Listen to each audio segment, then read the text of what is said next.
Okay. Ready?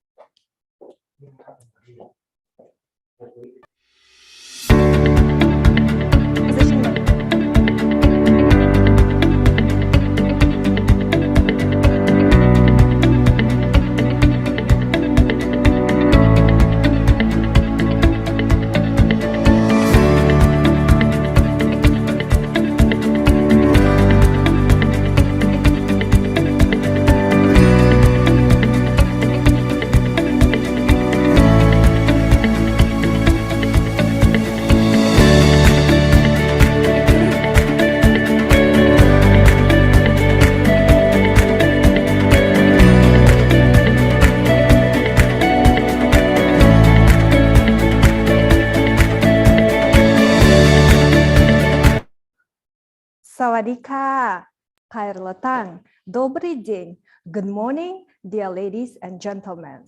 Welcome to Central Asian Business Forum that organized by Kazakh-Thai Alliance with the support of Embassy of the Republic of Kazakhstan to the Kingdom of Thailand. My name is Asel Bekbaeva and I will host the live webinar today. As well, I would like to mention about the 30 years of anniversary of diplomatic relation between Republic of Kazakhstan and the Kingdom of Thailand.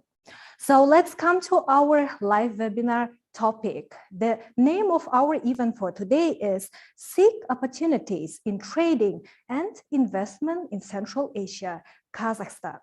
Let's come to Central Asia, where it's located, and get a little bit more information. Central Asia is a sub-region of Asia that stretches from the Caspian Sea in the west to China and Mongolia in the east, and from Afghanistan and Iran in the south to Russia in the north. The region consists of the former Soviet republics of Kazakhstan, Kyrgyzstan, Tajikistan, Turkmenistan, and Uzbekistan. It's also colloquially referred to as the stans, as the countries all names ending with the Persian suffix stan, meaning land of. Central Asia was historically closely tied to the Silk Road trade routes, acting as a crossroads for the movement of people, goods, and ideas between Europe and the Far East.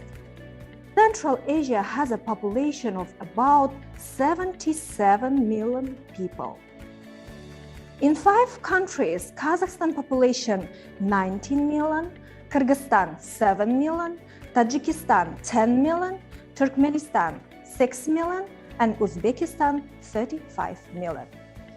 The short information about the area, it's over than 4 million kilometers, population over 77 million people, population density is 19.24 kilometers, GDP for the purchasing power parity rates is $300 billion as per the information from 2019. And as well, GDP for nominal is $300 billion and GDP per capita $4,000 for nominal and $14,000 for the purchasing power parity rates. Okay, so let's have a look about all countries comparing and general information about their areas. So if we come to Kazakhstan, have over 2,724,900 kilometers. Nominal GDP of Kazakhstan is $160.839 billion. GDP per capita $8,841. Capital city Nur Sultan. Official languages Kazakh and Russian. Kyrgyzstan have 199,950 kilometers. Nominal GDP is over $7,000 billion. GDP per capita $1,144. Capital city Bishkek. Official languages Kyrgyz and Russian. Tajikistan has over 142,500 kilometers. Nominal GDP is 7.146 billion US dollars. GDP per capita, 824 US dollars. Capital city, Dushanbe. Official languages, Tajik and Russian. Turkmenistan, 488 and 100 kilometers. Nominal GDP for Turkmenistan is almost 38 billion US dollars, and GDP per capita 6,643 US dollars. Capital city Ashgabat. Official languages Turkmen. Let's come to Uzbekistan. Area of Uzbekistan 448 and 978 kilometers. Nominal GDP for 47.883 billion US dollars. GDP per capita 1,491 US dollars. Capital city Tashkent. Official languages Uzbek and Russian. So today we got a little bit information about Central Asia. Now let's come to Kazakhstan, because today in our live webinar we will discuss about general informations of Kazakhstan. Since the dawn of time, we have been fascinated by the land beyond the horizon. We have roamed in search of something new, and every traveler has imagined their ideal travel stand. It was a land where an awe-inspiring view greeted you on every corner. And talk about the roads. It's a land of enchantment, where messages from the past await.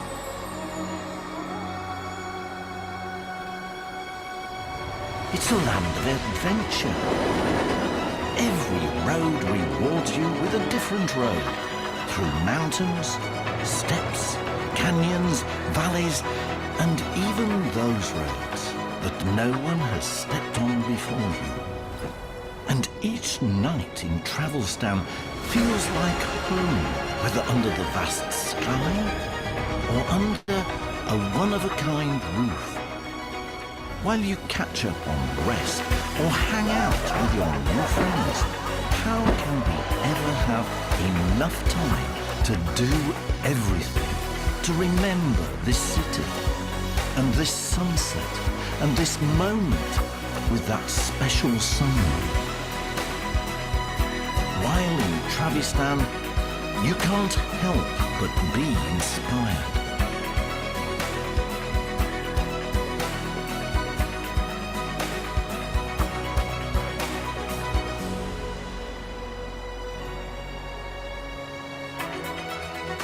Wow, that heavenly smell. In Travistan, experience a land of culinary discoveries, where for every meal, you get a new deal.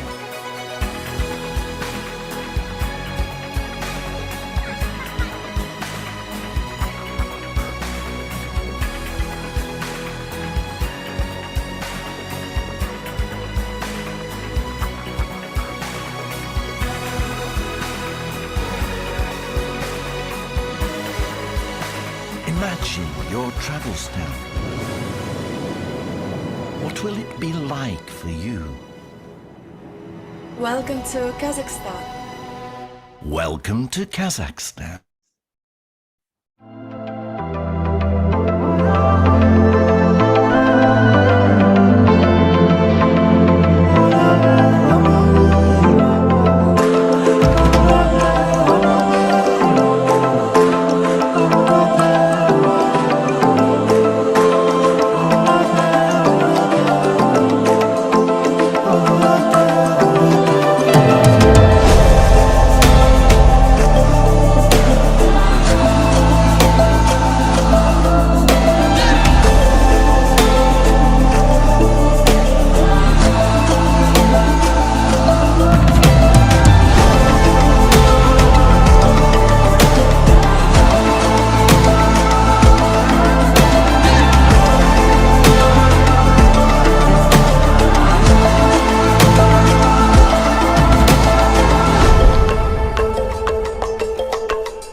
that was very fascinating videos of Kazakhstan.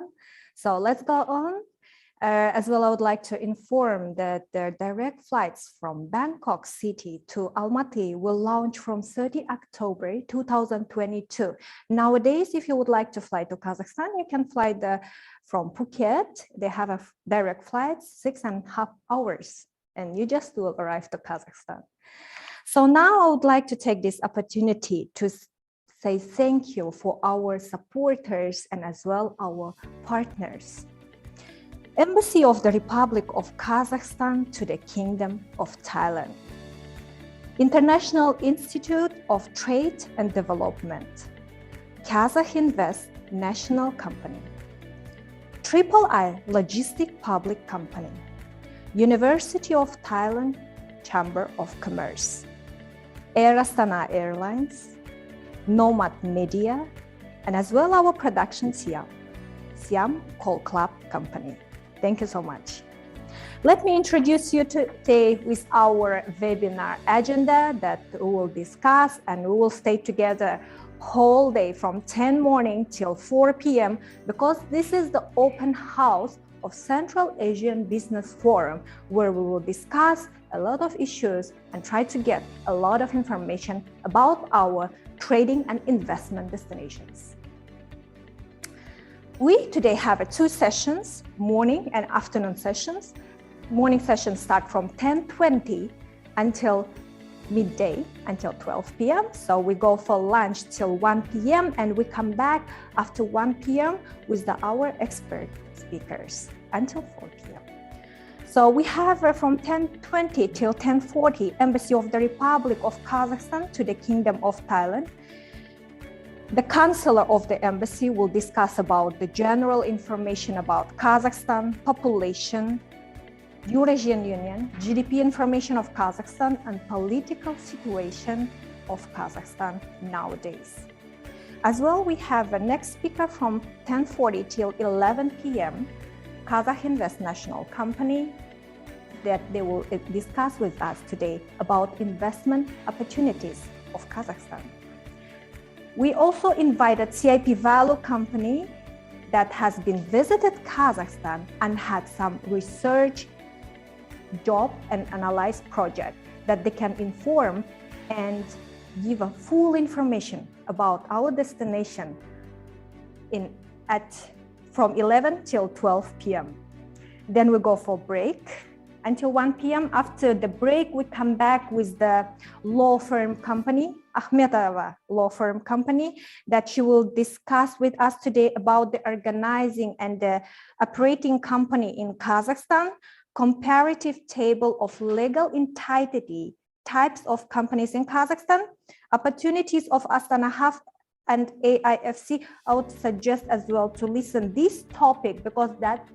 will be very interesting, especially for traders. Real estate in Kazakhstan as an investment,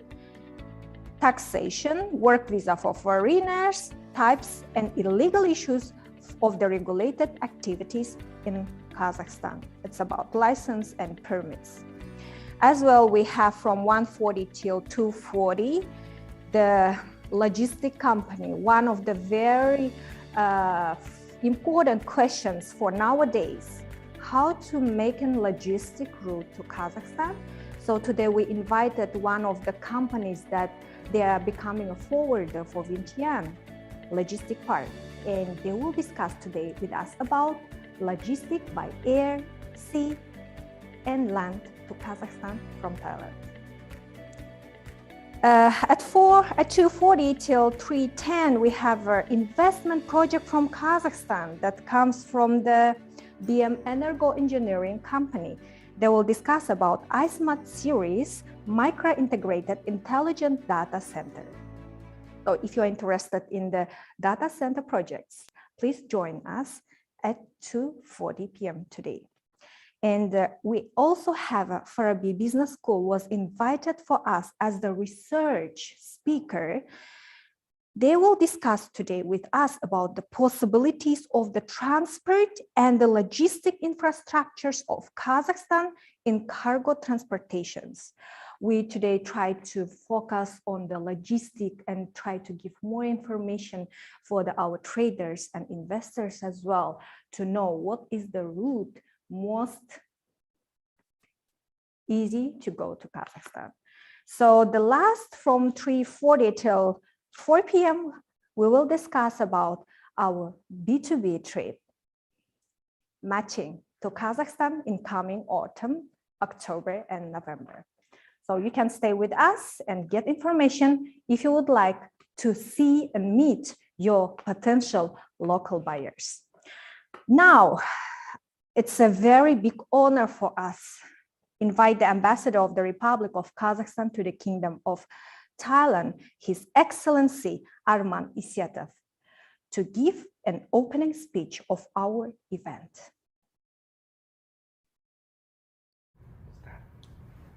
Dear ladies and gentlemen, I'm delighted to welcome you today at our webinar on trade and investment opportunities in Kazakhstan. First of all, I would like to thank Kazakh Alliance for organizing this important event. Additionally, I would like to express my gratitude to our speakers from Thai and Kazakh companies for their participation. Dear guests and friends, please accept my sincere gratitude for your continuous interest in Kazakhstan. Last year, my country celebrated the 30th anniversary of independence. Over the past 3 decades, it has become an economic success story. Kazakhstan is the largest economy in Central Asia with a GDP in 2021 of around 202 billion US dollars. In comparison, in 1991, it was only around 24 billion US dollars. In fact, Kazakhstan had the highest GDP than all other 4 Central Asian states combined. In a new reality, additional emphasis is given to post-pandemic recovery and growth. Kazakhstan has been demonstrating considerable progress on this front. According to World Bank, in 2021, the country's GDP expanded by 4%, which gives confidence to future development.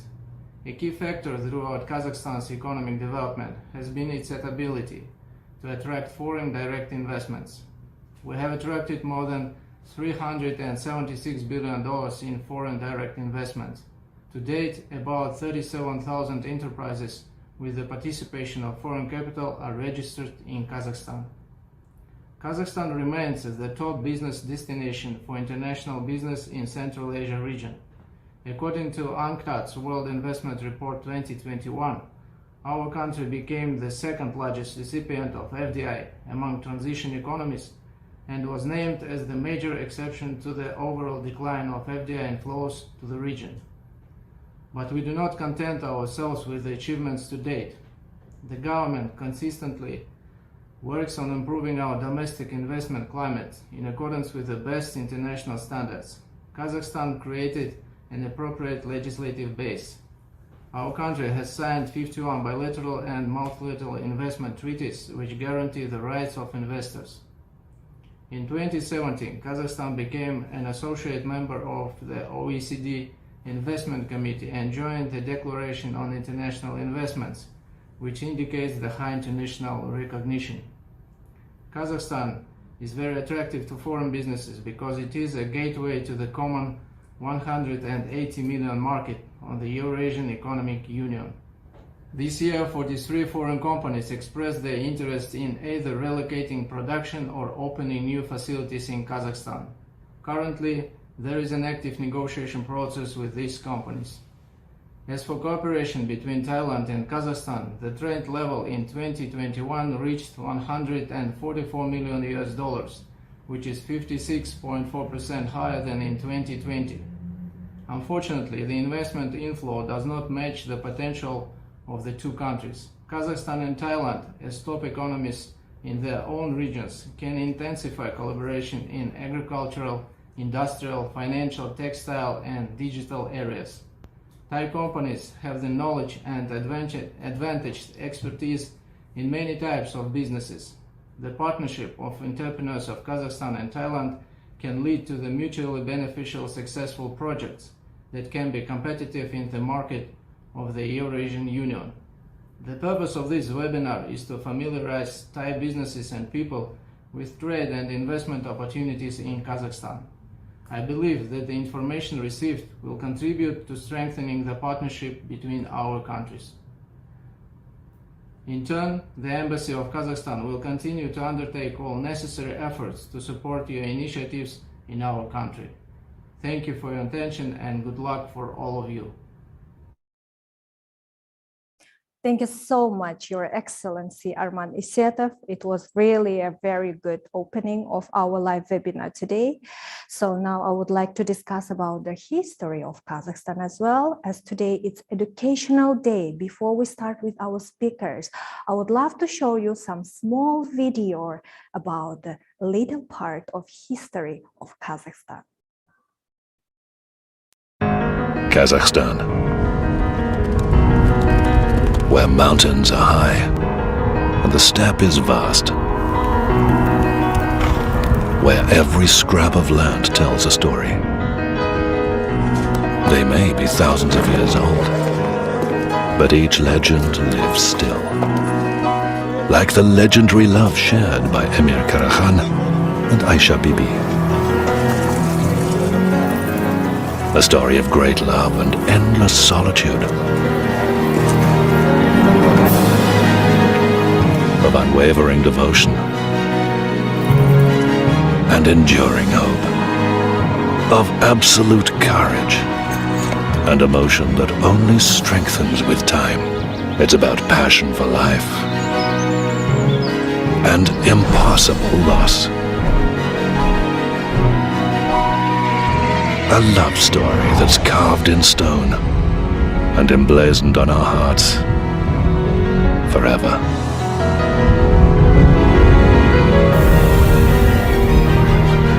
Our legends are of those who brought great wisdom to our lives,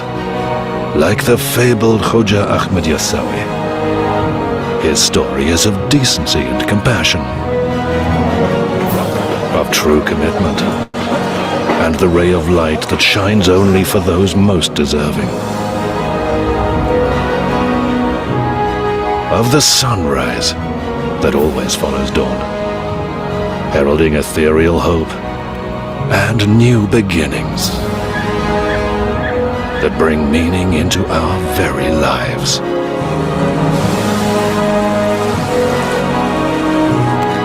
Kazakhstan, living legends of the Great Steppe. It was very beautiful and sad historical video, and there are plenty of such kind of histories in Kazakhstan. If you would like to explore it, just travel to Kazakhstan. Now, I would like to inform our attendees to view our webinar today on a horizontal view to get the best viewing point. As well, during the speakers, you can ask the questions. If you have any comments or questions or requests, you can click the button on the left side, Q&A, and you can text your questions there, and I will try to send this message to our speakers today. As well, we have some small souvenirs from the Air Astana. That is really like a surprise bag. I will not open it, but there are also inside have some beautiful souvenirs from the Air Astana Airlines that we will provide for our 5 top active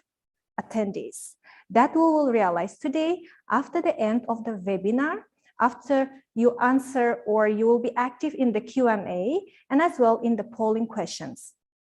I would like to inform you as well that during the speakers, you will have a polling questions up on your screen that you can answer, and we can have an analyze from that answer by the end of our live webinar. Now, let's invite our first guest and speaker of our live webinar today, Mr. Yerlan Tlenchiyev, Counselor of the Embassy of Republic of Kazakhstan to the Kingdom of Thailand. Hello, Mr. Yerlan. Thank you so much to have a time today with us. It would be very interesting to hear about your information about Kazakhstan And as well, everyone very interested in the situation of Kazakhstan in the economical and as well in the political after the pandemic. What happened to Kazakhstan and how is the GDP growth of Kazakhstan nowadays? Yes, thank you, Asiel. It's a very interesting question, not only for auditorium, but for all of Kazakhstan and as me, how our country is doing, how the effectiveness of our government rise, or our good moves, our bad moves. So as you mentioned about COVID, I would say that right now, of course, situation is much better than it was before. So even though today is in general number of COVID cases reached 1.3 million, which is not so serious because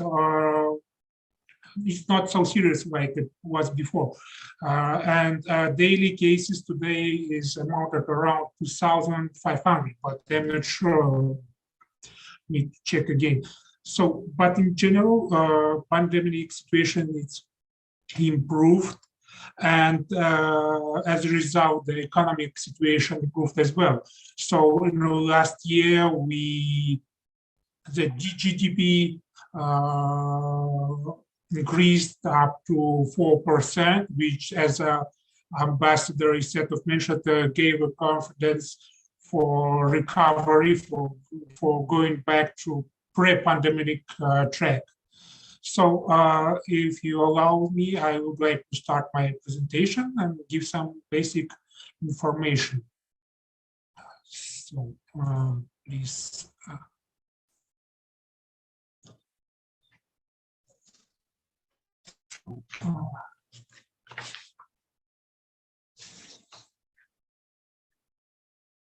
So, dear ladies and gentlemen, yes, may I start? That would be, sure, Mr. Yerlan, so sorry for interrupt you. That I just would like to say that it would be very useful information for the traders and investors that to know about the situation of Kazakhstan nowadays in Central Asia. Yeah, thank you very much. Yes, first of all, ladies and gentlemen, I would like to thank Kazakhstan Alliance, our partners, for organizing this event. I believe this very meaningful contribution to strengthen bilateral relations between Thailand and Kazakhstan. So especially in the year of 30th anniversary of establishing diplomatic relations. So, particularly to you, thank you very much for your energy. Yes, and thank you for all listeners that you are spending your time today with us. And let me start my general presentation. So my topic is economic and political situation of Kazakhstan. I would like to give some brief information for general audience, and starting from simple to more complicated. I will not deep some investment issues because next speaker is the representative, the head of Southeast Office of Kazakh Invest, and other speakers, Ms. Gulvaralina, will discuss this issue, investment issue. Other speakers will give more deeper information in each topic. So I will generally give you some information about Kazakhstan and current situation. The thing is, when I started my duties as a consul of an embassy, I recognized that the both countries are victims of wrong, maybe not wrong, but not full information about our countries. So maybe because of Western movies, TV, internet, the world has information just with one part of perspective, but they don't see the whole picture of about Thailand, about Kazakhstan. So for icebreaker, I would like to give some fast facts about Kazakhstan for general audience. So let's start. Fast fact number one, which I was surprised. Kazakhstan and Thailand, the meaning of these two terms absolutely equal. So if you translate Kazakhstan, you can get the country of free people. If you translate Thailand, you also can get the country of free people. So Kazakhstan and Thailand spelling different, the meaning absolutely the same. Fact number 2, Kazakhstan is transcontinental country. So that is why the vast majority of territory, around 80%, is a part of Asia, and around 80%, which is 148,000 square kilometers, is a part of Europe. And to compare, what does it mean 80%? It's around 30% of Thailand's territory. And that is why Kazakhstan is a member of international organization, both in Asia and Europe. For example, we are a member of SICA, which is International Initiative of Kazakhstan, and Asian Cooperation Dialogue with the Initiative of Thailand. For France, I can say that in 2010, we changed our league. We transferred from Asia Football Confederation to UEFA, and now we are playing in Europe League. So because we have a small part, relatively small part of our territory in Europe. So we are playing some with European grants. For example, once we even beat the Manchester United, which was almost national holiday. Okay, fact number 3, the capital, Nur-Sultan, previously known as Astana, is a temperature fluctuation can be up to 100 degrees. So it can be 42 degrees maximum in summer and minus 41 in winter. But basically, the normal temperature is around 30 degrees in summer and around minus 10, minus 20 in winter. So some people don't know that the first human space flight and the first artificial satellite were launched from the Kazakhstan. The oldest and the biggest spaceport is located in Kazakhstan, which is a Baikonur Cosmodrome. Fact number 4, there are some scientific theories that Kazakhstan is the birthplace of apples. For example, my hometown, the biggest city in Kazakhstan, and maybe well known as the financial and cultural capital of Kazakhstan, Almaty is translated as the father of apples. For listeners, you may see on backstage of our event, you see the picture of mountains. It's actually surrounding areas of Almaty. So let's move to a bit more complicated information. So as I still mentioned, gave some basic information about Central Asia, to give some information about Kazakhstan, and to give some little bit more clear understanding, I would like to compare with Thailand. For example, Kazakhstan's population is 19 million, Thailand's 70 million. So the huge difference is surface is a square. So we have our square 2.7 million and Thailand's 513,000. And as a result of difference in population and square, you may see how the population density varies. 6.9 in Kazakhstan and 136 in Thailand. With poverty ratio a little bit lower in Kazakhstan, 4.3 and 9.5 in Thailand, but we live less longer than Thai people. They live 77 in general, we live 71. So we need to improve the situation. The corruption perception index that provided by Transparency International, just since corruption influences people, but it can help understand the situation. So we are in 132nd place and Thailand 110th place. I need to emphasize that the previous year, both countries did better, much better. So we were 49th place and Thailand was in 108. So our indicators worst. So I'd like to use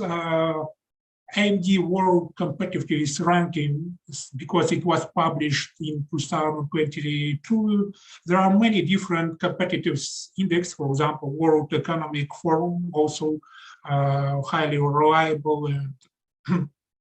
well known, but the last one was published in 2019. That's why I prefer to use more fresh information. IMD World Competitiveness, it's a think tank with headquarters in Switzerland and Singapore, very reliable, well-known source. So in general, they count only about 63 countries. So not all countries around the world, only like the first part of countries. And actually, only Kazakhstan presented among Central Asia countries presented in this rank. So Kazakhstan this year has 43 ranks in competitiveness in overall, and Thailand in 33rd place. But this rank used many different indicators. You may see many different indicators based on which they make an overall evaluation. So in general, Thailand shows better performance. I would say that just more in tax policy, Kazakhstan blew it a little better in business legislation and management practices and education. Kazakhstan is doing a little bit better than Thailand, but in others, many indicators, Thailand is better than Kazakhstan. So Kazakhstan is a member of World Trade Organization. We are a member of Eurasian Economic Union with more than 100 million consumers without custom borders. So we are a gateway to neighboring market to Western China, which is here, and Caspian Sea countries, which is 150 million, Central Asia market, 50 million. Need to emphasize that in general, Kazakhstan has almost 60% of all trade in Central Asia. And you may see this is a web slide that I took from Kazakh Invest, our main investment negotiator. So you may see the tracks of how to bring products around the world from the Asia to Kazakhstan West. So in this case, the dry port in Liangwan in China became very important trade solution for our countries. For example, this terminal is actively used for the supply of Kazakhstan's goods to Vietnam. So you can use it by sea or to get to Liangwan on eastern part of China, and after that by railroad go to Kazakhstan. But at the same time, it's important to note the significant progress in the railway region. The complication and launch of the Lao-China high-speed railway in December 2021, and Thailand's plans to complete the construction of Thailand-Lao high-speed rail link by 2028 will facilitate the transportation of goods between our countries. So we, actually not we, the Asian region made significant progress constructing China-Lao railroad, and now Kazakhstan has a railway connection with Thailand. Of course, it's just started. We need to have a little bit time to analyze how we can reach, how we bring our products from Taiwan to Kazakhstan and from Kazakhstan to Taiwan. Okay, as for political situation, just as a guarantee for economic progress, was a main factor for economic progress. So, as you may know, in January, protests and terrorist attacks took place in Kazakhstan, which was very hard time to Kazakhstan. So, during 3 decades, Kazakhstan has established itself as a dynamic development state, active and responsible member of the international community. And it was very, very, very big surprise, not for Kazakhstan, but also for all international community. So I would like to give some brief information about these events. So tragic events was, as I mentioned, very hard challenge and severe test for our nation. So everything started on January 1st. The trigger was rise of prices for liquefied petroleum gas, which is widespread among population. So people in Kazakhstan, significant part of people in Kazakhstan use liquefied petroleum gas instead of like common gas or diesel because it's cheaper for them. And the rise was almost 100%. Rise for 100%. As a result, the protests occurred and started in the west part of Kazakhstan. In January, 3rd of January, the protests blocked roads, railways, train stations, airport. So January 4th to 6th, the situation worsened dramatically. So it was not just peaceful demands, it started, actually not demands, just the very combat started clashes between protesters and the police, and some internal and external forces used this situation to push Kazakhstan to like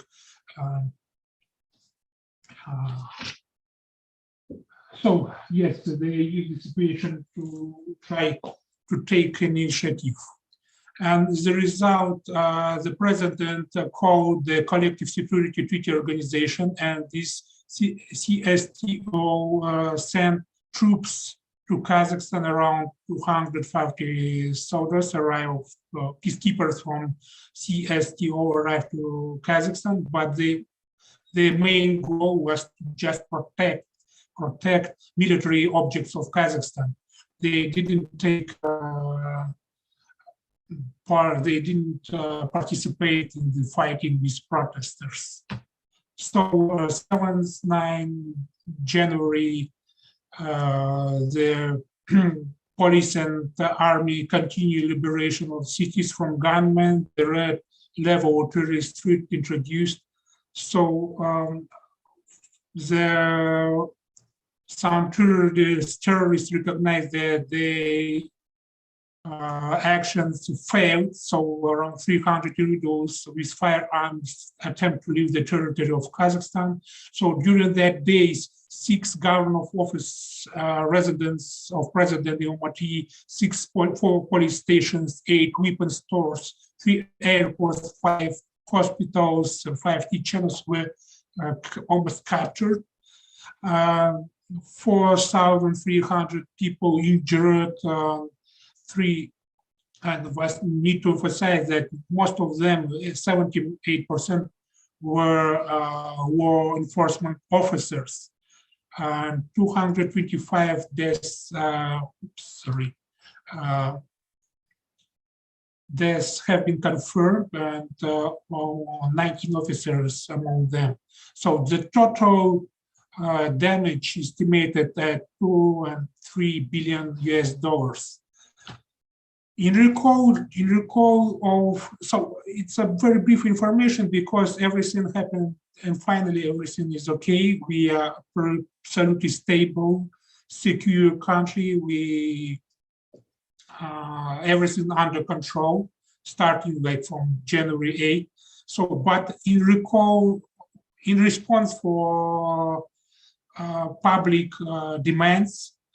President of Kazakhstan announced new political reforms, announced his goal to establish like a new Kazakhstan.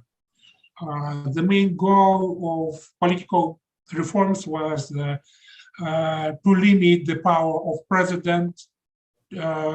introduce a mixed proportional majority election system to increase the power of parliament, and include some give more freedom for social and public institutions.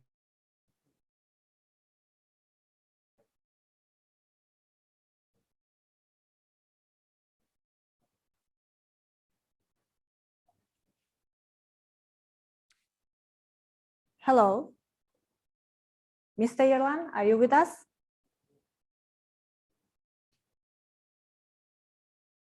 Okay, I guess there happened some technical issues. Is there any possibilities that Mr. Yerlan can come back to our studio today? No, right? Okay. So anyway, I think we will discuss more, and might be we will invite Mr. Yerlan for our next live webinar to discuss about the political and economical situations of Kazakhstan nowadays. I remember this January story, and it's very sad. And it was a very big chaos that happened in our country. And I hope that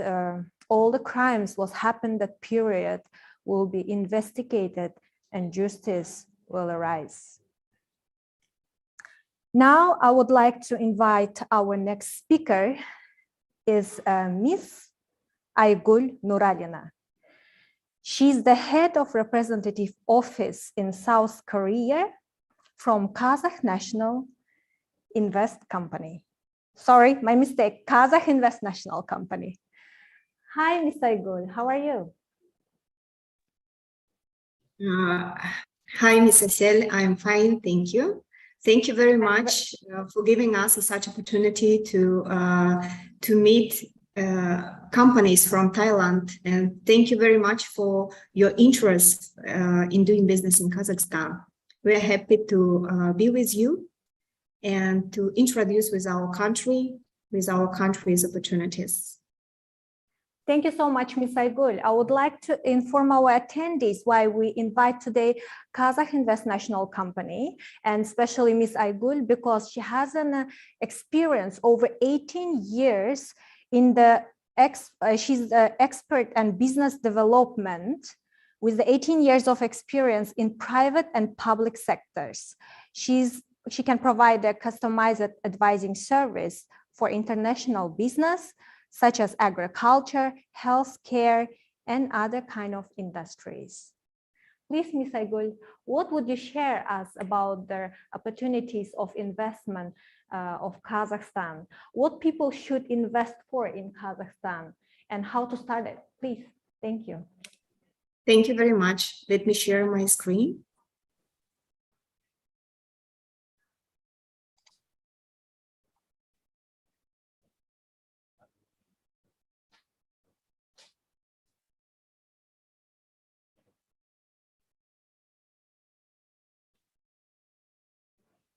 Can you see my screen now? Yes, sure, we can. It is not. Can we make a full screen, please? Yes, great. Okay. Thank you very much, Asel. Yes, so welcome. Dear ladies and gentlemen, my today's presentation will include the overview of Kazakhstan investment potential, state measures of support provided by the government of Kazakhstan, as well as assistance provided by Kazakh Invest National Company. First of all, let me give you a brief overview about our country's position on the global map. Kazakhstan is the ninth largest country in the world with a diverse population of over 19 million people. Our country is the largest economy in Central Asia. In fact, we have the highest GDP than all other Central Asian states combined. Kazakhstan is also accounted for 58% of trade turnover in the region. The country's international reserves amount to about 90 billion, ensuring economic stability. Since independence in 1991, Kazakhstan has been following a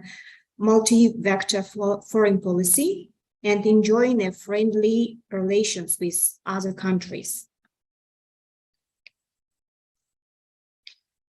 Thanks to the robust economy and investment attractiveness, Kazakhstan attracted over $380 billion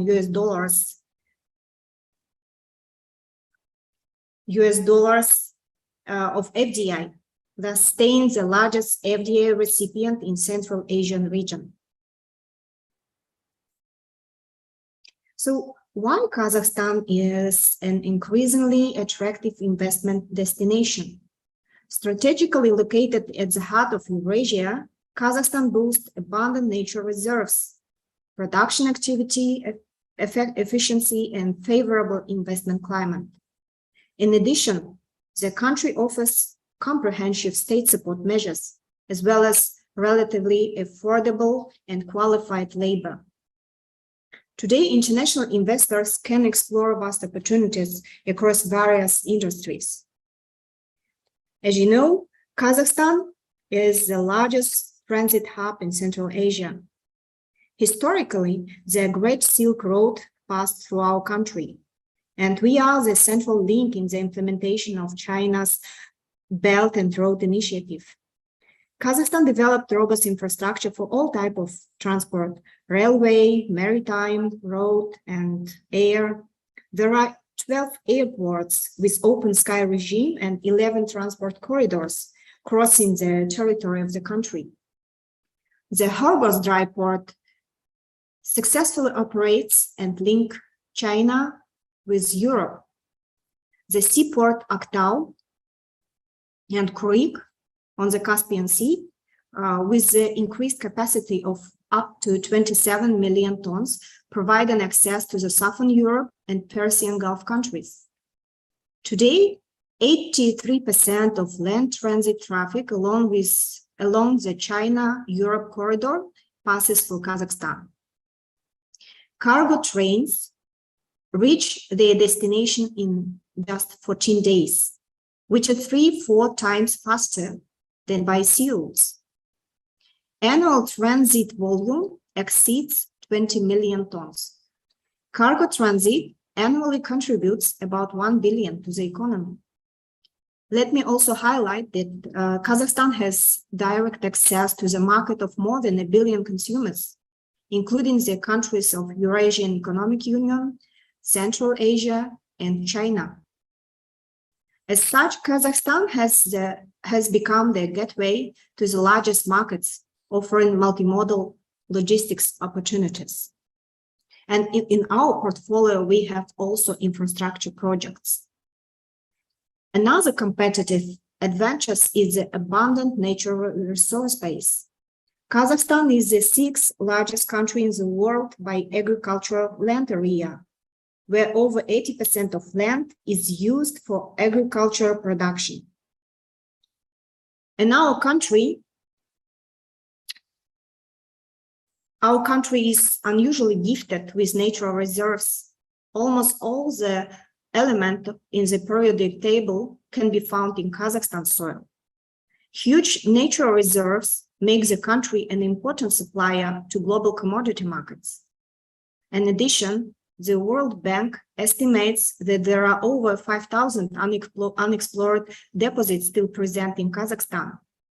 valued at over $46 trillion.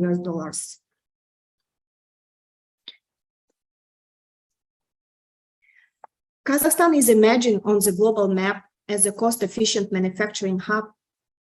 First of all, Kazakhstan has one of the most favorable tax regimes in the region. Secondly, average net wage in Kazakhstan is relatively low, about $380 per month. In addition, Kazakhstan has affordable prices for electricity, gas line to compare with the neighboring countries.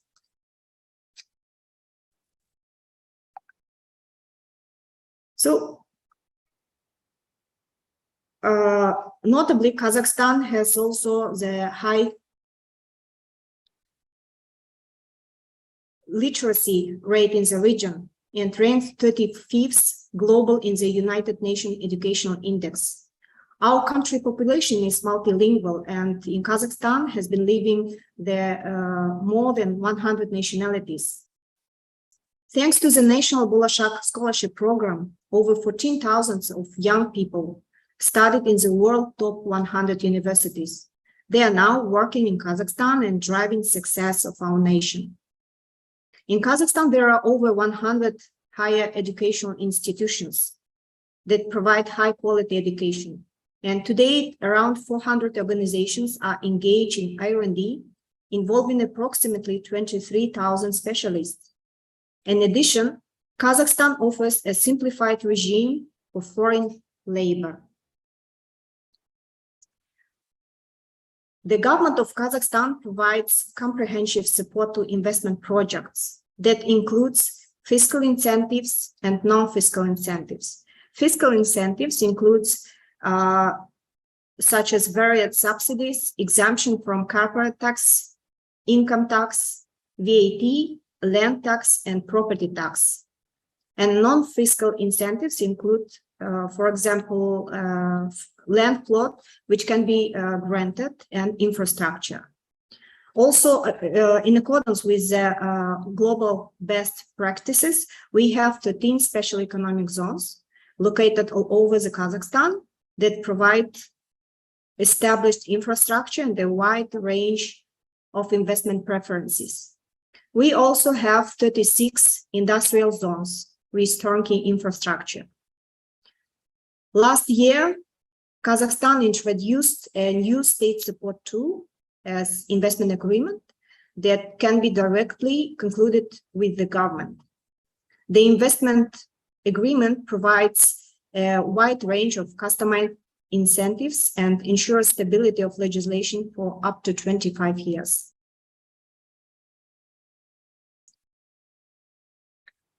Here you can see the location of special economic zones. We have 13 special economic zones across the country. And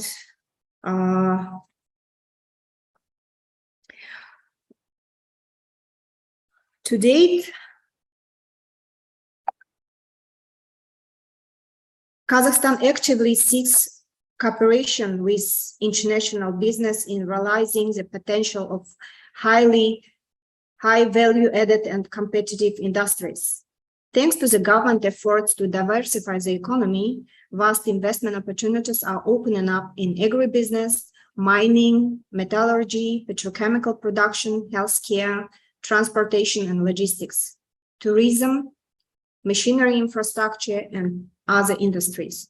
Working closely with the government representatives, international consulting firms, and local businesses, Kazakh Invest developed investment proposal for flagship projects. In this kind of cooperation, we can propose foreign investors this already, how we can say, packed projects. This kind of project, they are including the full documentation of the project, including business plan, financial model, feasibility study, and project structuring. With this kind of proposal, you can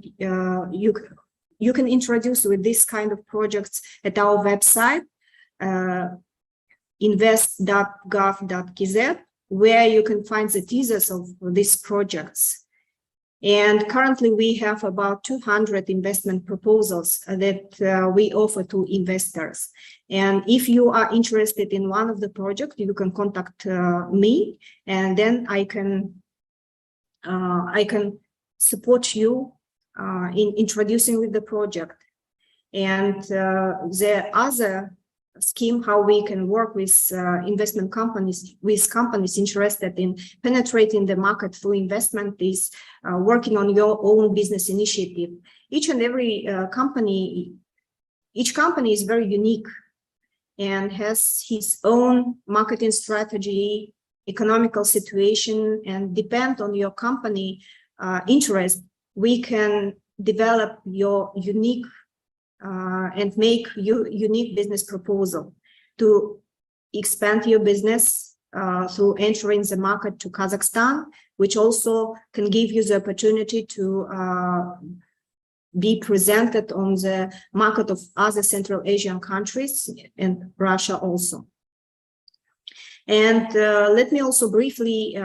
introduce with Kazakh Invest Company. We are a national investment promotion agency, the unified investment operator of the Republic of Kazakhstan, established by the government of Kazakhstan. The chairman of the board of directors of our country is the prime minister of the country. And we have our head office located in Nur-Sultan, in the capital of the country, and we have the regional directors of our company in each and in every region of the Kazakhstan, and we have also foreign representatives. Now we have foreign representative offices in USA, in Europe, in Netherlands and Germany, in Turkey, in United Arab Emirates, in Qatar, and I am in charge of the business collaboration, investment business collaboration between Southeast Asia countries and located in Korea. And for example, if you have some investment business initiatives, we can arrange a Zoom call with you, with your company, and then I can organize a Zoom call and your visit to Kazakhstan with Zoom call with our project department at the head office, then organize your visit to Kazakhstan. And when we organize the visit of the companies to Kazakhstan, we accompany them during all the visit and organize the site visit, the meetings with central bodies,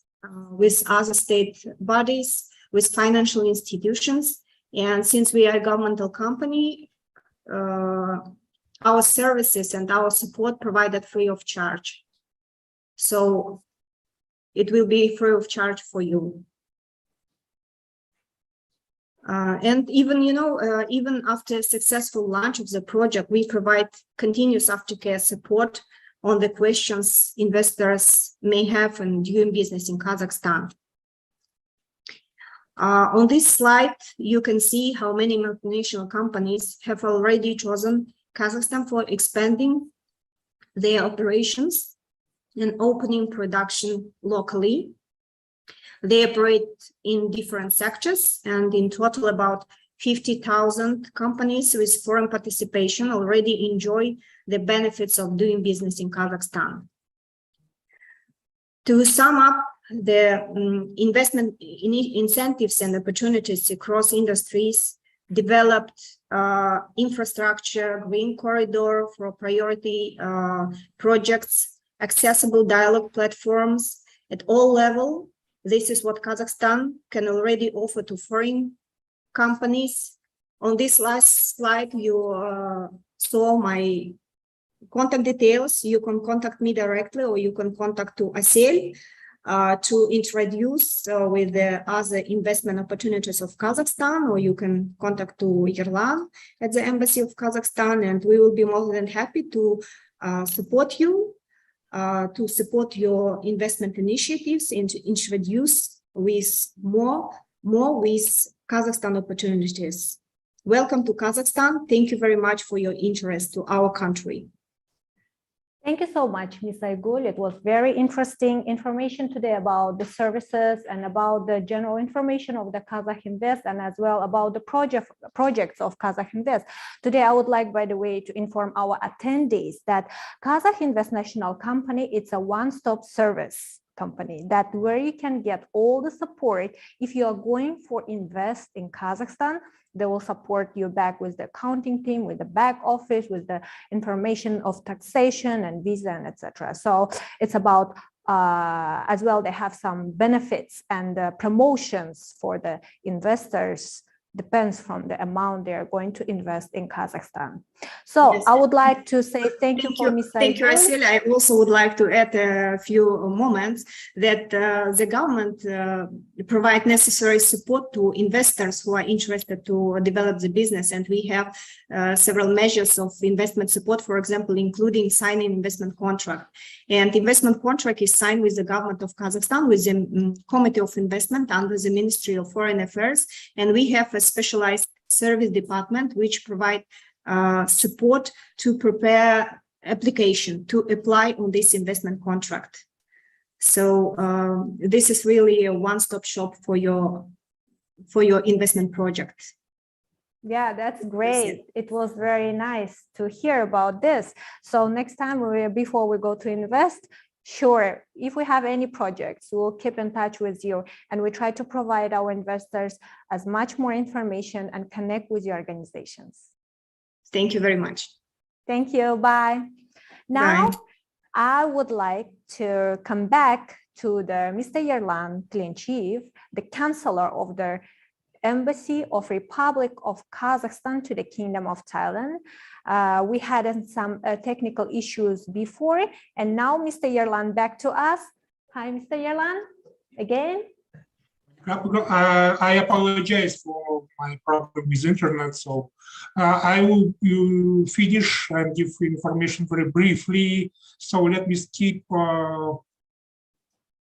political situation, since we are okay right now. The referendum was successful on June 5th. So right now, since most information has been provided by Ms. Aygul, I would like to give some just information how Russian-Ukrainian crisis affected to the economy. So of course, all world has been affected, and you may see before in 2020 the GDP decreased 2.6, Thailand 6.2, but in 2021 we did great. In our forecast on 2022 was really meaningful, like serious 5.6%, and for 5.5% growth in 2023. But after the start of Russian-Ukrainian military conflict, the forecast for all has been changed. And since March, World Bank say that our growth will be 1.8%. So anyway, it's much better, like for reduction for minus 1.9%. So anyway, we are plus. And I would like to say that about trade. So our main trade partners, it's a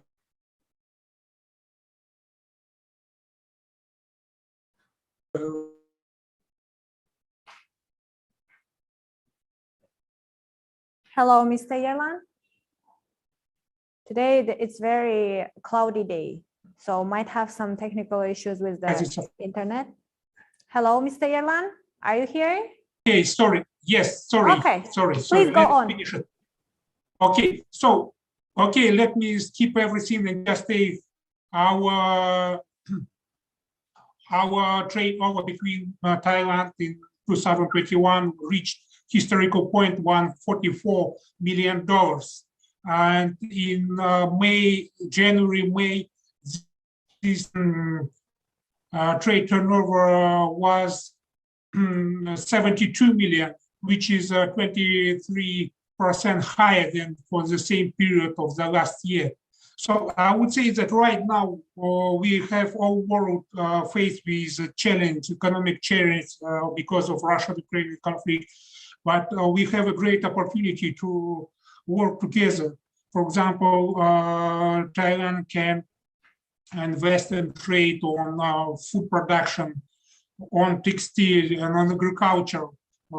It's a huge demand in Eurasian Economic Union. So, and Kazakhstan can be the gateway to this market.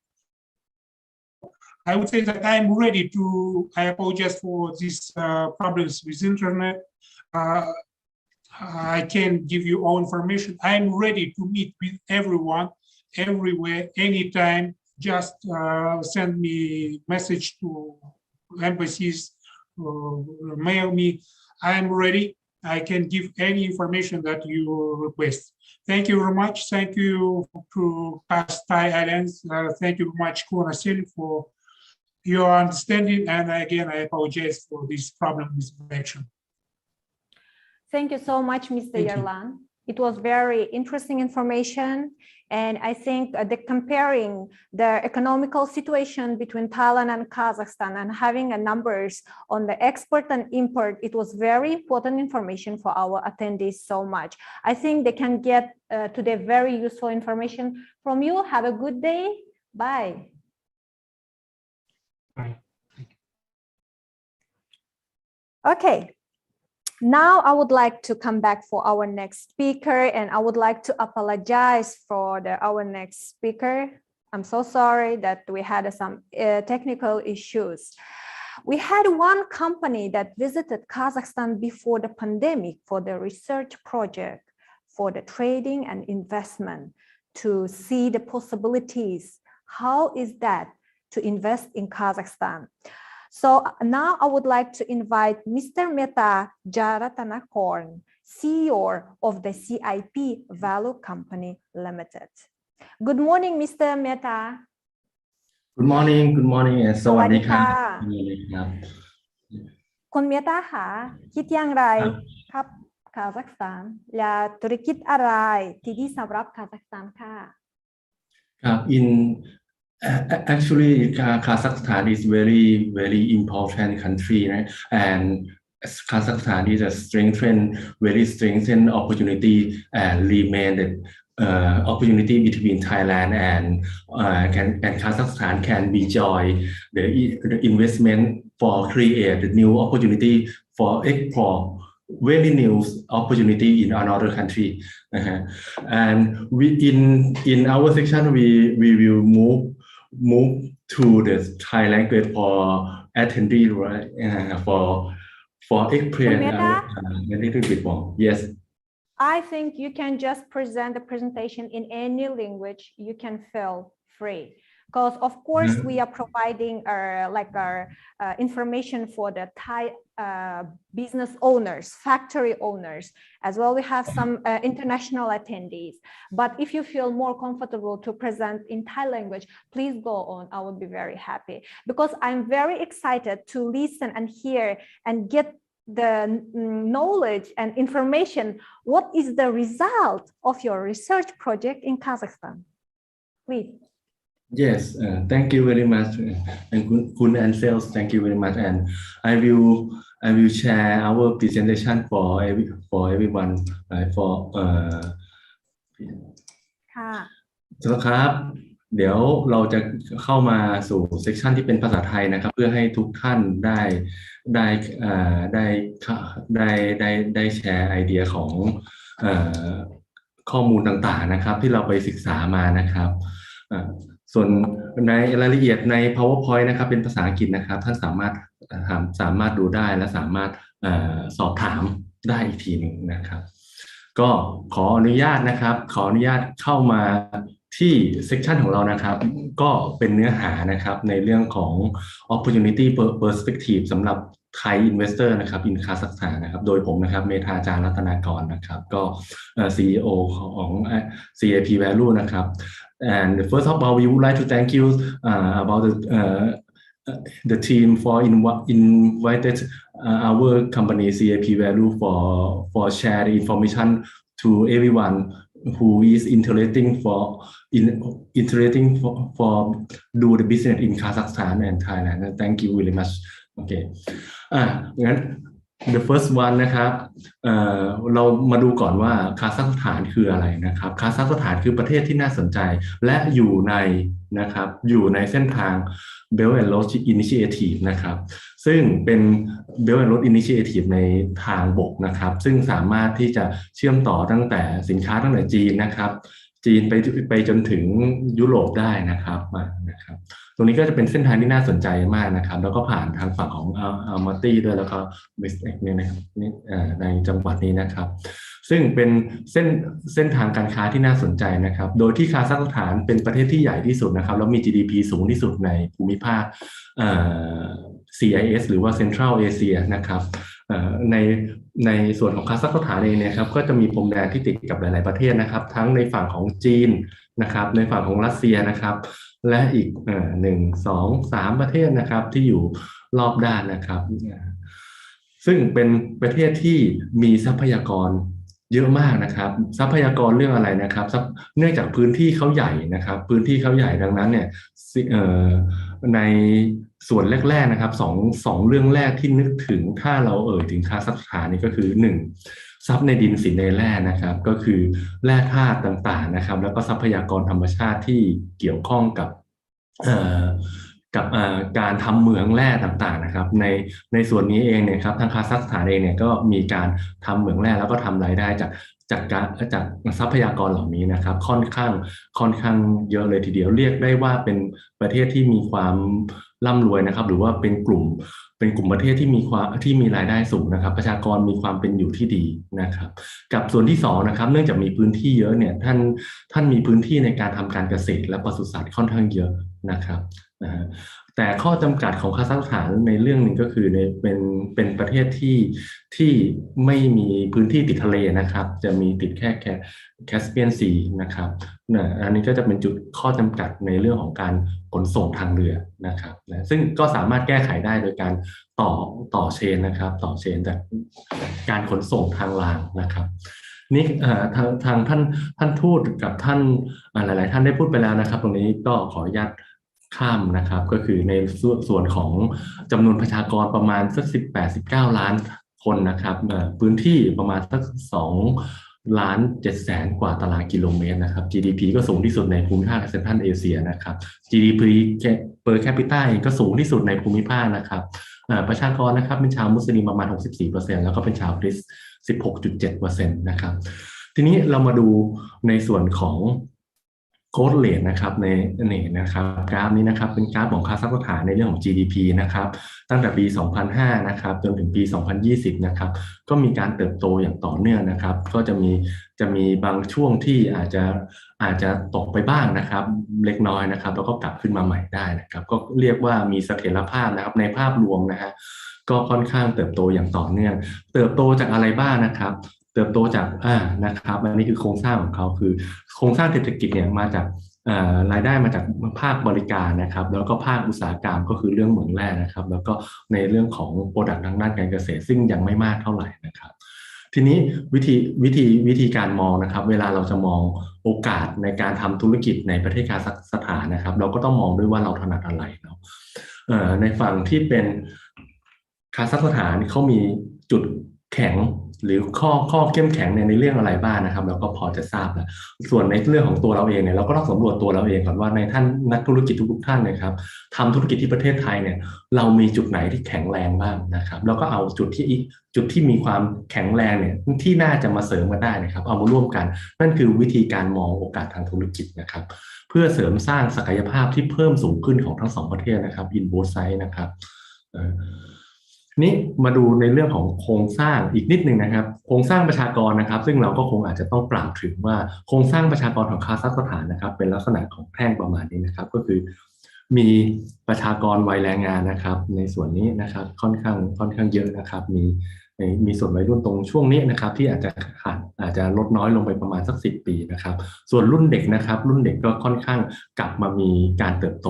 ในฐานพีระมิดอย่างต่อเนื่องนะครับสัดส่วนของผู้ชายและผู้หญิงนะครับประชากรชายและประชากรหญิงค่อนข้างสมดุลกันนะครับก็มีประชากรทั้งชายและหญิงนะครับในสัดส่วนที่พอๆกันเรียกง่ายๆว่าพอๆกันนะครับดังนั้นนะครับโอกาสในการทำงานนะครับหรือโอกาสในการสร้างงานหรือว่าหาสตาฟต่างๆนะครับมีนะครับไม่น่าจะขาดอะไรนะครับโดยเฉพาะในเรื่องของการศึกษาของคาซัคสถานนะครับทุกคนเข้าถึงการศึกษาได้ค่อนข้างเยอะนะครับทำในเรื่องของการกระจายองค์ความรู้ได้ค่อนข้างดีนะครับดังนั้นประชากรในเรื่องที่การเป็นสตาฟนะครับ ในส่วนที่เป็นสตาฟนะครับไม่ใช่แรงงานนะฮะในส่วนที่เป็นสตาฟนะครับท่านสามารถลงทุนได้นะครับลงทุนได้แล้วก็สามารถหาสตาฟชาวคาซัคสถานนะครับที่มีความรู้นะครับมาช่วยงานได้นะครับส่วนในลักษณะของถ้าท่านใดที่จะไปลงทุนแล้วต้องการแรงงานที่เป็นลักษณะของเอ่อnon skill labor กับ semi skill labor นะครับก็ไม่ต้องเป็นห่วงนะครับเพราะว่าทางฝั่งของพรมแดนเขาติดกับอีก4ประเทศนะครับที่สามารถดึงแรงงานเข้ามาร่วมได้นะครับเข้ามาร่วมในธุรกิจของท่านได้นะครับในฝั่งขวานะครับนี่ก็จะเป็นในเรื่องของ population density นะครับก็คือในเรื่องของความหนาแน่นของประชากรในแต่ละพื้นที่นะครับจะเห็นว่าส่วนใหญ่กระจุกอยู่ในฝั่งของด้านใกล้ๆอามาตี้นะครับแล้วก็ทางฝั่งที่เป็นเมืองหลวงอามาตี้นี่คือเป็นเมืองหลวงเก่านะครับและซึ่งเป็นเมืองที่มีขนาดเศรษฐกิจที่ค่อนข้างดีนะครับประชากรค่อนข้างเยอะแล้วก็ ในฝั่งที่เป็นเมืองหลวงใหม่นะครับในฝั่งของกรุงแอธนานะครับหรือนิวซูลตานนี่นะครับก็จะมีประชากรที่ย้ายถิ่นฐานเข้ามานะครับเพื่อเข้ามาสร้างโอกาสในเมืองหลวงใหม่ๆนะครับมีค่อนข้างเยอะพอสมควรทีเดียวนะครับทีนี้ใน strength trend ของจุดเด่นของคาซัคสถานคือพื้นที่นะครับแล้วก็มีกำลังในการลงทุนนะครับแล้วก็เป็นโลจิสติกส์ฮับได้ด้วยนะฮะในการขนส่งไปยังประเทศที่3ต่อนะฮะ ทีนี้เราก็มาดูกันในเรื่องต่อมานะครับว่าแล้วเป็น country profile เขาเป็นลักษณะเนี้ยนะครับแล้วประเทศที่เขา total export นะครับเนี่ยครับtotal export in CIS นะครับก็จะมีประเทศไหนบ้างนะครับมาดูที่คาซัคสถานนะครับส่วนใหญ่ก็จะเป็นในส่วนของยุโรปนะครับในส่วนของยุโรปนะครับก็จะเป็นตลาดหลักนะครับที่มีโอกาสในการ export นะครับในสินค้าโครงสร้างจะไม่เหมือนกับประเทศอื่นๆนะครับก็จะมีก็เห็นว่าคาซัคสถานนะครับดูสีได้เลยแล้วก็ลองลงไว้ก็เป็นจีนนะครับกับรัสเซียนะครับ2ประเทศนะครับที่เป็นคู่ค้าสำคัญกับคาซัคสถานนะครับส่วนประเทศอื่นๆนะครับโครงสร้างของการ export import ก็จะเปลี่ยนไปนะครับ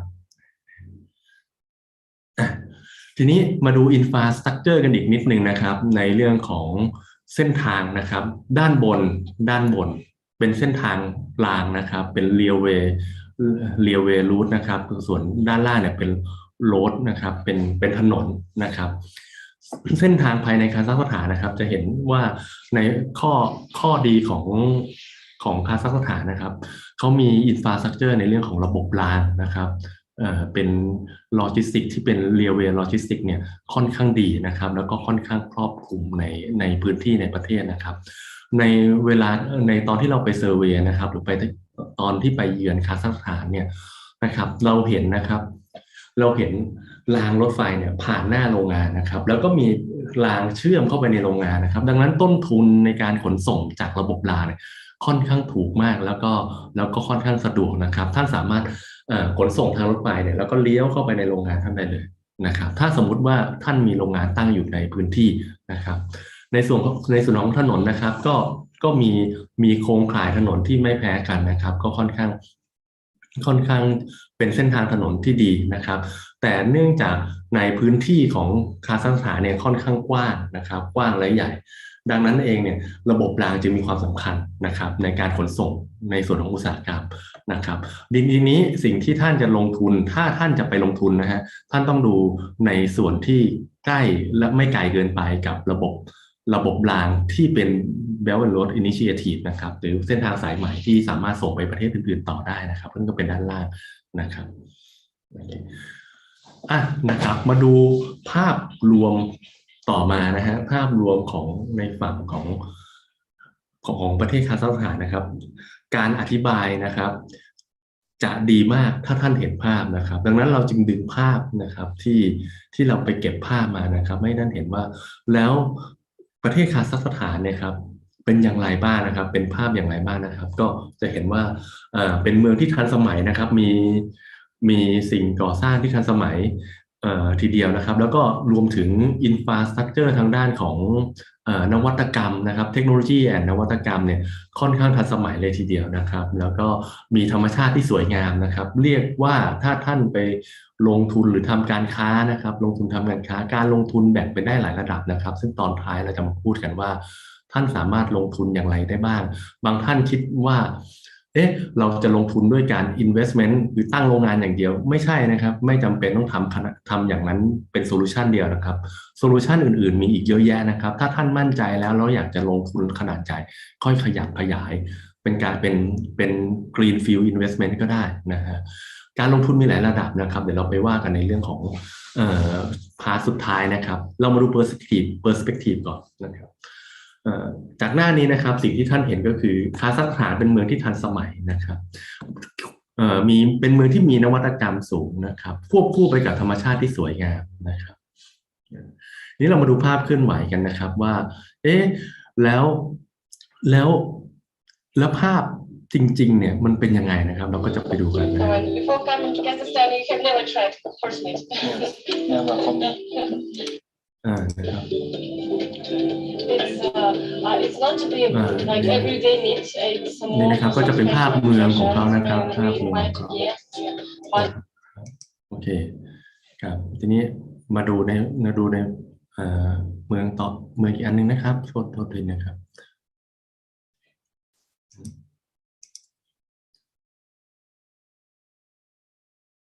โอเคครับทีนี้นอกจากตัวเมืองที่สวยงามนะครับนี่ก็จะเป็นตึกในภาพรวมภาพเปอร์สเปกทีฟของกลุ่มนะครับของกลุ่มภาพในตัวเมืองนะครับในเมืองหลวงของคาซัคสถานเนี่ยนะครับท่านก็จะเห็นว่ามีเมืองที่ค่อนข้างเติบโตนะครับมีตึกมากมายนะครับที่สร้างเสร็จไปแล้วนะครับและกำลังสร้างอันนี้ก็จะเป็นแลนด์มาร์คของเขานะครับแน่นอนในเรื่องของนวัตกรรมท่านมาดูตรงนี้นะครับก็ในตอนที่เราไปเซอร์เวย์นะครับผมก็ได้ไปดูนะครับไปดูเยี่ยมชมในส่วนนี้นะฮะปรากฏว่าค่อนข้าง ขอไปครับค่อนข้างตื่นตาตื่นใจนะครับซึ่งในส่วนนี้เนี่ยค่อนข้างที่จะมีความมีเทคโนโลยีที่ก้าวล้ำทันสมัยนะครับเรียกง่ายๆว่าเป็นต้นกำเนิดของเรื่องของดิจิทัลนอแมดนะครับก็คือคนที่ทำงานนะครับโดยที่มูฟไปในที่ต่างๆที่ตัวเองชอบแล้วก็สร้างสรรค์ผลงานที่ดีได้นะครับตรงนี้เป็นอินฟราสตรัคเจอร์ที่ดีนะครับแล้วรวมถึงการมี incubation hub นะครับในพื้นที่ที่เมืองหลวงนะครับในตรงนี้ด้วยนะครับห้างสรรพสินค้าต่างๆนะครับเป็นห้างสรรพสินค้าที่ทันสมัยนะครับนี่เป็นภาพที่เป็นห้างสรรพสินค้าของเขานะครับก็ค่อนข้างมี potential มากๆนะครับทีนี้เรามาดูด้านล่างต่อนะครับด้านล่างแล้วตลาดของเขาเราเป็นยังไงบ้างนะครับเดี๋ยวเราจะไปลงรายละเอียดในเชิงของโอกาสทางสินค้าต่างๆอีกทีนึงท่านจะเห็นเวลาเรามองตลาดนะครับเราดูผลิตภัณฑ์ในตลาดนะฮะว่าก็จะมีผลิตผลนะครับที่เป็นผลไม้เมืองหนาวนะครับผลไม้เมืองหนาวนะครับที่มีผลผลิตที่ดีนะครับบางส่วนผลิตภายในประเทศนะครับแล้วบางส่วนก็สามารถนำเข้ามาจากจากการค้าชายแดนนะครับจากทางประเทศด้านที่ติดทางด้านล่างนะครับก็มีผลิตผลที่ดีนะครับก็ import เข้ามาด้วยนะครับนั้นกลุ่มประเทศ CIS เนี่ยเขาใน5ประเทศเนี่ยเขาค่อนข้างรวมตัวกันอย่างกลมเกลียวนะครับมีความสนิทสนมกันแล้วก็มีความร่วมมือที่ดีต่อกันนะครับมีความสัมพันธ์ที่ดีต่อกันดังนั้นถ้าท่านคิดว่าไปลงทุนแล้วจะขาดอะไรแล้วถ้าสมมุติว่ามีเรื่องไหนที่เป็นอุปสรรคต่อการลงทุนเนี่ยท่านมองประเทศรอบข้างเพิ่มเติมได้นะครับก็คือมองว่าเราจะดึงบางส่วนที่เป็นทรัพยากรที่จำเป็นเนี่ยอย่างเช่นแรงงานที่เป็น non skill labor เนี่ยได้ภายในคาซัคสถานไหมถ้าคิดว่าเราอยากจะจ้างแรงงานด้วยเนาะแล้วอาจจะมาจากทางฝั่งของประเทศรอบข้างด้วยก็ได้นะครับหรือการทำธุรกิจเองเนี่ยก็ไม่จำเป็นต้องขายแค่ในประเทศนะครับขายในประเทศรอบข้างที่ผ่านการค้าชายแดนก็ได้หรือจะส่งไปยุโรปก็ได้นะครับทีนี้มาดูในส่วนของ สินค้านำเข้าส่งออกนะครับในภาพรวมนะครับสินค้าคาซัคสถานนำเข้านะครับอันนี้ก็เป็นการส่งออกนะครับส่วนใหญ่สินค้าส่งออกของคาซัคสถานก็เป็นสินแร่ต่างๆนะครับเป็น mining ต่างๆนะครับเป็น mineral นะครับแล้วก็เป็นแร่ธาตุเป็น mineral oil นะครับแล้วก็สตีลนะครับส่วนสินที่นำเข้านะครับก็คือเป็นแมชชีนนะครับแมชชีนแล้วก็อิเล็กทรอนิกส์พาร์ทนะครับต่างๆนะฮะทีนี้ไปดูในส่วนที่เป็นรายละเอียดเชิงลึกๆกันนะครับไม่เห็นภาพว่าแล้วประเทศไหนล่ะที่คาซัคสถานนำเข้าเป็นประเทศหลักๆนะครับมาดูเราแบ่งเป็น2เรื่องนะฮะเรื่องที่1เป็นเรื่องของ Product ก่อนแล้วเดี๋ยวเราค่อยไปดูเรื่องของ Service กันนะครับในเรื่องของ Product นะครับ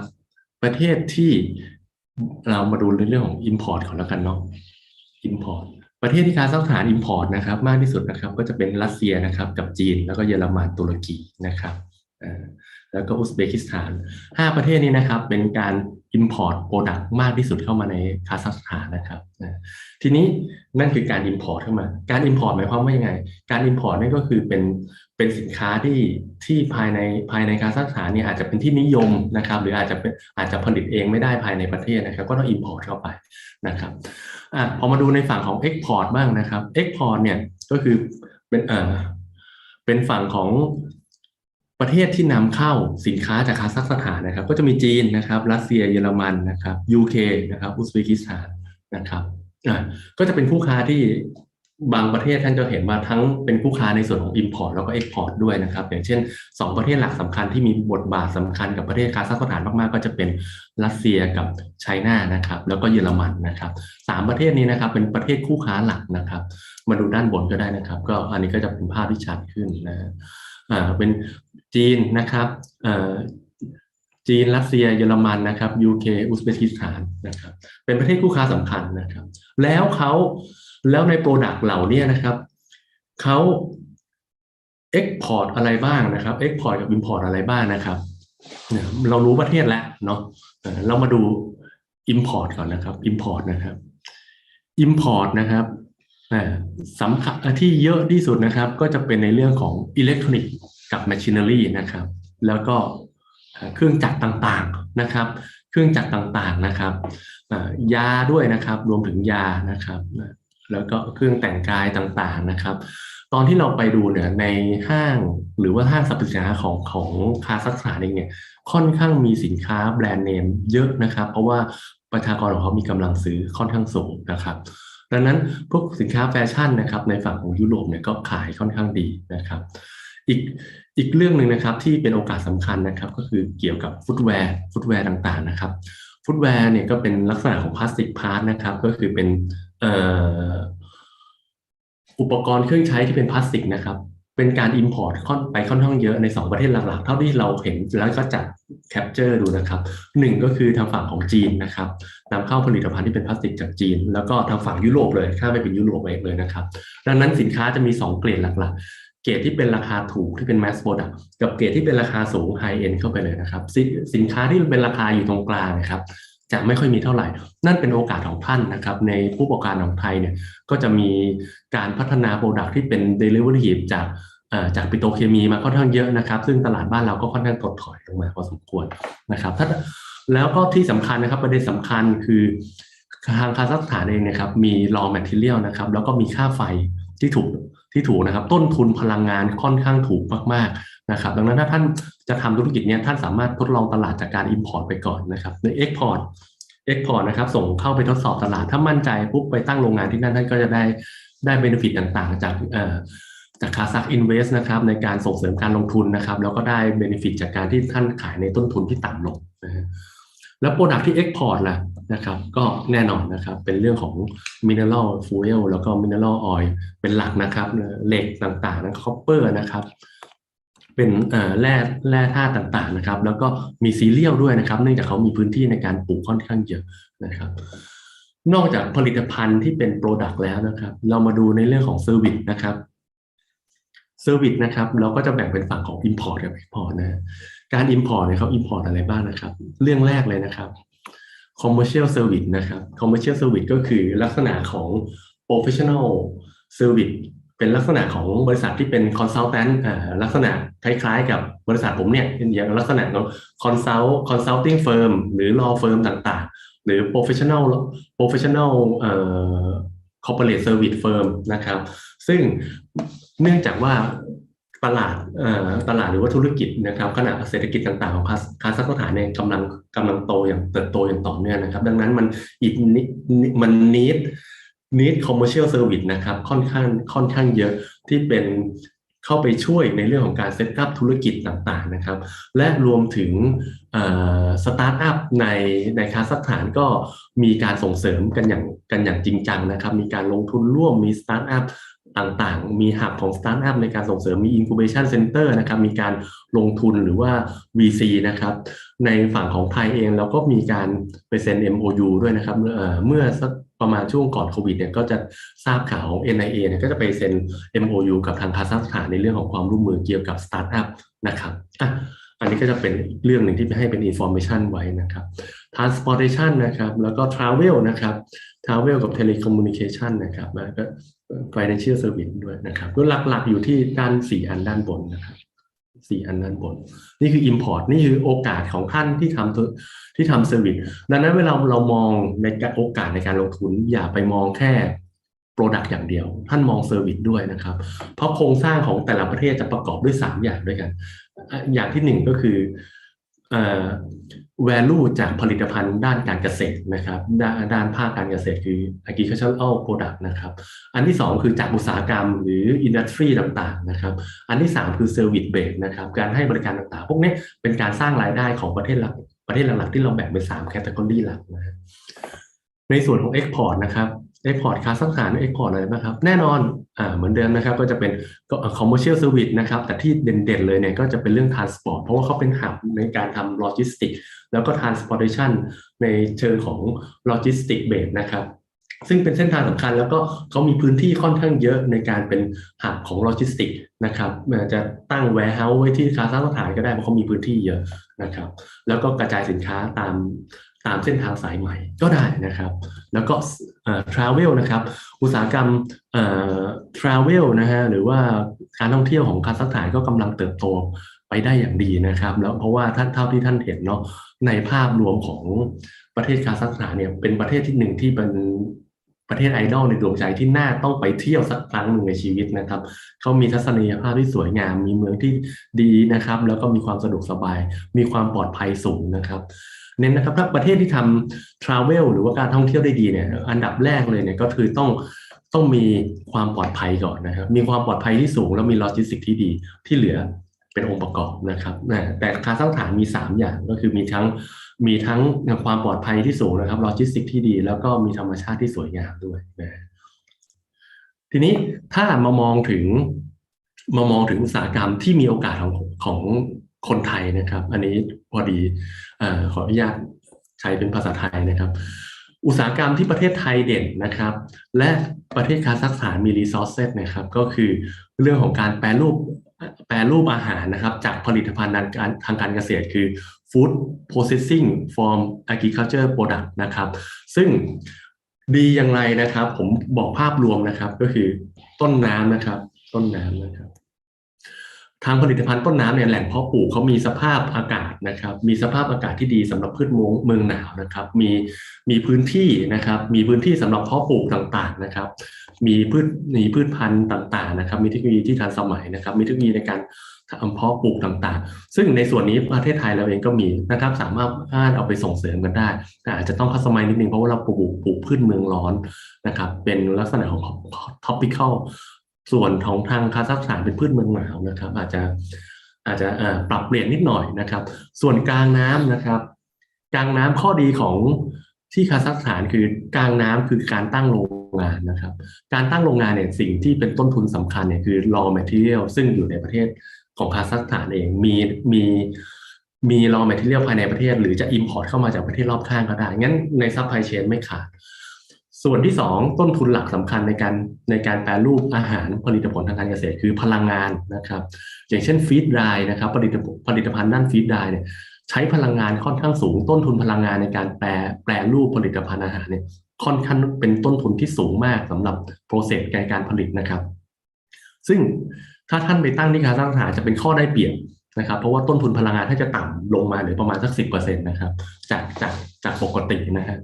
นี่ก็จะเป็นข้อดีนะครับแต่ทั้งนี้ทั้งนั้นนะครับการแปรรูปอาหารต้องอาศัยความเชี่ยวชาญในของเชิงของกระบวนการใน production process นะครับและมาตรฐานต่างเช่นมาตรฐาน GMP SACCP ที่เป็นมาตรฐานในการผลิตนะครับและexport สู่ประเทศที่3ได้นะครับดังนั้นเนี่ยตรงนี้ก็จะเป็นโน้ตฮาวในฝั่งที่ประเทศไทยมีความถนัดเอาไป mix and match กันนะครับก็จะทำให้ได้สินค้าไปนะครับจากผลิตภัณฑ์ทางด้านการเกษตรที่สามารถขายภายในประเทศได้นะครับและสามารถ export ไปยังประเทศต่างๆได้นะครับแน่นอนผลิตผลทางการเกษตรเนี่ยอันที่หนึ่งก็คือในเรื่องของผลิตภัณฑ์จากการเพาะปลูกนะครับผลไม้เมืองหนาวต่างๆหรือว่าพืชไร่ต่างๆแต่ก็ไม่จำกัดแค่เป็นพืชผลทางการเกษตรนะครับคือเนื้อสัตว์แปรรูปนะครับหรือว่าพวกmeat industry นะครับทางฝั่งของคาซัคสถานเองมีปศุสัตว์พื้นที่ปศุสัตว์ที่ดีและกว้างมากเลี้ยงอย่างเช่นเลี้ยงสัตว์ต่างๆนะครับในพื้นที่ที่สามารถปล่อยได้และอากาศที่ดีดังนั้นเนื้อสัตว์ต่างๆค่อนข้างมีคุณภาพสูงนะครับรวมทั้งในเรื่องของขนสัตว์ต่างๆนะครับก็จะเป็นในเรื่องของเนื้อเนี่ยการแปรรูปเนื้อสัตว์เนี่ยก็จะเป็นเรื่องหนึ่งที่สามารถเข้าไปทำได้นะครับเรามาดูภาพกันนะฮะเพื่อให้เห็นภาพนะครับในเชลเทรดแอนด์มาร์เก็ตในคาซัคสถานเนี่ยครับเป็นอย่างไรบ้างนะครับเอาแค่ในประเทศเองก่อนนะฮะจะเห็นว่าช็อปต่างๆนะครับหรือว่าห้างต่างๆเนี่ยมีสินค้าที่ทันสมัยนะครับเรียกได้ว่าเป็นสินค้าที่มีความทันสมัยค่อนข้างสูงนะครับเป็นโมเดิร์นนะครับเป็นสินค้าที่เป็นโมเดิร์นเลยทีเดียวนะฮะแล้วก็มีพืชผลไม้เมืองหนาวแล้วก็มีเนื้อต่างๆนะครับค่อนข้างเยอะนะครับมีเนื้อที่โดดเด่นในคาซัคสถานก็คือเนื้อม้านะครับแล้วก็เป็นเนื้อคุณภาพที่มีความยูนิคนะครับอย่างแล้วมาดูในภาพต่อมานะฮะในภาพต่อมานะครับในเรื่องของนะครับ Dairy Product นะครับ Dairy Product ทำได้ไหม Dairy Product ก็สามารถทำได้นะครับ Dairy Product สามารถทำได้นะครับซอสต่างๆนะครับingredient หรือ seasoning ต่างๆนะครับสามารถมีขายค่อนข้างเยอะนะครับ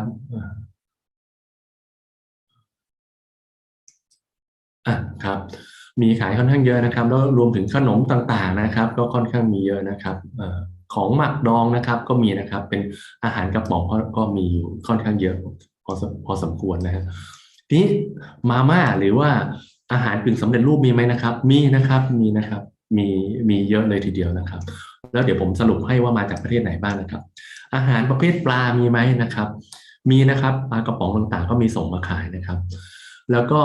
ในพื้นที่นะครับทางผู้บริโภคในประเทศเนี่ยครับก็นิยมบริโภคเนื้อนะฮะบริโภคเนื้อนะครับแล้วก็พืชผักต่างๆนะครับแล้วรวมถึงอาหารทะเลด้วยนะครับแต่อาหารทะเลเนี่ยจะเป็นถ้าอย่างกุ้งเนี่ยครับถ้าอย่างกุ้งเนี่ยจะเป็นกุ้งแช่แข็งแช่เยือกแข็งเลยนะครับก็ค่อนข้างมีข้อจำกัดในเรื่องของรสชาตินิดนึงนะครับถ้าท่านไหนที่คุ้นเคยกับรสชาติที่เป็นอาหารทะเลสดเนี่ยก็จะมีข้อจำกัดนิดนึงนะฮะโอเคนะครับผลิตภัณฑ์ส่วนใหญ่เดี๋ยวเราดูเรื่องอาหารในส่วนนี้ก่อนนะครับผลิตภัณฑ์ส่วนใหญ่นะครับนำเข้ามาจากเกาหลีนะครับดังนั้นประเทศที่เป็นคู่ค้าสำคัญในการส่งสินค้าเข้ามาเนี่ยก็คือเกาหลีเนื่องจากทางของในฝั่งของประเทศเกาหลีกับคาซัคสถานมีความสัมพันธ์เข้ามากันอย่างยาวนานนะครับแล้วก็มีประชากรส่วนใหญ่นะครับมีประชากรที่เป็นชาวเกาหลีเนี่ยเข้ามาทำธุรกิจในคาซัคสถานค่อนข้างมากนะครับจะสังเกตได้จากว่ามีร้านอาหารที่เป็นร้านอาหารเกาหลีเนี่ยค่อนข้างเยอะในคาซัคสถานนะครับดังนั้นท่านที่ชื่นชอบผลิตภัณฑ์เกาหลีแล้วไปลงทุนที่เนี่ยนะครับก็ท่านไม่ต้องกลัวว่าจะขาดอาหารเกาหลีนะครับมีเยอะนะครับและผลิตภัณฑ์ของไทยมีไหมนะครับถามว่ามีไหมมีนะครับแต่ไม่ได้เอ็กพอร์ตโดยคนไทยนะครับก็จะเป็นการที่ไปเอ็กพอร์ตโดยนักธุรกิจเกาหลีนะครับแล้วก็มาวางเชลที่คาซัคสถานนะครับอันนี้ก็เป็นเส้นทางรูทตลาดสดเป็นยังไงบ้างนะครับตลาดสดก็อย่างที่ท่านเห็นนะครับก็เป็นตลาดที่ทันสมัยนะครับเรียกว่าทันสมัยได้เลยนะ ก็ตลาดสดก็มีความสะอาดสะอ้านนะครับมีผลิตภัณฑ์ต่างๆนะครับมีผลิตภัณฑ์ที่เป็นอบแห้งต่างๆด้วยนะครับมีผลไม้สดก็มีนี่นอกจากในส่วนของนะครับนอกจากในส่วนของอาหารมีอะไรอีกนะครับในเรื่องของกลุ่มพลาสติกนะครับเราจะกลุ่มพลาสติกนะครับในต้นทางของคาซัคสถานนะครับมีraw materialที่ดีนะครับในส่วนของการขึ้นรูปนะครับยังมีโรงงานไม่มากนักเพราะฉะนั้นถ้าท่านจะไปลงทุนเนี่ยถ้าจะทำในส่วนเนี้ยก็เสนอว่าลองทดสอบตลาดจากการส่งออกไปก่อนนะครับแล้วสักพักหนึ่งท่านส่งออกแล้วขายได้ดีนะครับท่านก็จับคู่กับผู้ประกอบการที่เป็นพาร์ทเนอร์ท่านในการส่งออกไปเนี่ยแหละแล้วก็ไปตั้งโรงงานที่นั่นท่านก็จะ enjoy investment promotion benefit นะครับแล้วก็ในเรื่องของ low cost energy นะครับจากประเทศคาซัคสถานได้นะครับแล้วก็ชิ้นส่วนพลาสติกต่างๆนะครับค่อนข้างเป็นโอกาสมากนะครับเพราะว่าสามารถนำไปใช้ได้กับในเรื่องของเฟอร์นิเจอร์นะครับอุปกรณ์ต่างๆนะครับแล้วก็อุปกรณ์ยานยนต์ต่างๆนะครับเครื่องใช้ไฟฟ้าต่างๆของเล่นเด็กนะครับก็มีค่อนข้างเยอะแล้วรวมถึงอุตสาหกรรมด้วยนะครับด้วยถังกะละมังหม้อนะครับก็ยังเป็นโอกาสที่ยังมีอยู่ค่อนข้างเยอะนะครับสำหรับผู้ประกอบการไทยอันนี้ก็เอาภาพมาฝากกันนะฮะให้เห็นภาพว่าผลิตภัณฑ์ที่เกี่ยวกับพลาสติกมีอะไรบ้างนะครับมีที่แรปอาหารนะครับมีอุปกรณ์ที่ใช้ในครัวเรือนต่างๆนะครับเครื่องครัวต่างๆนะครับเป็นพลาสติกถ้าเป็นเกรดลักษณะนี้จะส่วนใหญ่จะนำเข้าจากทางยุโรปนะครับถ้าเป็นเกรดดีๆนำเข้าจากทางยุโรปนะครับถ้าเป็นเกรดที่ราคาต่ำลงมาหน่อยเนี่ยก็จะเป็นของจีนนะครับตรงกลางไม่ค่อยมีนะครับตรงกลางไม่ค่อยมีทีนี้พอเราดูเรื่องเทรดแอนด์มาร์เก็ตนะครับอีกตัวหนึ่งที่น่าสนใจนะครับก็คือในเรื่องของ travel industry นะครับ travel industry เนี่ยก็เป็นโอกาสในการที่ท่านลองดูเมืองดูความน่าไปเที่ยวน่า enjoy ในการไปเที่ยวนะครับเป็นเมืองที่เห็นแล้วก็สบายตานะเห็นแล้วมีความสวยงามนะครับการทำงานล่ะมีบรรยากาศการทำงานยังไงบ้างตึกออฟฟิศต่างๆมีความทันสมัยนะครับแล้วมีบรรยากาศที่ดีต่อการทำงานอาหารเป็นยังไงบ้างนะครับถ้าท่านพานักท่องเที่ยวไปอาหารก็ไม่ต้องเป็นห่วงนะครับก็ค่อนข้างมีรสชาติที่ดีนะครับนะฮะอย่างเช่นอาหารเราก็โชว์นะครับใกล้เที่ยงแล้วด้วยนะครับแล้วก็ให้ดูในรูปของอาหารกันนะครับท่านสามารถ enjoy delicious เมนูได้หลายเมนูนะครับไม่ต้องห่วงเรื่องอาหารไม่ขาดแคลนนะฮะออฟฟิศก็ดูทันสมัยใช่ไหมภาพบรรยากาศต่างๆนะครับในเมืองนะฮะก็มีความทันสมัยค่อนข้างเยอะนะครับอันนี้เป็นแลนด์มาร์คของเขาและเป็นแหล่งท่องเที่ยวด้วยนะครับเป็นแหล่งท่องเที่ยวด้วยนะครับห้างของเขาก็จะมีความโดดเด่นเป็นเอกลักษณ์ในเรื่องของการดีไซน์นะครับห้างค่อนข้างมีเยอะนะครับสินค้าก็มีความหลากหลายนะครับในเรื่องอื่นๆนะฮะในเรื่องมาดู perspective สภาพแวดล้อมต่างๆกันนะครับโครงข่ายการเดินทางถนนหนทางต่างๆสะดวกสบายนะครับเดินทางได้ง่ายนะครับมีร้านอาหารนะครับมีร้านอาหารให้ท่านได้ enjoy นะครับบรรยากาศก็ดีนะฮะมีห้างสรรพสินค้าต่างๆงั้นเดี๋ยวก่อนที่จะแปลนี้นะครับให้ดูทำไมให้ดูว่าถ้าท่านที่ขายสินค้าหรือว่าทำโปรดักต์ที่เกี่ยวกับมีความโมเดิร์นเนี่ยก็ไม่ต้องห่วงมี distribution channel ให้ท่านแน่นอนนะครับแล้วนอกจากเที่ยวเมืองเที่ยวอะไรได้อีกนะครับ environment เลยครับนะครับอันนี้ก็เป็นทางรถไฟต่างๆนะครับอนุสาวรีย์มีแลนด์มาร์คต่างๆให้ท่านเลือกมากมายนะครับและเส้นทางธรรมชาติที่สวยงามนะครับเนี่ยก็มีน้ำตกนะครับเขื่อนต่างๆที่สวยงามนะครับอย่างเช่นที่ท่านเห็นไปในรูปนะฮะอันนี้ก็จะเป็นภาพที่ผมประทับใจมากนะครับเป็นอากาศดีมากนะครับประมาณสัก10 กว่าองศาเท่านั้นเองแล้วก็มีภูเขานะครับมีภูเขาน้ำแข็งนะครับมีเขื่อนนะครับที่เดินทางไปได้ไม่ยากมากนะครับใกล้ๆกับกรุงอัลมาตี้นะครับแล้วก็มีพื้นที่เยอะแยะเลยนะครับถ้าสามารถ export travel industry สำหรับคาซัคสถานได้อีกเยอะนะฮะได้อีกมากนะครับทีนี้มาเรื่องสุดท้ายในเรื่องของ solution นะครับ solution ว่าเราจะทำอย่างไรในการที่ถ้าเราเริ่มสนใจในการ ที่จะไปเปิดตลาดในคาซัคสถานนะครับแน่นอนนะครับสเตจของการสเกลติ้งก่อนนะครับการสเกลติ้งเป็นสเตจที่สำคัญนะครับเป็นสเตจที่เป็นระหว่าง investment กับเริ่มเซตอัพธุรกิจนะครับท่านสเกลสิ่งที่เป็น potential market นะฮะ เป็นโปรดักที่มี potential ในตลาดที่ท่านเห็นภาพไปเมื่อสักครู่นะครับหรือจะเป็นเซอร์วิสก็ได้นะครับท่านสเกลติ้งในสินค้าที่มีศักยภาพนะครับแล้วก็ปรับเปลี่ยนให้เข้ากับพื้นที่นั่นเรียกว่านวัตกรรมนะครับพอปรับเปลี่ยนให้เข้ากับพื้นที่มีศักยภาพในเชิงพาณิชย์เนี่ยท่านก็ได้นวัตกรรมพร้อมที่จะลุยตลาดนะครับแล้วก็ทำตามโปรเซสไปนะครับในการทำธุรกิจเสร็จปุ๊บท่านลองทำธุรกิจไปสักพักหนึ่งท่านอยากขยายตลาดท่านก็ทำ business matching ก็ได้นะครับทำ business matching นั่นหมายความว่าท่านก็จะ execute ในเรื่องของการต่อยอดธุรกิจแล้วนอกจากมี product ท่านมี solution อื่นๆไหมมี service พ่วงไหมมี solution ในการให้บริการต่อเนื่องหลังจากซื้อสินค้าไหมนั่นคือ integrate solution ทางธุรกิจนะครับมันก็จะทำให้ท่านมีเสน่ห์น่าสนใจในการทำ business matching นะครับก็เป็นการเรียกพาร์ทเนอร์นะครับดึงดูดพาร์ทเนอร์ได้ดี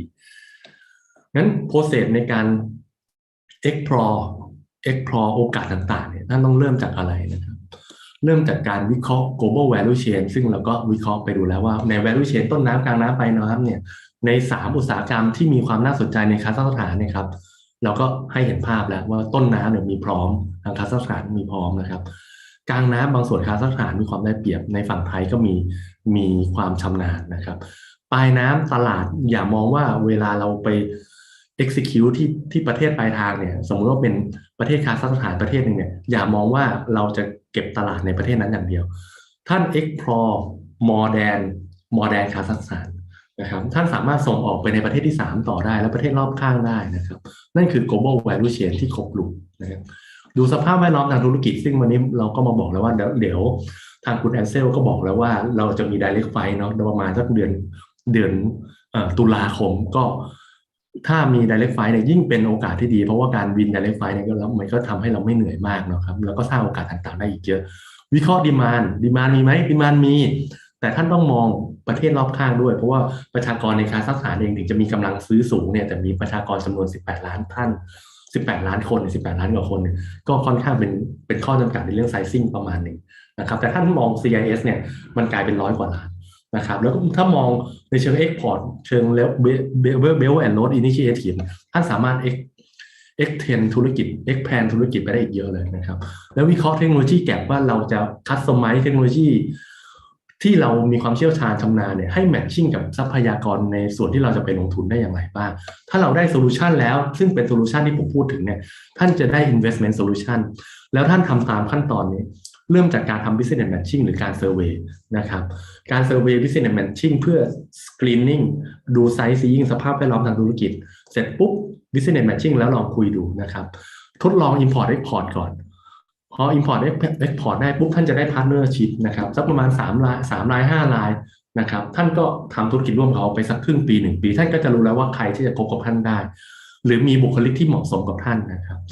หลังจากนั้นท่านมั่นใจแล้วท่านไหนจะเป็น partnership ท่านก็ไปต่อ joint venture นะครับการลงทุนธุรกิจระหว่างประเทศถ้าท่านเป็นมือใหม่แนะนำว่าอย่าลงคนเดียวท่านหาพาร์ทเนอร์ธุรกิจซึ่งทาง Ken Invest หรือทางทีมงานเนี่ยก็จะมีความเชี่ยวชาญในการหาธุรกิจให้กับหา business matching ให้กับท่านอยู่แล้วนะครับทั้งทีมคุณแอนเซลเองนะครับหรือทีมทางฝั่งของ Ken Invest นะครับหรือทีมทางฝั่งของสถานทูตนะครับก็ยินดีที่จะช่วยเหลือท่านในการสร้างธุรกิจสร้างโอกาสใหม่ๆร่วมกันระหว่างไทยกับคาซัคสถานนะครับหรือการจอยธุรกิจต่างๆนะครับเพื่อให้เกิดขึ้นในอนาคตได้นะครับหลังจากนั้นถ้าท่านจะขยายธุรกิจเป็นกินเฟีลลงทุนเองด้วยตัวเองได้ก็ขึ้นอยู่กับความพร้อมของท่านแหละนะครับแต่โซลูชันที่ดีที่สุดไม่แนะนำให้ท่านเดินคนเดียวนะถ้าท่านมีเพื่อนเยอะเพื่อนจะพาท่านไปขยายธุรกิจได้ไกลนะฮะก็จะเป็นโซลูชันที่ดีที่สุดนะฮะดังนั้นพอท่านวิเคราะห์โอกาสข้อมูลต่างๆนะครับทั้งที่เราให้ไปในวันนี้นะครับแล้วก็ที่ให้ไปในวันนี้ยังไม่เพียงพอสำหรับการตัดสินใจนะครับสิ่งที่ท่านต้องตัดสินใจก็คือท่านต้องไปดูด้วยตาเราเองก่อนนะครับแล้วก็ทดลอง validate ขั้นตอนสำคัญที่สุดนะครับในการทำธุรกิจคือ validate partner ไม่ว่าจะเป็น export import ก็ตามหรือว่าจะเป็น joint venture หรือว่าการลงทุนก็ตามท่านต้อง validate partner ก่อน แต่ท่านต้องศึกษาไปก่อนคือในเรื่องของการดูเรื่องของ feasibility study หรือว่า technology analysis กับ market analysis แล้วก็ตั้ง business model ไว้เป็นตุ๊กตานะครับเพื่อให้มีโซลูชันที่เป็นตุ๊กตาในการไปเจรจาหรือไปคุยกับเขาว่าสินค้าเรามี positioning อยู่ที่ตรงไหนมูลค่าเท่าไหร่นะครับมูลค่าเท่าไหร่เทคโนโลยีเทรนด์ในโลกเป็นอย่างไรนะครับเทคโนโลยีเทรนด์ในกลุ่มของประเทศที่เรากำลังจะเข้าไปเนี่ยเป็นอย่างไรบ้างแล้วก็เทรนด์ย่อยๆของเทคโนโลยีประกอบเนี่ยเป็นอย่างไรนะครับแล้วเราเองเนี่ยมี intellectual property หรือว่าทรัพย์สินทางปัญญาเนี่ยอะไรอยู่บ้างในการไปคุยกับคนอื่นๆเขานะฮะนั่นก็จะเป็นโซลูชันสำเร็จรูปนะครับซึ่งถ้าในส่วนนี้ถ้าท่านไหนสนใจนะครับให้เราช่วยเข้าไป explore หรือว่าช่วยดำเนินการศึกษา study นะครับในส่วนนี้ CAP value เราก็มีความถนัดแล้วก็ยินดีเข้าไปช่วยเหลือทุกท่านนะครับแต่ทีนี้ไกด์ไลน์นะครับไกด์ไลน์ในส่วนของเวลาแล้วเราจะเริ่มยังไงนะครับเริ่มยังไงเริ่มนะครับผมแนะนำให้ว่าท่านอาจจะแบ่งเป็น3ช่วงครับช่วงที่1ช่วงที่2ช่วงที่3ช่วงแรกเป็นเรื่องของการสตาร์ทอัพสตาร์ทธุรกิจนะครับท่านอาจจะเริ่มจากการส่งออกนะครับในเรื่องของ investment solution หา investment solution แล้วก็ทำ business exploration ไปก่อนนะครับแล้วก็ประเมินกลุ่มลูกค้าภายในประเทศก่อนลองดูภายในประเทศก่อนนะครับในช่วงแรกนะครับในช่วงแรกแล้วก็สร้าง competitive advantage จากกลยุทธ์ในเรื่องของการเน้นคุณภาพและการสื่อสารข้อมูลนะครับให้กับกลุ่มลูกค้าหา distribution channel ดีๆแล้วก็เริ่มสร้างแบรนด์นะครับในกลุ่มของ organization นะครับกลยุทธ์ที่เราแนะนำให้ท่านทำก็คือ mix staff นะครับเพื่อ mix culture และ mix staff เป็น local staff แล้วก็บวกกับสตาฟของทางฝั่งท่านเองนะครับแล้วก็ flexible organization ไว้ก่อนอย่าเพิ่งไปฟิกนะฮะ financial นะครับแนะนำว่าช่วงแรกก็ทำเป็น owner investment นะครับแล้วก็เงินกู้จากทางฝั่งของท่านไปก่อนนะครับในช่วงแรกก่อนที่จะขยายต่อถ้าท่านเริ่มมั่นใจแล้วในปีที่2ปีที่3นะครับท่านอาจจะ joint venture นะครับแล้วก็ในระหว่างนี้ท่านมีข้อมูลและท่านสามารถconnect กับภาครัฐของเขาได้ไม่จำเป็นต้องเป็นภาครัฐของทางฝั่งของประเทศปลายทางอย่างเดียวนะครับท่านควรจะ connect ทั้งภาครัฐของไทยและภาครัฐของคาซัคสถานทั้งคู่นะครับ in both side นะครับ in both country นะครับ government in both country it very potential very essential for investment นะครับมีความสัมพันธ์มากๆในการที่ท่านไปลงทุนแล้วก็ถ้าท่านจะลงทุนตั้งโรงงานท่านก็ไปตั้งใน EPZ นะครับหรือ SEZ นะครับซึ่งทางฝั่งของKazakh Invest ก็ให้ข้อมูลมาแล้วมี13โซนนะครับ13 Industrialโซนนะครับแล้วก็เริ่มขยายตลาดสู่กลุ่ม CIS นะครับแล้วก็ maintain quality นะครับ scale up ในเรื่องของ customer side นะครับหาพาร์ทเนอร์เพิ่มเติมนะครับ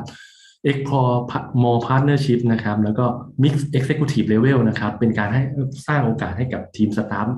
เป็นการ motivate ด้วยนะครับและสร้าง management system นะครับรวมถึงสุดท้าย พอท่านในเรื่องของการเงินเนี่ยท่านก็ไป explore ในเรื่องของการที่หาแหล่งทุนเพิ่มอย่างพอเริ่มขยายธุรกิจท่านอย่าใช้เงินของท่านเองแต่ฝ่ายเดียวนะครับท่านอาจจะให้พาร์ทเนอร์มาช่วยลงทุนเพิ่มหรือว่าfunding หรือหน่วยลงทุนต่างๆนะครับนักลงทุนต่างๆมาช่วยลงทุนเพิ่ม CVC ต่างๆนะครับสุดท้ายนะครับ ก็เพื่อให้ธุรกิจเนี่ยเกิดความยั่งยืนนะครับก็ท่านทำธุรกิจให้ยั่งยืนโดยการjoint venture หรือ greenfield นะครับแล้วก็ทำ global network นะครับขยายธุรกิจสู่สากลไปเลยนะครับแล้วก็เชื่อมกลุ่มลูกค้าเป็น CIS กับ BRI route นะครับก็คือเส้นทางการค้าสายไหมนะครับในเชิงของสายไหมท่านก็เชื่อมต่อกลุ่มลูกค้าในกลุ่มนั้นสามารถส่งไปที่จีนก็ได้หรือส่งไปที่ทางยุโรปก็ได้นะครับและสิ่งที่สำคัญนะครับท่านต้องทำ research and development นะครับต้องเริ่มทำนะครับเพื่อ execute potential product แล้วก็ทำให้ product มีความ variety ขึ้นนะครับแล้วก็สร้างแบรนด์ให้ยั่งยืน motivation strategy สำหรับองค์กรเพื่อให้คนในองค์กรมีความสนใจเพิ่มขึ้นนะครับมีความสนใจในการสร้าง value ให้กับองค์กรเพิ่มขึ้นนะครับสุดท้ายในเรื่องของกลยุทธ์ทางการเงินก็เป็น corporate investment แล้วก็ international funding ที่มาลงด้วยกันนะครับอันนี้ก็จะเป็นกลยุทธ์ไกด์ไลน์นะครับนี้หลายท่านอาจจะเริ่มสงสัยว่าแล้ว CIP value เราทำอะไรบ้างนะครับ CIP value เราก็จะมีลูกค้า reference ประมาณนี้นะครับส่วนใหญ่จะเป็นเบอร์ลำดับต้นๆในอุตสาหกรรมแล้วก็ภาครัฐนะครับในของไทยนะครับเองแล้วก็ขยายสู่ต่างประเทศด้วยนะครับ จัดมีการทำในเรื่องของ consulting ต่างๆนะครับ consulting ใน3 area หลักๆนะครับก็คือเรื่อง food นะครับเรื่อง health tech นะครับเรื่อง agricultural process นะครับอันนี้ก็เป็นประวัติงานที่เราทำมานะครับเป็นการ consulting เชิงนโยบายทำแผนธุรกิจทำ feasibility study แล้วก็มากกว่านั้นนะครับเราสามารถลงทุนร่วมได้นะฮะก็คือเราเป็นหนึ่งใน TED Fellow ก็คือเป็นหน่วยงานที่สามารถคัดเลือกแล้วก็เสนอสตาร์ทอัพนะครับแล้วก็สามารถให้ซีดฟันกับสตาร์ทอัพในการลงทุนต่างๆได้นะครับแล้วเราก็พาไปสู่ธุรกิจระหว่างประเทศต่างๆนะอันนี้สุดท้ายนะครับขออนุญาตฝาก CIP Value นะครับแล้วก็มีธุรกิจอยู่แค่3ด้านนะครับด้านที่1คือ Business Incubator การบ่มเพาะธุรกิจสตาร์ทอัพซึ่งไม่จำกัดเฉพาะเป็นสตาร์ทอัพนะครับเราเน้นในเรื่องของ Corporate Startup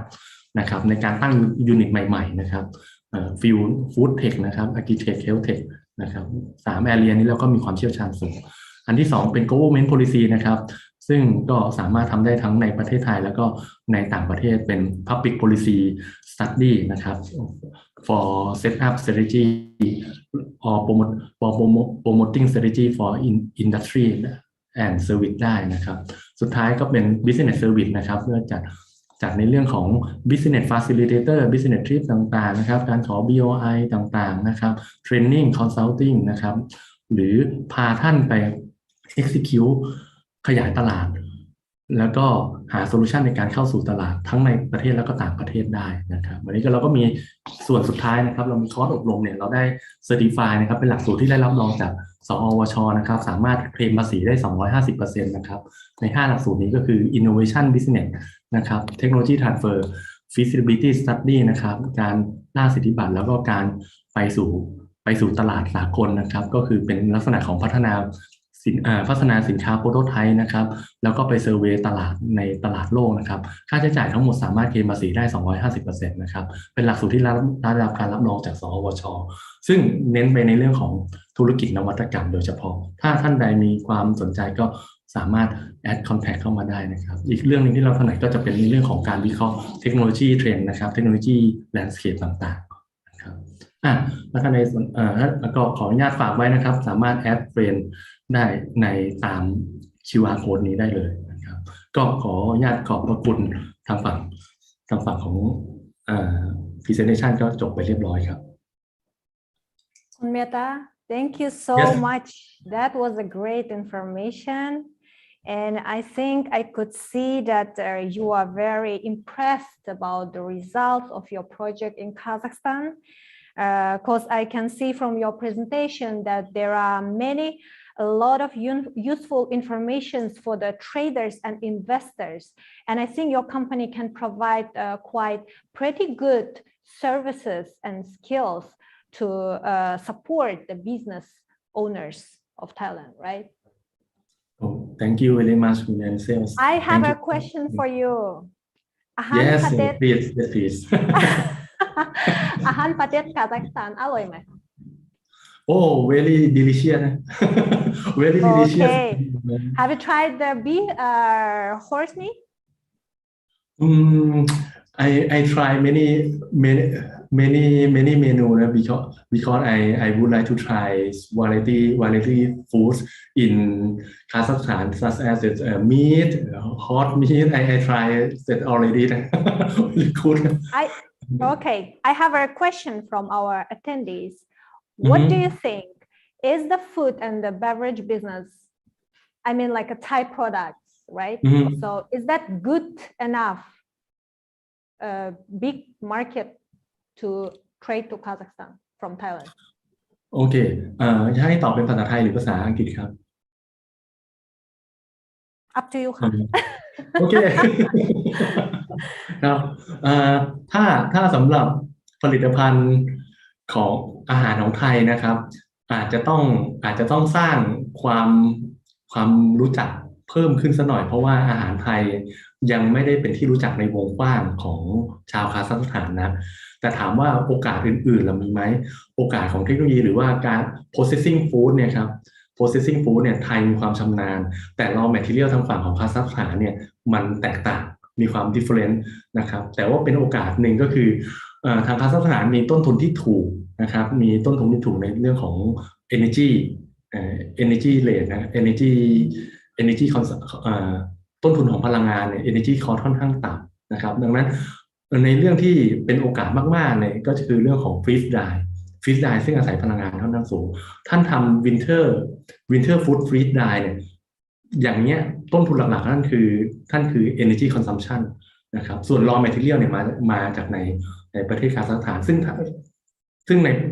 ในแถบนั้นเขาคุ้นเคยอยู่แล้วนะครับถ้าท่านทำ mix solution เนี่ยทำ solution การผลิตเป็น local food or fruit ก็ได้นะครับแล้วก็ใช้ process ในการผลิตเนี่ยจากโน้ตฮาวที่ท่านมีเนี่ยแล้วก็ลงตลาดในคาซัคสถานหรือว่า CIS เนี่ยสามารถขายได้และเป็นโอกาสที่ดีเนื่องจากเวลาเราไปในประเทศอื่นๆเนี่ยท่านต้อง customize และดู based on market perception เป็นหลักนะครับ market perception เป็นหลักแล้วท่าน customize ตามเทรดที่เขามีความชื่นชอบนะครับไปลองชิมก่อนว่าเขาชอบรสไหนแตกต่างกับรสที่ไทยชอบนะครับอาหารเกาหลีเองก็ที่ขายที่ไทยกับคาซัคสถานคนละรสชาติกันนะครับในนี้เป็นตัวอย่างนะครับ Okay, thank you so much. It was very great answer. And I agree with your ideas because there are many like as well local products that you can do the processing and promote the local brands there. That will be, I think, very successful. And I would like to invite as well the traders and investors to think about this. Thank you so much, Kun Mehta. Have a good day and see you soon. Thank you. Now Thank you. I would like to discuss with you about, before we are going for the lunch break, I would like to talk with you about our B2B matching business trip that we'll be handling in the coming to autumn in October and November. So the information of the project is we are having a B2B business matching that will be including a business matching one for full day, and then we have a market survey. The aim of this business matching is access and explore to trade and investment opportunity in Kazakhstan via meeting the local governments, meet Embassy of the Republic of Kazakhstan to the Kingdom of Thailand, meet Kazakh Invest Company, and as well B2B business matching to meet potential buyers and local investors to expand Thai products in the new destinations. Who should attend this trip as a factory owners, producers, international trading companies. What the sections of the business are very requested for the trading to Kazakhstan, I would say it's a food and beverage, beauty and health, as well healthcare, hospitality and tourism business. As you know now, Kazakhstan, they are developing the tourism as the tourism destination. They are developing many industries in the hotel and as well on the operation chain that we can find a lot of opportunities to provide Thai service there too.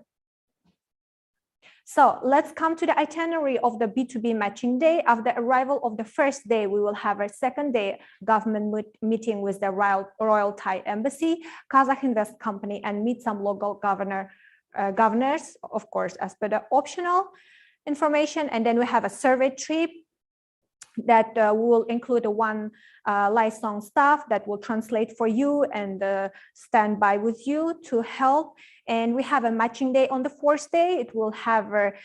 for full day in a hotel with a private translator for each company. And this will be a very great opportunity for you to meet the local partners and the potential buyers that we guarantee minimum 5 buyers for each company. And the last day, it will be a country introduction and leisure day.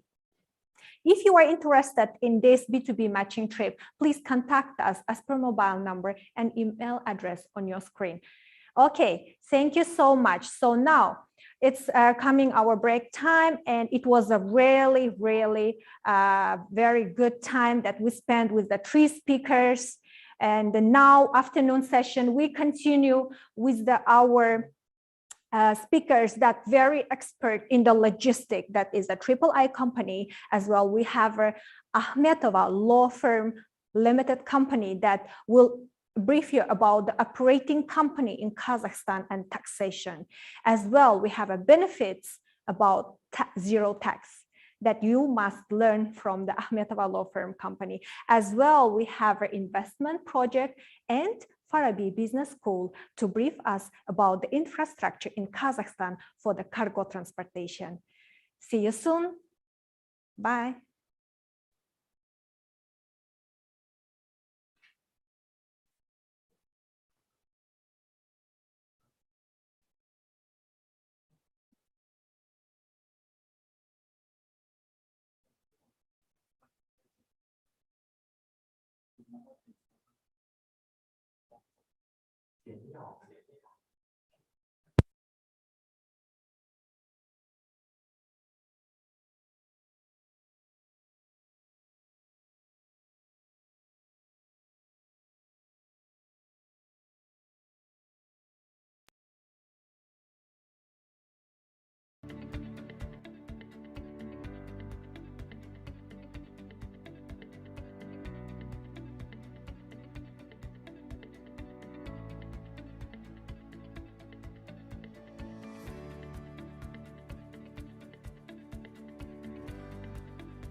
มีป่ะขึ้นมา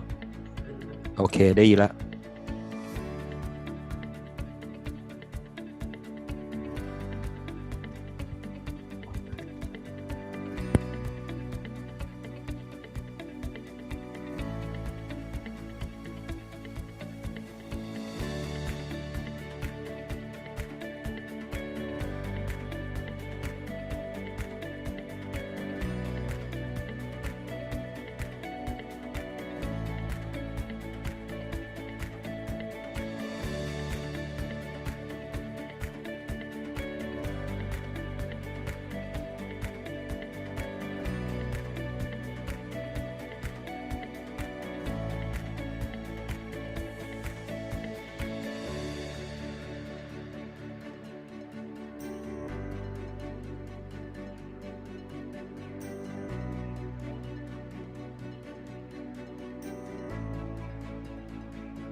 ได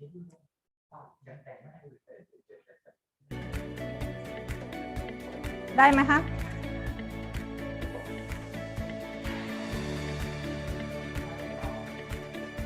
โอเคไหมคะ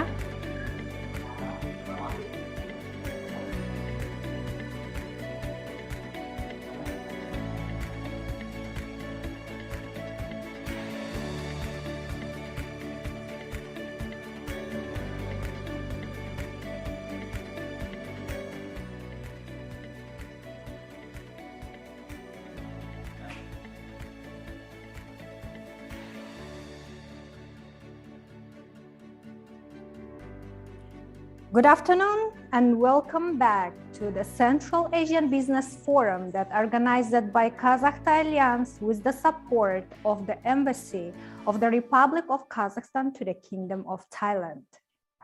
Let me remind you about our topic for today of our live webinar, Seek Trading and Investment Opportunities in Central Asia, Kazakhstan. So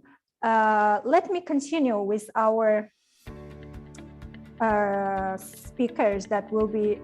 acting today and presenting their presentations. Before we go for our speakers, I would like to say thank you for our supporters and partners. Embassy of the Republic of Kazakhstan to the Kingdom of Thailand.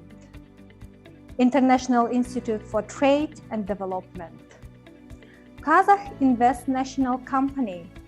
the organization where you can get full investment services and one-stop service. III Logistic Public Company, all transportation logistic companies that would like to request for the partnership, you can contact with the III Logistic. University of Thailand Chamber of Commerce for the great support in our organization of live webinar. Air Astana Airlines, direct flights to Kazakhstan, just only 6.5 hours. Nomad Media, lifestyle, news and media by Varin Zachdev, every day early morning. And Siam Coal Club Company for the live stream that we are organizing today, our webinar. Great team. So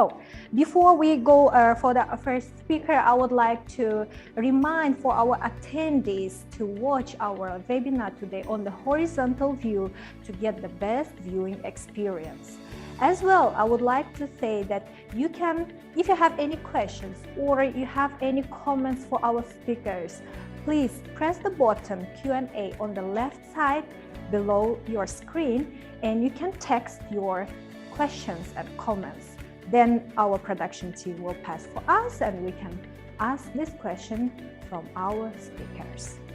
For the active top 5 participants from our live webinar, we have a special souvenir from the Air Astana airline company that it's have very nice like inside souvenirs that it will be very surprise souvenirs.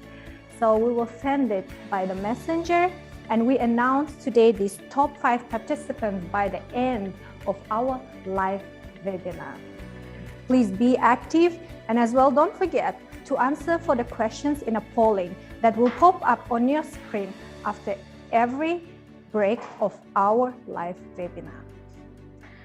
Okay, so in the morning today we spoke with the 3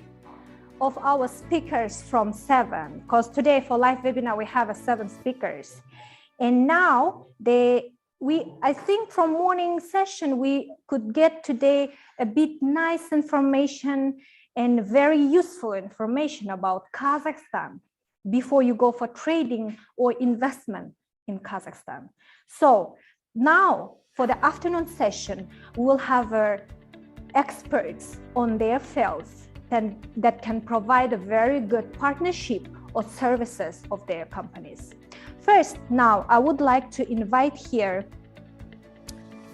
the lawyer that have 18 years experience in the banking, financing, investment, and corporate law. Mrs. Ainur Ahmetova, she is the managing partner and CEO Akhmetova Law Firm Company Limited. Ms. Akhmetova is, I think she has well known in Kazakhstan in the law firm as a specialized on the banking and investment for the big projects that come from international investors. So she's very quite keen on the local law as well for international investors and traders too. So Ms. Ainur, hello, how are you? Good afternoon. I'm so good. Thank you so much for joining our live webinar today. And I can see your great experience, and I would love to listen. What would you suggest today by the law side of the Kazakhstan? How Thai business people should do start the trading in Kazakhstan, and what they have to know about the law of Kazakhstan before they go for trading or investing there? Mm-hmm. Thank you very much, Asel, for the introduction. Very happy to be today with you. My congratulations to everyone to holding this event. I think this is useful for both Kazakhstan and Thailand. As far as you know, we are a very friendly country. According to this, lately in past 20 years, Kazakhstan adopted the regulations, made it more globalized, made it more internationally used and more understandable. Even though it is not an English law based, but since they have made so many changes in the regulation, now it is much more comfortable to do business in Kazakhstan. So we as a law firm, happy to be here and to help entrepreneurs from Thailand. Well, can I start with my presentation? Sure, of course. Please go on. And if there will be any questions from our attendees, I will pass for you, and we can discuss and give more clear details and clarify for them. But today, as I know from your presentation, you will talk about the AIFC and Astana Hub. That I think it's very interesting topic, because it's about the zero taxation, how to get at zero taxation as an international company in Kazakhstan, right? Yeah, sure. I will talk about this jurisdiction too. Let me explain. So we have the mainland. Can you see my presentation? Sure, we can see your presentation, and if you can make it for full screen, it would be very great. Yeah, I think it doesn't work. I'm sorry. It's not making. That's fine. Okay. Well, regarding the, let me explain. We have the Kazakhstan legislation. We have the Kazakhstan territory, which we call it mainland. And plus, to make it more attractive for investors for Kazakhstan, Kazakhstan made an enclave, made a separate inside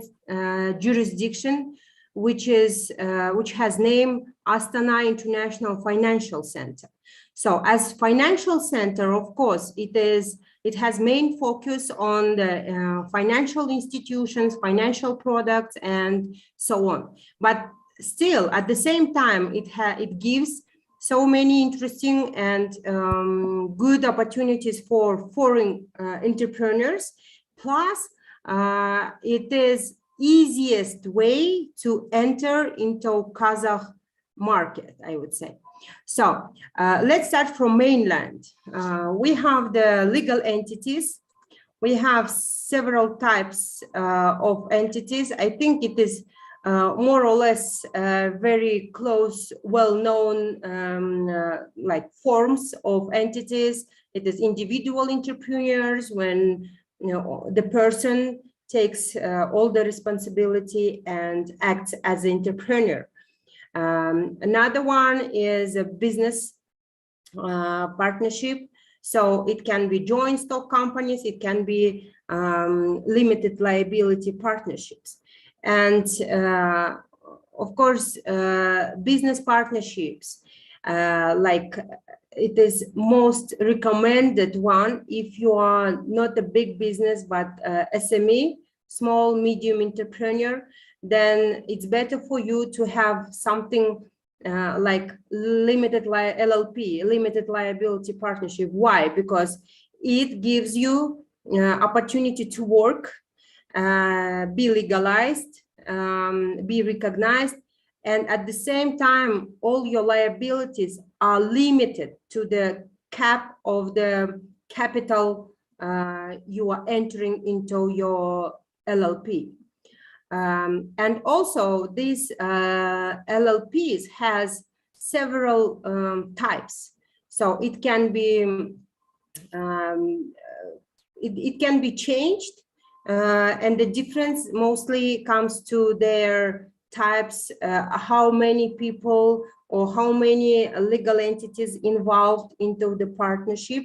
and the way of their liabilities. So some of the type is the full liability partnership, which is covers like individual entrepreneur. You are taking full liability and you cover all the liability of the company with all your assets, which is really risky, but well, this scheme also exists. Regarding the mostly what is popular is LLP, limited liability partnership. And we have this here, the comparative table, very short. In case you are really interested in deep, you can connect ASEL, and then they will be connecting us. We will always ready to help you and explain you more. So the main thing is that when you're opening the joint stock companies,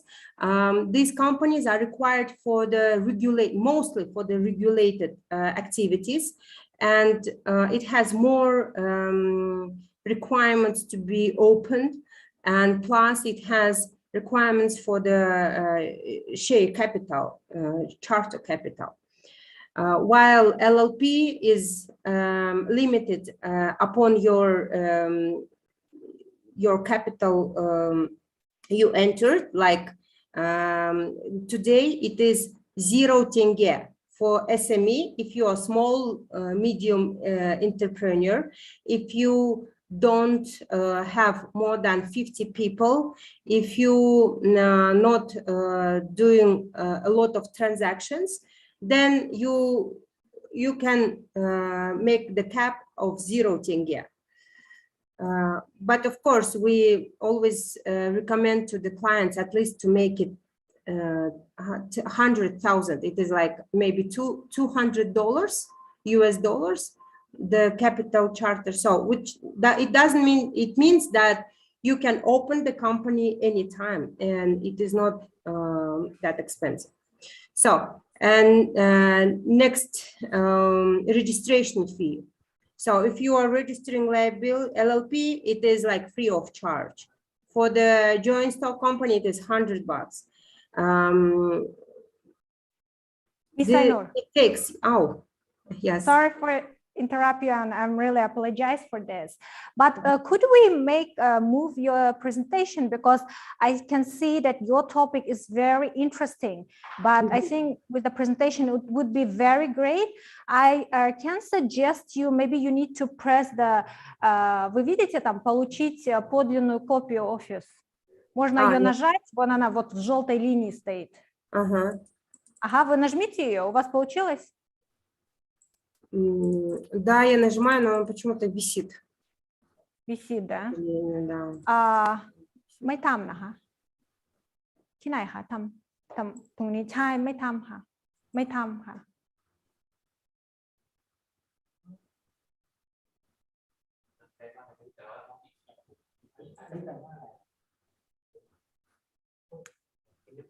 Get a copy of the Office, Microsoft Office. Okay, so let's go on, Ms. Ainura. We Yeah, had I'm it with sorry. either technical issues, and we do apologize for this. I would like just inform in advance for our attendees that actually Ms. Ainur prepared a very great presentation about the opening entity, legal, and as well operating of the companies in Kazakhstan. And she prepared very nice presentation with the very clear details. And I would like to inform you that we will try with the production team to open it and make it happen. So, but anyway, if you are very interested to open a company, an operating company in Kazakhstan, you can contact us and then we can link you with the Miss Ainur for the more details. Okay. So, Okay. Can I continue, right? Sure. Yeah. Please. So there are also corporate body structures has differences, and the main I think it would be interesting for you, it's tax regime. So for joint stock companies, taxes are really regulated, while for LLPs has several regimes. It can be like tax exemptions. There are some tax exemptions if you respond to some requirements, but usually it is like 20% income tax, and you can see here social security contributions 11%, corporate income tax 5% if the subject to small business, and social security contributions 5%. So not really much. And it also makes very attractive to open the business in Kazakhstan. Also, it can be a fairly flexible organizational and legal form, not burdened by the need to perform a large number of control measures to compare to joint stock company, of course. And LLP is exempted from the publishing its financial statements. Again, I have to tell that if it is not a financial organization. So sometimes if it is financial, like small financial credit organization, it has to apply to the national bank requirements and set the charter capital only in money, and has to, of course, follow the prudential norms and the requirements. Well, how to open? For you to open a company, it's easy. First, we receive C5 visa for the immigrants. You arrive or you issue a power of attorney. The registration itself overall takes, it's not 2 months, it can be less. We call it 2 months because the fact itself, 1 day. Once we have your power of attorney, once we have your C5 visa, we can open it in 1 day, plus bank account and all other things. Well, can I move? Can you move next slide? Thanks. Astana International Financial Center. So that was the information about the legal entities in Kazakhstan and types. It is general rules, general forms for legal entities. And now we are moving to the financial center, which we call it separate jurisdiction. It is based on English law, and it can be really interesting for Thai investors and entrepreneurs, because if you are doing these services like financial services, insurance markets, banking, Islamic finance, financial technologies, electronic commerce, innovative projects, then you are exempt from all types of taxes. If you are not doing this, but you are a technological company or IT company, We also have another incentive for you as a Astana hub. I will be talking about in next slide, I think. Can you move? Yeah, thank you. This is what provides Astana International Financial Center. And why we call it separate jurisdiction? The regulation at AIFC based on English law. What does it mean? It means it is not Kazakh law. It is common law, which is really like works in UK, in US, around the world. So, of course, they have own regulation, but the own regulation based on common law. And AIFC has own court, which is really well recognized today, has solved lots of cases, very good. And these courts are separate and doesn't have any connection to Kazakhstani courts, which is very important. Then tax benefits. So if you are filed under this list of the activities, you are fully, you receive full tax exemption. But if not, we can provide you with another opportunity. But in case you are not a technological company or not even IT company, just an entrepreneur, we anyway suggest you to set a company at AIFC. And at AIFC, once you set the company, you can have your workers from Thailand working at AIFC, receiving salary without paying individual income tax and without receiving any permits for work.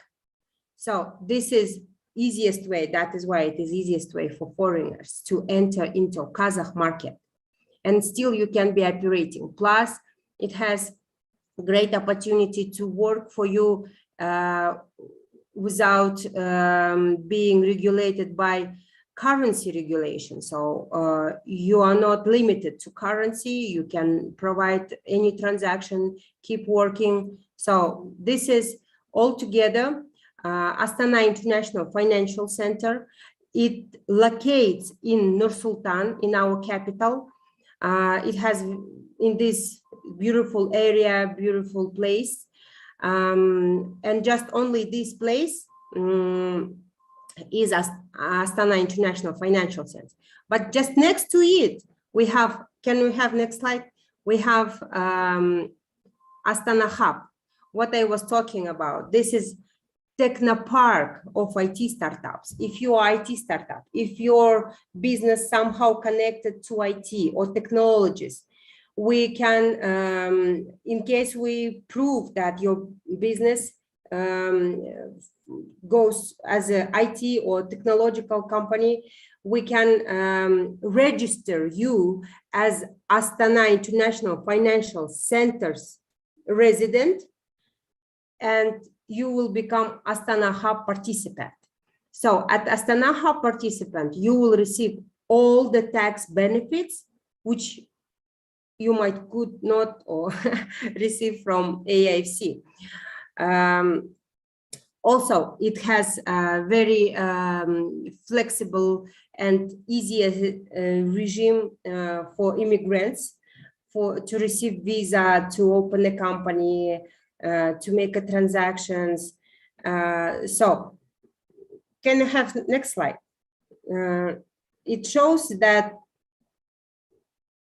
Kazakhstan is doing really great job to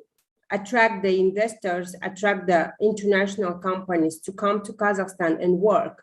To compare to other jurisdictions, Kazakhstan now provides high-level regulation, provides high-level portfolio in all aspects, has really good tax regime, and at the same time, the operating the business in Kazakhstan is much cheaper than in other jurisdictions. and at the same time you are receiving international level. So yeah, you need individual identification number, you need electronic signature. This is like 4 working days to open. We open the bank account and we set you in AFC and then Astana Hub, and you just start working. No problem. We're always there for you to help. Can I have next slide?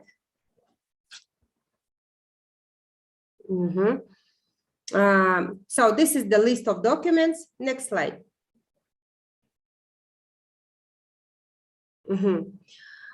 This is the tax benefits. If you see, all the taxes are exempt. So you don't pay any tax if you become Astana Hub member. Next slide. Visa benefits. Also, visa benefits, very easy to obtain. The fastest way. Even you can receive your business visa or investor visa in the airport as the AIFC participant or Astana Hub participant. Next slide, please.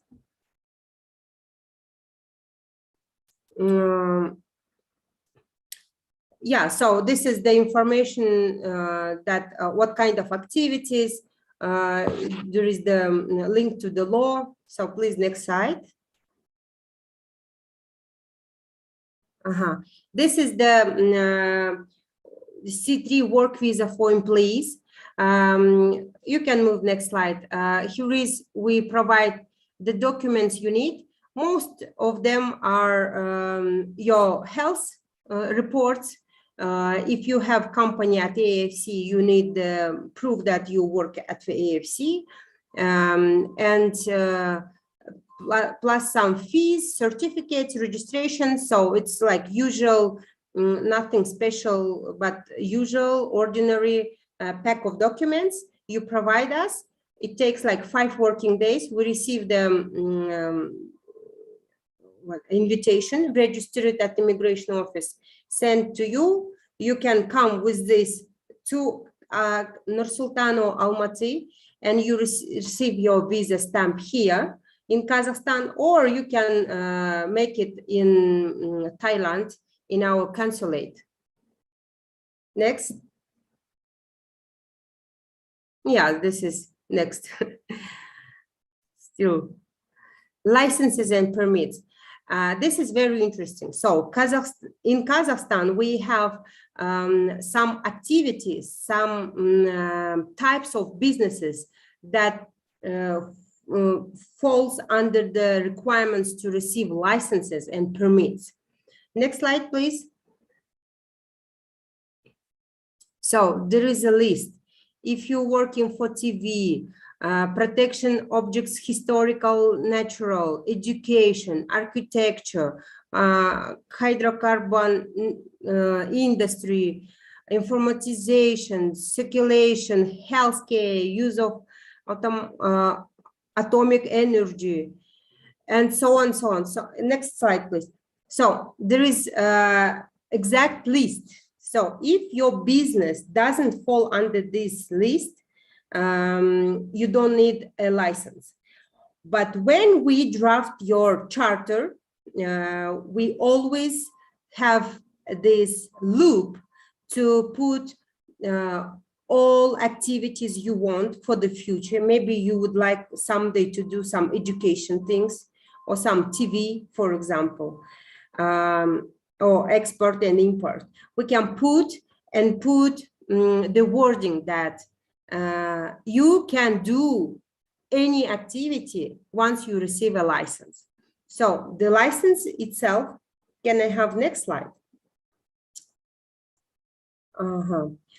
Thank you. So license itself is not that difficult. We have so many cases when we received licenses for healthcare industry, for education industry, for TV industries. So it is quite clearly regulated. You have just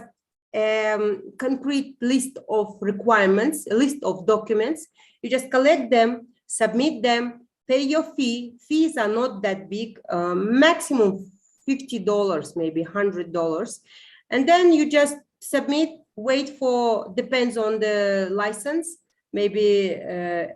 a week or maybe months or 2 months. And then you, once you receive your license, you can work, you start working, no problem. Just keep following the rules to keep your license. You don't need to pay for your license every year. This is also a big difference among other jurisdictions. Plus, there are some activities that you don't need to receive license, but you just need to, how to say, notice the authority, the state body, that since today, I'm starting kindergarten, for example. Kindergarten works under this notice. Rights and freedoms of foreigners. Foreigners are really very welcome in Kazakhstan. We are genetically, I think, very friendly country. We have more than 150 nationalities, and so we always were on this Silk Road, like historically. So today, also as a reflection, we can see that foreigners are very well welcomed. Their rights and their obligations are really good, clearly regulated, and nothing hiding. Can I have next slide? Real estate. So real estate also, foreigners may own real estate in Kazakhstan if they have a resident card. Real estate in Kazakhstan, you cannot be owner of the land plots, which has the purpose to do agricultural things. But when it comes to other real estate, there is no problem as long as you have a resident card. Please, next slide. So this is the way where how to get resident card. It also not that difficult, quite easy procedure. Plus, I would tell you that, which I'm really proud about Kazakhstan, we have many procedures automatically, so electronically. We do it online. We don't even leave our offices or homes. We can do it remotely, and it really fastens the process overall. So this is the list of documents we need to collect, we submit and receive the resident card for you, and then you can own a real estate, do business, live, and so on. Next slide, please. Import. So since 2015, Kazakhstan became a part as a participant of World Trade Organization. It has VAT, 12%. You have to pay your import tax as expected, but within a month after shipment. But there are also an opportunity to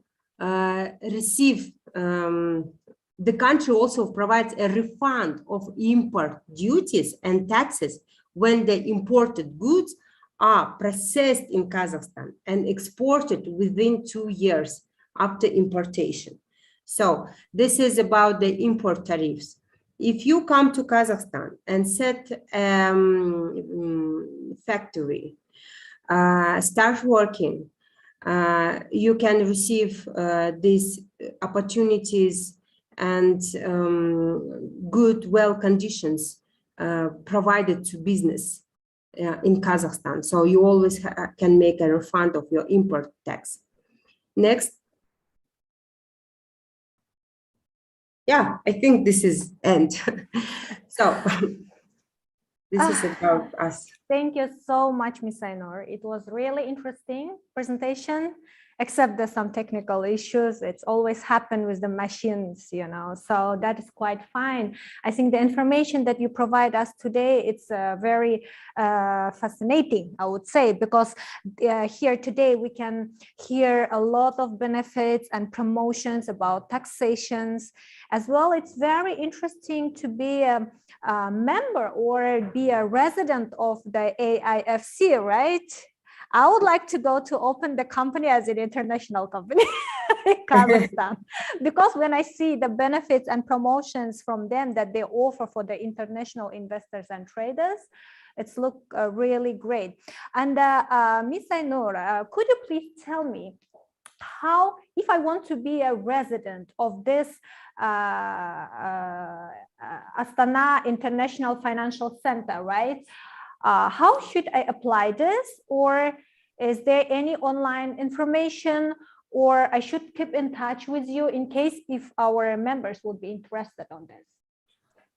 Sure, very, very good question. Thank you, Asel.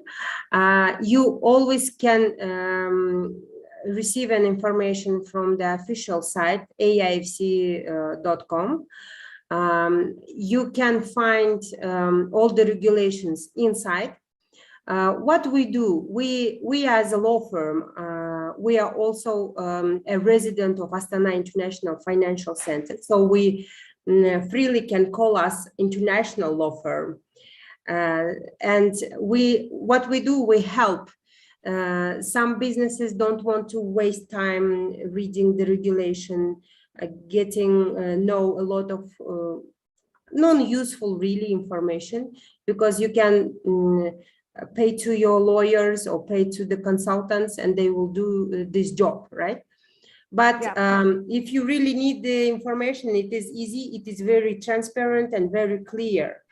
And sometimes when we have the first consultation, we always recommend to the clients that please, the information is open. We can help you, we can provide you. This is the main for us, the client care. We always care about our client and his interests. Okay, thank you so much. And I have one more question. Like, for example, in Thailand, let's say I will talk as per experience of the Thai business, right? If I'm a foreigner and I will come to open a company in Thailand, let's say like a limited partnership, right? And I have to find a local partner. I cannot be an owner of the company like 100%. My partner, to open a Thai company, there should be at least minimum 3% that it has to be a shareholders. How about this case in Kazakhstan? If Thai citizen go to Kazakhstan and would like to open the company in Kazakhstan, can he be 100% owner, or he has to share the company with another local partner? Well, we don't have such requirement in Kazakhstan, which also makes attractive, brings the more attractiveness to Kazakhstan jurisdiction and AIFC jurisdiction also, because once you come to Kazakhstan, you set a business, you don't need to have to share your company with local people, but you have a requirement. If you are opening like LLP in Kazakhstan, in mainland, you need to follow the local content requirement. So your workers has to be not more than certain part. Like if you have one Thai, for one Thai person working in your Kazakh company, you have to have 3 Kazakhs. Okay. So if you are setting a company at Astana International Financial Center, you don't need the requirement to share your company with locals. Plus, you don't have this requirement to follow the local content. You see? I see. Yeah, it's sounds. What else we can do for you? Yeah, that's really interesting, because some companies, as I know, some companies that providing an international services, they might need more experts from their countries, right? Okay, except the big factories or companies that they go for a big investment project that they might need the manpower for the local country. So anyway, it was really nice to hear you today. And I would like to inform our attendees, Ms. Ainura, she has an experience over 18 years in the banking, financing, and investment. She was leading top investment leaders and their projects and provide them services as well. Could you please share us what customers you had in your experience, like maybe for some international companies that we might know? Yeah, sure. We worked with EBRD, ADB. So we are almost the first and the only law firm who do Islamic finance in Kazakhstan. We do structuring the assets, we're structuring the financing, project finance in Kazakhstan in Astana International Financial Center. Just recently, we closed the big case in Turkey, and we won a case in UK and made president in Kazakhstan by winning. Oh, nice. Yeah. So do you have an international experts in your company, or there is only local? We have international experts. We have partners in Turkey. We have partners in UK. We were working for many projects together, so no problem. And since I'm Boston University alumni, I have friends around the world. So. Okay, Ms. Ainur, it was great to hear you today and know a lot of information about the rights of the Thai business people if they want to go to trade or invest in Kazakhstan. Thank you so much. And I hope to see you again in our next webinars to discuss more about some topics that might be interesting. Please come back for us with our new topics. Sure. It will be my Thank you so much. Now,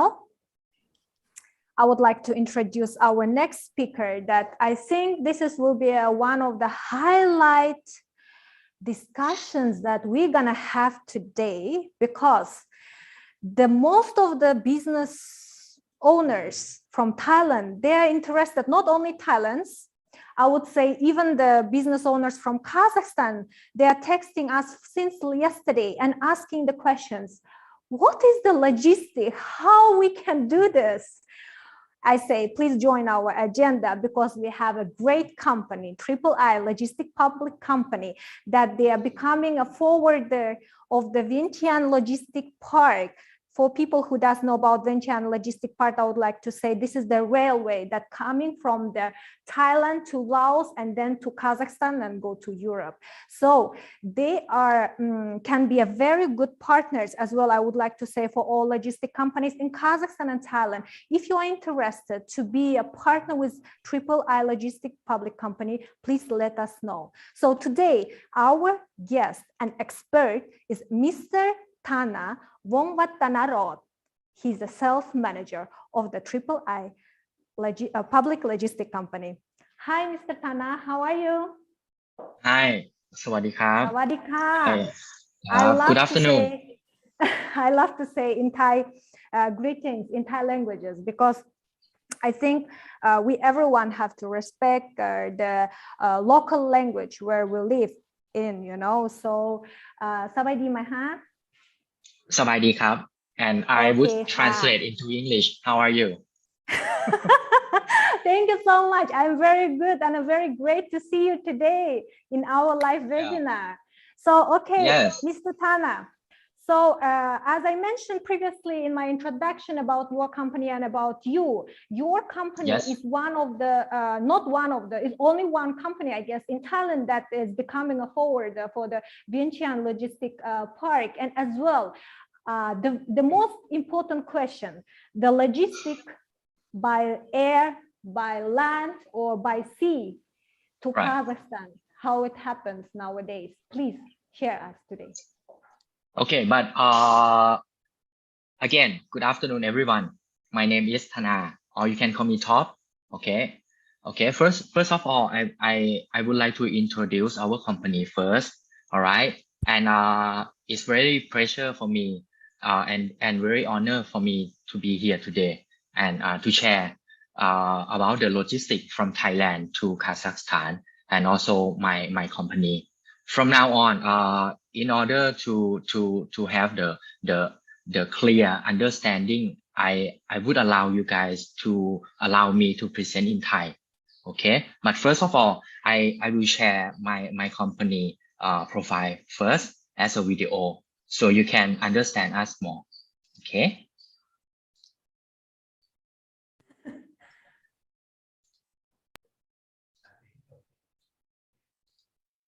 If you would like to be a partner of the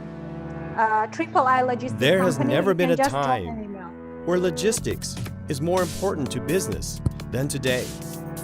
An efficient logistics system is key to all business success.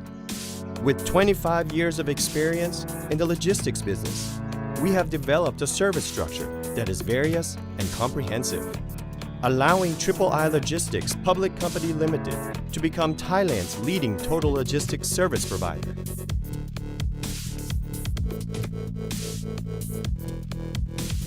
It is here where we gathered experts in various fields of logistics who share our vision and mission. Our business is divided into 4 business units. 1. Air freight business. 2. Sea freight and inland transport business. 3. Logistics management business. 4. Chemical and specialty logistics. Air freight business. We provide total complete air freight logistics and are the exclusive sales agent for Thai Air Asia, Thai Air Asia X, and many other leading airlines. We also provide wholesale air freight services to both domestic and international destinations, as well as warehouse and ground services at airports by opening a domestic and international mail center at Don Mueang International Airport to make our services even more efficient. Our air freight services are constantly growing through cooperation with our strategic partners like Thai Air Asia. The success of our air freight business has been recognized by various awards. Sea freight and inland transport business. We are experts in the international sea freight for full container loads and less than container loads. We are appointed as the exclusive agent by Richau Port Shipping Company Limited, China's state-owned shipping company with routes through China, Vietnam, and Thailand. And for more than 15 years, we have been cooperating with ECU Worldwide, the leading global logistics service provider, in providing an efficient, less-than-container load service, or LCL, under the name ECU Worldwide Thailand, with South Korea's leading shipping company CK Line. We established CK Line Thailand in 2011 to provide shipping line services throughout Asia. By being agents for shipping lines, we have developed our business in inland container transport and container storage facilities for a total logistics service. And by constantly improving our service quality to match with international standards, we've received the ISO 9001 version 2015 certification for both International Logistics Management Agency and International Sea Freight by Container Service. Logistics management business. Our integrated logistics services includes international and domestic logistics, customs clearance, warehouse management, and goods distribution management for importers and exporters. For supply chain management, we provide warehouse management and distribution services for traditional trade, modern trade, and e-fulfillment service for e-commerce as well.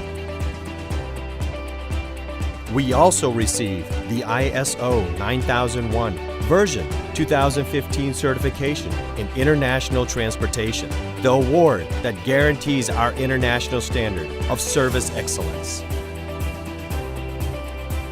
Chemical and specialty logistics. We are the leading logistics integrator for specialized goods that require extra care and expertise. Dangerous goods and hazardous chemicals for a number of leading multinational corporations. Focusing on the service excellence, especially in the environmental, health, and safety performances. Our integrated logistics services include freight forwarding and transport of dangerous goods and chemicals, warehousing and distribution management, as well as dangerous goods packaging services.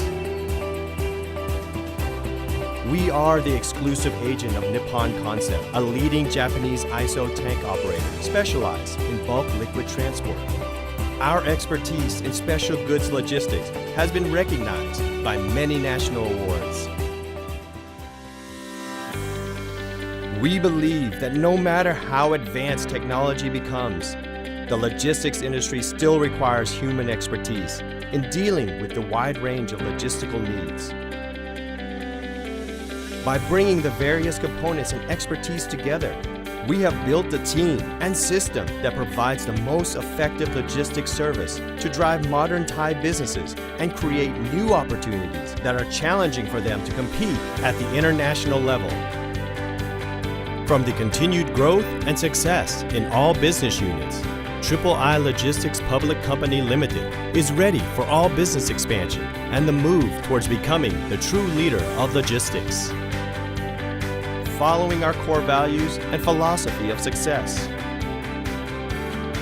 we will build our current success and tackle new challenges to become a logistics company that is equipped to lead the total logistics service business in both Thailand and Southeast Asia.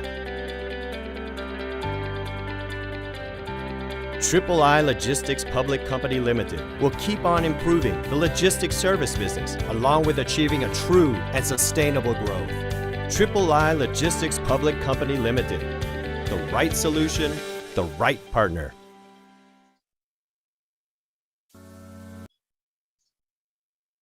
ครับผมจบแล้วนะครับสำหรับไอตัวแนะนำวิดีโอแนะนำบริษัทผมอะฮะดูแล้วเป็นยังไงกันบ้างครับหวังว่ายังไม่หลับกันใช่ไหมครับโอเคงั้นอย่างนี้ในส่วนของวันนี้เนี่ยจริงๆแล้วเนี่ยสิ่งที่โฟกัสส่วนใหญ่เนี่ยก็จะเป็นโลจิสติกเนี่ยทั้งหมดทั้งมวลเนี่ยจากเมืองไทยแล้วไปคาซัคสถานนะครับซีนาริโอต่างๆหรือว่าโหมดต่างๆที่ผมนำมาแชร์ให้ฟังวันนี้เนี่ยส่วนใหญ่ก็จะเป็นจากเมืองไทยแล้วก็จะไปอัลมาตี้นะครับเดี๋ยวผมเปิดสไลด์ให้ดูนะครับขออนุญาตแชร์สไลด์ให้ดูก่อนนะครับผมเตรียมสไลด์มากันอันนี้ช่วงแรกๆก็จะเป็นประมาณเหมือนกับที่ตะกี้ทุกท่านได้ชมไปนะครับว่าบริษัทเราเนี่ยเป็นยังไงบ้างจริงๆบริษัทเราเนี่ยก็ก่อตั้งมาประมาณ30 ปีแล้วทีนี้เนี่ยเราก็มีบริษัทย่อยในเครืออยู่ประมาณ23 บริษัททีนี้เนี่ยด้วยความที่เราขยายไปมากขนาดนี้ทำให้บริษัทเราเนี่ยมีทั้งหมดอยู่4 BU หลักๆด้วยกันนะครับแล้วเพิ่งจะมามี BU 5ซึ่งเป็น BU ใหม่สุดเนี่ยเดี๋ยวผมจะอธิบายภายหลังแล้วกันซึ่งมันจะไปเกี่ยวเนื่องกับการที่มันเป็นโลจิสติกที่จากเมืองไทยไปคาซัคสถานด้วยนะครับ อันนี้คือที่ผมบอกว่ามี4 BU นะครับก็ BU แรกก็จะเป็น Air Freight เหมือนอย่างที่ตะกี้ในวิดีโอก็โชว์ละใช่ไหมครับว่าเราเป็นเอเจนต์เราเป็นอะไรก็ตามนะฮะแล้วก็จะมี Sea Freight Inland Transport แล้วก็ Logistics Management แล้วก็สุดท้ายก็เป็นแบบพวกspecialty ด้าน chemical นะครับอันแรกเลยก็คือ Air Freight Business เนี่ยส่วนมากเนี่ยของเราหลักๆเลยเนี่ยก็จะเป็น wholesale ให้กับ Air Freight นะครับทั้งหลายทั้งแหล่ซึ่งเรามีพาร์ทเนอร์อยู่มากมายหลายสายการบินมากนะครับในส่วนที่2เนี่ยเราก็จะเป็น GSA ซึ่งเรียกว่าเป็น General Sales Agent เป็นเอเจนต์ขายให้กับทางแอร์ไลน์โดยตรงเลยนะครับในส่วนที่3ที่เรามี Service เนี่ยก็จะเป็นGround Handling Service ซึ่งเมื่อตะกี้ในวิดีโอมันพอเห็นภาพนะฮะว่ามันก็จะมีตัว warehouse อยู่ที่ดอนเมืองด้วยนะครับช่วยในการโหลดของอะไรอย่างเงี้ยฮะได้ดียิ่งขึ้นแพ็คของหรือว่าอะไรก็ตามนะครับอันนี้คือหน้าตาพาร์ทเนอร์ของเรานะครับ อันนี้หน้าตาพาร์ทเนอร์ของเราก็จะมีประมาณนี้เลยฮะนะครับส่วนที่สองก็คือเดี๋ยวนะฮะpresentation ผมค้างขอโทษทีนะครับมันค้างครับ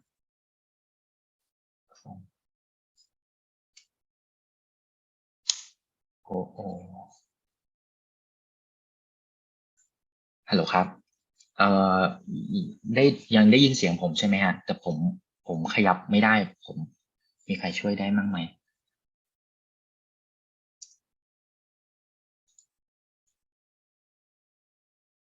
โอเคครับเดี๋ยวผมขออนุญาตแชร์ใหม่อีกทีนึงแล้วกันนะครับ Mr. Tana?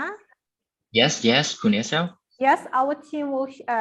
help you and support for the presentation. So if you would like they move on, you can just say next, please, and they will move the presentation for you. Okay, can I try my presentation again because I adjust a little bit. Sure, no problem. Okay. Sorry นะครับ everyone. Okay, let's continue นะครับ Let's try. อันนี้คือ airline partner ของเรานะครับที่เราจะโชว์ให้ดูโอเคส่วนที่สองก็คือเป็น Sea Freight แล้วก็ Inland Transport Business นะครับใน BU ที่สองในส่วนนี้เนี่ยเราเป็นพาร์ทเนอร์กับทั้งสายเรือนะครับที่ชื่อ CK Line เป็นสายการเดินเรือของเกาหลีนะครับซึ่งเชี่ยวชาญในการเดินเรืออยู่ใน region เราส่วนที่สองเนี่ยเราเป็นบริษัทในเครือเราอีกบริษัทหนึ่งก็คือ Eco Line จะถนัดการขนส่งทางด้าน LCL ก็คือการขนส่งแบบไม่เต็มตู้นะครับเนาะแล้วก็อีกอย่างก็คือเป็น Inland Container Transport ส่วนนี้ก็คือว่าที่เราแบบเป็น cross border ไปนะฮะไปประเทศที่เป็น landlocked หรือว่าเป็นประเทศที่แบบติดกับบ้านเราชายแดนนะครับที่ไม่มีการขนส่งทางทะเลนะครับนะฮะอย่างที่ผมอธิบายไปก็คือ Inland Transport ประมาณนี้นะฮะส่วนที่3ก็คือ Logistics Management Business ตัวนี้เนี่ยคือจริงๆแล้ว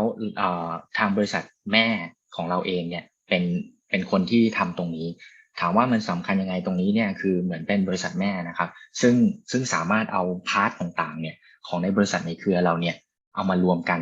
แล้วก็เทเลเมดเป็นเซอร์วิสให้กับทุกๆคนได้นะครับตามความต้องการของลูกค้าทุกท่านได้เช่นเราก็มี warehouse ใช่ไหมฮะเรามี inland transport เรามีสายเรือที่เป็นพาร์ทเนอร์บริษัทในเครือเราหรือว่าเป็น LCL ที่อยู่ในของเราเนี่ยเราสามารถจับรวมมาเนี่ยดีไซน์เป็นเซอร์วิสให้กับลูกค้าที่สนใจการใช้การขนส่งกับเราได้นะครับอันนี้ก็คืออย่างที่ผมบอกว่าคือเอาหลายๆ BU ในบริษัทในเครือเราเนี่ยมารวมกันได้ Land and Rail Transport Air Freight หรือว่า Sea Freight เอามารวมกันได้หมดนะครับ Warehouse ก็เหมือนกันครับเราสามารถเสนอได้เรามี Warehouse ของเราเองนะฮะอยู่ที่คลองส่งน้ำบางนากิโล19ไซส์ก็ประมาณ 6,000 ตารางเมตรนะครับอันนี้สามารถสอบถามเพิ่มเติมได้นะครับอันนี้ใน BU ที่4เนี่ยที่ผมกล่าวเรียนว่าตอนแรกเนี่ยบริษัทเราเนี่ยมีอยู่4 BU ใช่ไหมครับอันนี้ BU สุดท้ายก็คือเป็นเกี่ยวกับพวกของสินค้าอันตรายนะครับสินค้าอันตรายเนี่ยเราเป็นผู้เชี่ยวชาญด้านขนส่งด้านการเก็บด้านการดูแลนะครับการแพ็คกิ้งหรือว่าอะไรก็ตามเรามี warehouse จัดเก็บนะครับจริงๆแล้วเรื่องการขนส่งเนี่ยเรามี BU อีก BU หนึ่งเลยซึ่งสามารถช่วยลูกค้าทุกท่านได้ถ้าสนใจนะครับโอเคทีนี้ผมว่าผมเกริ่นเรื่องบริษัทผมมาเยอะแล้วล่ะทีเนี้ยส่วนที่น่าสนใจก็คือวันนี้เนี่ยผมได้รับเกียรติให้มาพูดหรือว่าในการแชร์เนี่ยว่าระหว่างประเทศไทยกับคาซัคสถานเนี่ยส่วนใหญ่แล้วเนี่ยปัจจุบันเนี่ยเรามีการขนส่งทางไหนบ้างนะครับซึ่งก่อนหน้านี้ในเซสชันช่วงเช้าเนี่ยหรือว่าทุกท่านก่อนหน้าที่พูดก่อนผมเนี่ยทุกท่านก็จะแชร์ในเรื่องของว่าคาซัคสถานเนี่ยมีอินฟราสตรัคเจอร์อะไรบ้างมีแอร์พอร์ตอะไรบ้างแล้วก็มีท่าเรืออะไรบ้างใช่ไหมครับแต่ทีนี้เนี่ยสิ่งที่ผมอยากจะแชร์เนี่ยเป็นสิ่งที่เราจะมาโฟกัสเลยฮะว่าจากเมืองไทยเนี่ยไปคาซัคสถานเนี่ยเราไปได้ทางไหนบ้างซึ่งเมืองที่ผมเลือก destination เนี่ยผมเลือกเป็น Almaty นะครับโอเคตอนนี้เล่าให้ฟังคร่าวๆเลยก็ส่วนใหญ่ที่ผมแบ่งออกเป็น4แบบนะครับแบบแรกจะเป็น Air Freight เลย Air Freight นี่ทุกคนก็รู้อยู่แล้วว่ามันเร็วใช่ไหมครับง่ายมากก็จากเมืองไทยไปอัลมาตี้ได้เลยนะครับส่วนที่สองก็จะเป็นเรือซีเฟรทแล้วก็ไปต่อรถนะครับสามก็คือว่าเรือแล้วก็ไปต่อรถไฟสี่เป็นรถไฟอย่างเดียวเลยฮะจากเมืองไทยไปอัลมาตี้ได้เลยแต่ละโหมดเนี่ยมีความน่าสนใจอะไรยังไงเดี๋ยวผมจะแชร์ให้ดูนะครับผมโอเคเริ่มที่ Air Freight ก่อนตอนนี้เท่าที่ดูมาเนี่ย จะมี direct flight เป็น passenger นะครับจากเมืองไทยเนี่ยจะมีออกจากที่ภูเก็ตที่เดียวยังไม่มีมาลงที่กรุงเทพแล้วก็ไปที่อัลมาตี้นะครับแต่จริงๆแล้วตอนนี้เนี่ยแต่ถ้าสมมุติว่าจากแบงคอกเนี่ยมันจะเป็น transit flight ครับนะครับมี daily daily flight เลยฮะทั้ง freighter แล้วก็เป็น passenger flight แต่ถ้า direct จริงๆอย่างที่ผมแจ้งกับเรียนไปเนี่ยก็จะมีจากทางภูเก็ตอย่างเดียวแล้วก็ไปอัลมาตี้ผมจะโชว์ให้ดูว่ามันมีอะไรบ้างนะฮะกับสเก็ตประมาณนี้นะครับก็เป็นสายการบินแห่งชาตินะครับ Air Astana นะครับที่มีจากภูเก็ตแล้วไปอัลมาตี้โดยตรงนะครับแต่จะเป็น passenger flight เพราะฉะนั้น cargo type เนี่ยก็จะจำกัดนิดนึงนะครับก็จะมี3วันต่อสัปดาห์ก็คือมีอังคารพฤหัสแล้วก็วันอาทิตย์นะครับส่วนสายการบินอื่นๆที่เป็นพาร์ทเนอร์กับเราที่มีไปก็จะเป็น transit flight ก็จะมีกาตาร์แล้วก็เตอร์กิชนะครับโอเคถามว่าข้อดีของ Air Freight คือยังไง Air Freight เนี่ยเร็วใช่ไหมครับเดินทางวันเดียวก็ถึงละหรือว่า2วันเต็มที่ถ้าดูจากสเก็ตก็คือส่งจากเมืองไทยไปทางภูเก็ตเนี่ย2วันก็เต็มที่ของเคลียร์ถึงแล้วครับของไมตี้นะครับจะถามว่าข้อเสียคืออะไรก็คือเรื่องราคาใช่ไหมครับมันก็จะสูงมากปกติแล้วก็ข้อจำกัดในเรื่องของน้ำหนักอะไรอย่างเงี้ยครับราคามันเป็นส่วนประกอบสำคัญในเรื่องของโลจิสติกนะครับเพราะงั้นข้อดีมันก็เป็นอย่างนี้ข้อเสียมันก็คือราคานะฮะส่วนหมวดที่2เนี่ยอันนี้ผมรวบรวมข้อมูลคร่าวๆนะครับจริงๆมันอาจจะมีมากกว่านี้แต่จริงๆแล้วผมพยายามจะโฟกัสที่ประมาณนี้หนึ่งก่อนนะครับก็คือโหมดที่ไปเรือเนี่ยแล้วไปต่อรถเนี่ยซึ่งปัจจุบันเนี่ยผมอยากจะแจ้งก่อนที่เลือกเมืองพวกนี้มาเนี่ยเป็นดิชาร์จพอร์ตเนี่ยจากเรือจากเมืองไทยไปเนี่ยไม่ว่าจะเป็นท่าเรือแหลมฉบังหรือกรุงเทพเนี่ยเพราะว่าพอร์ตพวกนี้ destination port sea port พวกนี้เนี่ยความถี่ในการเดินทางเนี่ยหรือว่ามีเรือวิ่งไปเนี่ยมันมีทุกวีคนะครับมันมี weekly service แล้วแต่สายการเดินเรือไหนก็ตามนะครับเพราะฉะนั้นเกตเวย์ที่ผมคิดว่าสำคัญก็จะมีเซนต์ปีเตอร์เบิร์กที่อยู่ที่รัสเซียนะครับแล้วก็มีริก้าอยู่ลัตเวียทาลินเอสโตเนียแล้วก็ไคปิดักถ้าเราดูแผนที่มันก็จะเหมือนแบบวิ่งไปทางบอลติกนะครับแล้วก็ไปทาง4เมืองหลักทางฝั่งนี้ครับผมไม่แน่ใจว่าผมลากลูกศรเห็นไหมเอ่ยถ้าไม่เห็นกราบขอโทษจริงๆครับแต่ว่าผมพยายามทำไฮไลท์ให้เป็นสีแดงละนะครับจริงๆแล้วเนื้อในเนี่ยมันอาจจะต่อรถไฟก็ได้ต่อรถยนต์ก็ได้แต่ที่ผมเลือกมาหลักๆว่าเป็นเรือกับรถเนี่ยเพื่อที่จะพอยให้เห็นว่ามันมีโหมดนี้ด้วยนะครับที่ไปนะครับเพราะผมเข้าใจว่าอินฟราสตรัคเจอร์ข้างในเนี่ยอย่างที่ตอนเมื่อเช้าเนี่ยแต่ละท่านได้อธิบายแล้วผมว่ามันมีทั้งรถไฟทั้งถนนเนี่ยครอบคลุมหมดแล้วแหละครับเพียงแต่ว่าอันเนี้ยคือก็จะเป็น4 discharge port ละกันหลักๆที่จะไปทางเรือแล้วก็ต่อรถข้อดีของอันนี้ก็คือราคาต้นทุนจะถูกกว่าที่ไปเครื่องบินแน่นอน2คือ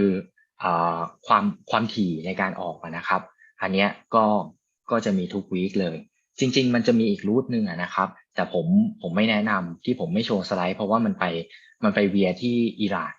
นะครับไปบันดาบัสซึ่งทีนี้เนี่ยปัญหาของอิหร่านเนี่ยมันก็จะมีการแซงชั่นเยอะผมก็เลยไม่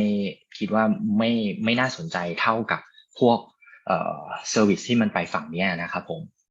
นะฮะอันที่3เนี่ยอันเนี้ยซีเฟดแล้วก็ไปต่อรถไฟเนี่ยโหมดนี้เนี่ยเท่าที่ศึกษามาเนี่ยหรือว่าถ้าที่มีลูกค้าเนี่ยสนใจติดต่อมาเนี่ยเคยลองสตัดดี้กันเนี่ยผมว่าโหมดนี้เป็นโหมดที่ใช้ระยะเวลาการเดินทางสั้นที่สุดในราคาที่ประหยัดที่สุดนะครับโดยการที่แบบว่าไปเรือจากเมืองไทยแล้วก็ไปต่อรถไฟที่2ประเทศนี้ครับ1คือไป ไปรัสเซียใช่ไหมครับไปลงวลาดิวอสต็อกแล้วก็ใช้รถไฟทรานไซบีเรียไปนะครับอันนี้ก็จะข้ามไปเลยนะครับในส่วนที่2เนี่ยที่ผมว่ามันค่อนข้างพัฒนาขึ้นไปเยอะละในเรื่องระบบรางเนี่ยของทางเมืองจีนเนี่ยเพราะตอนนี้ระบบรางเมืองจีนเนี่ยผมว่าเขาครอบคลุมทั้งหมดละเขาจะพยายามทำตัวเป็นเกตเวย์ระหว่างเอเชียไปยุโรปด้วยซ้ำนะครับเป็นฮับนะฮะจากเอเชียขึ้นไปทางยุโรปโดยใช้รถไฟนะเมืองหลักๆที่ผมพอยต์เนี่ยส่วนใหญ่ที่ผมจะพอยต์ผมจะแบ่งออกเป็น2โซนนะครับจะมีฉงชิ่งกับคิงโจวนะครับโซนแรกเนี่ยเดี๋ยวผมให้ดูแผนที่นะครับแล้วก็โซนที่2จะเป็นเซี่ยงไฮ้หนิงโบชิงเตาถามว่าเซี่ยงไฮ้หนิงโบชิงเตาเนี่ยข้อดีคืออะไรคือมีเรือเยอะมากการขนส่งทางเรือจากเมืองไทยเยอะมากเพราะพอร์ต3พอร์ตเนี้ยเป็นพอร์ตหลักของเมืองจีนใช่ไหมฮะเป็นเมืองท่าหลักๆเป็นเมืองท่าที่สำคัญนะครับ3พอร์ตเนี้ยเนี่ยเขาจะไปต่อรถไฟที่เมืองซีอานมันจะมีอยู่เป็นเซ็นเตอร์เป็นฮับของรถไฟที่จะข้ามไปอัลไมตี้ได้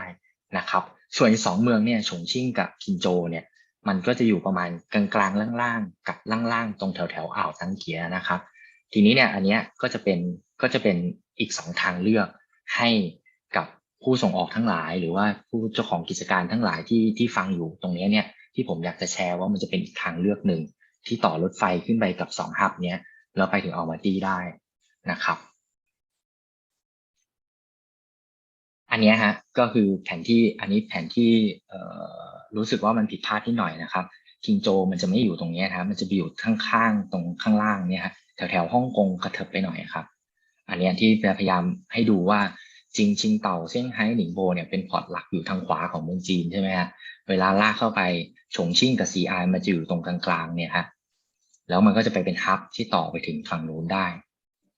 นะครับ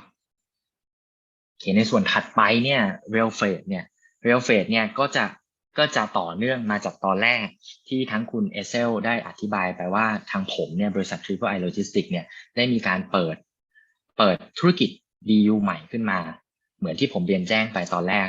เรามี4ใช่ไหมฮะตอนเนี้ยเมื่อตอนต้นปีเนี่ยเราเปิด BU ที่5ครับ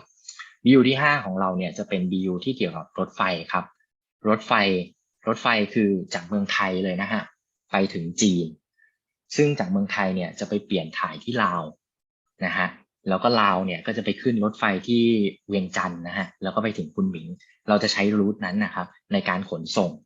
ไปเมืองจีนแล้วก็ไปต่อรถไฟที่เมืองจีนไปถึงคาซัคสถานอันนี้เป็นเซอร์วิสตัวใหม่ที่เราเพิ่งลอนช์ออกมาเรา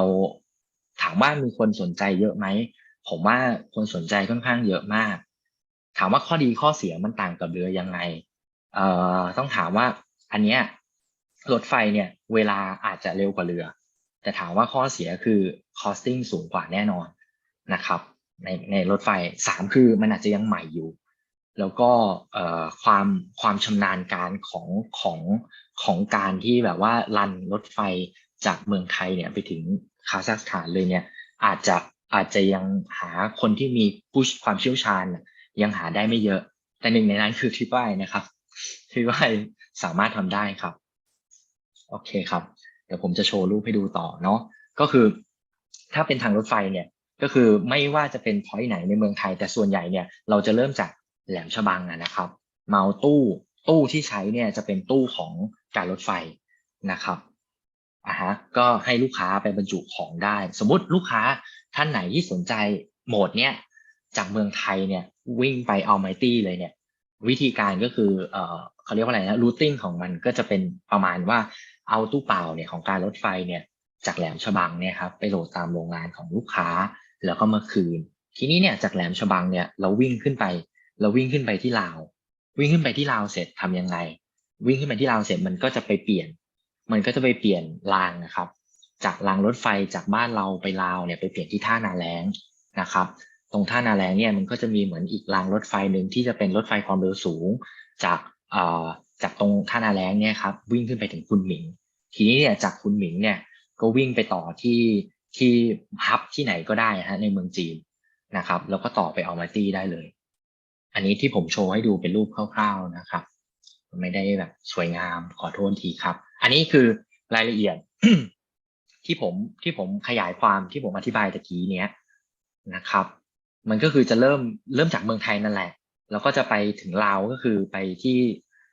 ท่านาแล้งก่อนใช่ไหมครับทีนี้เนี่ยเท่าที่จะเห็นเนี่ยคือรายละเอียดเนี่ยมันก็จะมีสถานีต่างๆที่จะจอดแวะทั้งหมดทั้งมวลเนี่ยก็มีอยู่เยอะเหมือนกันแต่ละสถานีเนี่ยสามารถไป connect ในที่ต่างๆได้อีกนะครับเพราะฉะนั้นตอนนี้เนี่ยจริงๆแล้วเนี่ยในโหมดรถไฟเนี่ยจริงๆในลาวไปจีนหรือว่าในจีนเองเนี่ยเขาอินฟราสตรักเจอร์เขาค่อนข้างแบบครบอะครับครบวงจรมากไม่ว่าเราจะไปพอร์ตไหนเราจะไปที่ไหนเราสามารถไปคอนเน c t ได้หมดนะครับแต่ว่ารถไฟความเร็วสูงก็คร่าวๆนะครับก็จากไปเวียงจันทร์แล้วก็ขึ้นไปกุนหมิงตามที่ผมลิสต์ไว้นะครับก็จะแวะตามนี้ลาวก็จะไปถึงตึ๊บจากลาวไปสุดที่บ่อเต็นนะครับแล้วก็โมฮานแล้วก็ขึ้นไปถึงกุนหมิงถ้าเป็นจีนนะครับนี่ก็คืออันนี้ผมจะแบ่งโซนนะครับเมืองจีนก็คือจริงๆแล้วเมืองจีนเนี่ยที่ไปยุโรปเนี่ยผมจะโชว์ให้ดูสไลด์นี้ก็คือจะโชว์ให้ดูว่าจริงแล้วโซนของรถไฟเนี่ยเท่าที่ดูข้างในแผนที่ประเทศคือเขาครบหมดอย่างที่ผมเรียนก็คือว่าแต่ว่าที่แบ่งโซนให้ดูก็คือว่าโอเคมันโซน1มันก็จะอยู่ทางใต้นะโซน2อยู่ตรงกลาง3-4อยู่ตะวันออก3อาจจะขึ้นเหนือหน่อยแล้วก็โซน5นี่ก็จะเป็นฝั่งแบบไปรัสเซียแล้วแล้วก็ไปคาซัคสถานซึ่งตามแต่ละจุดแต่ละโซนเนี่ยเท่าที่เห็นเนี่ยที่มันลากโยงกันหมดเนี่ยมันไปถึงกันได้หมดนะครับไม่ว่าจะอยากไปลงพอร์ตไหนก่อนหรือว่ามี business ที่พอร์ตไหนแล้วก็จะส่งไปคาซัคหรือว่ามีพาร์ทเนอร์ที่เมืองจีนหรือว่าอะไรอย่างเงี้ยครับอันนี้ผมว่ามันต่อกันได้หมดนะครับในส่วนรายละเอียดเนี่ยผมว่าเรามาคุยกันได้เป็นในรายละเอียดแต่ละ business เพราะมันไม่เหมือนกันทุก business นะครับนี่ก็จริง presentation ผมหมดแล้วแต่เพียงแต่ว่าผมอยากจะให้เวลากับการถามตอบเพราะว่าผมเห็นคุณเอเซลบอกว่าเซสชันนี้มีคนสนใจเยอะผมเลยว่า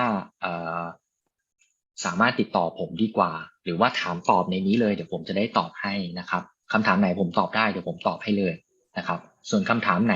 ที่มันต้องการรายละเอียดในการคุยกันเนี่ยเดี๋ยวผมขออนุญาตนะครับไม่ว่าจะสะดวกติดต่อผ่านคุณเอเซลหรือว่าจะติดต่อผ่านผมยินดีเลยนะครับยังไงก็ฝากถือป้ายด้วยแล้วกันนะครับนี้ presentation ผมหมดแล้วครับมันค่อนข้างจะสั้นนิดนึงครับ Wow, that was very short but very clear information, I think, for our all attendees today, Mr. Tana. So thank you very much. Please let me know how to be a partner with you. I want to open a logistic company.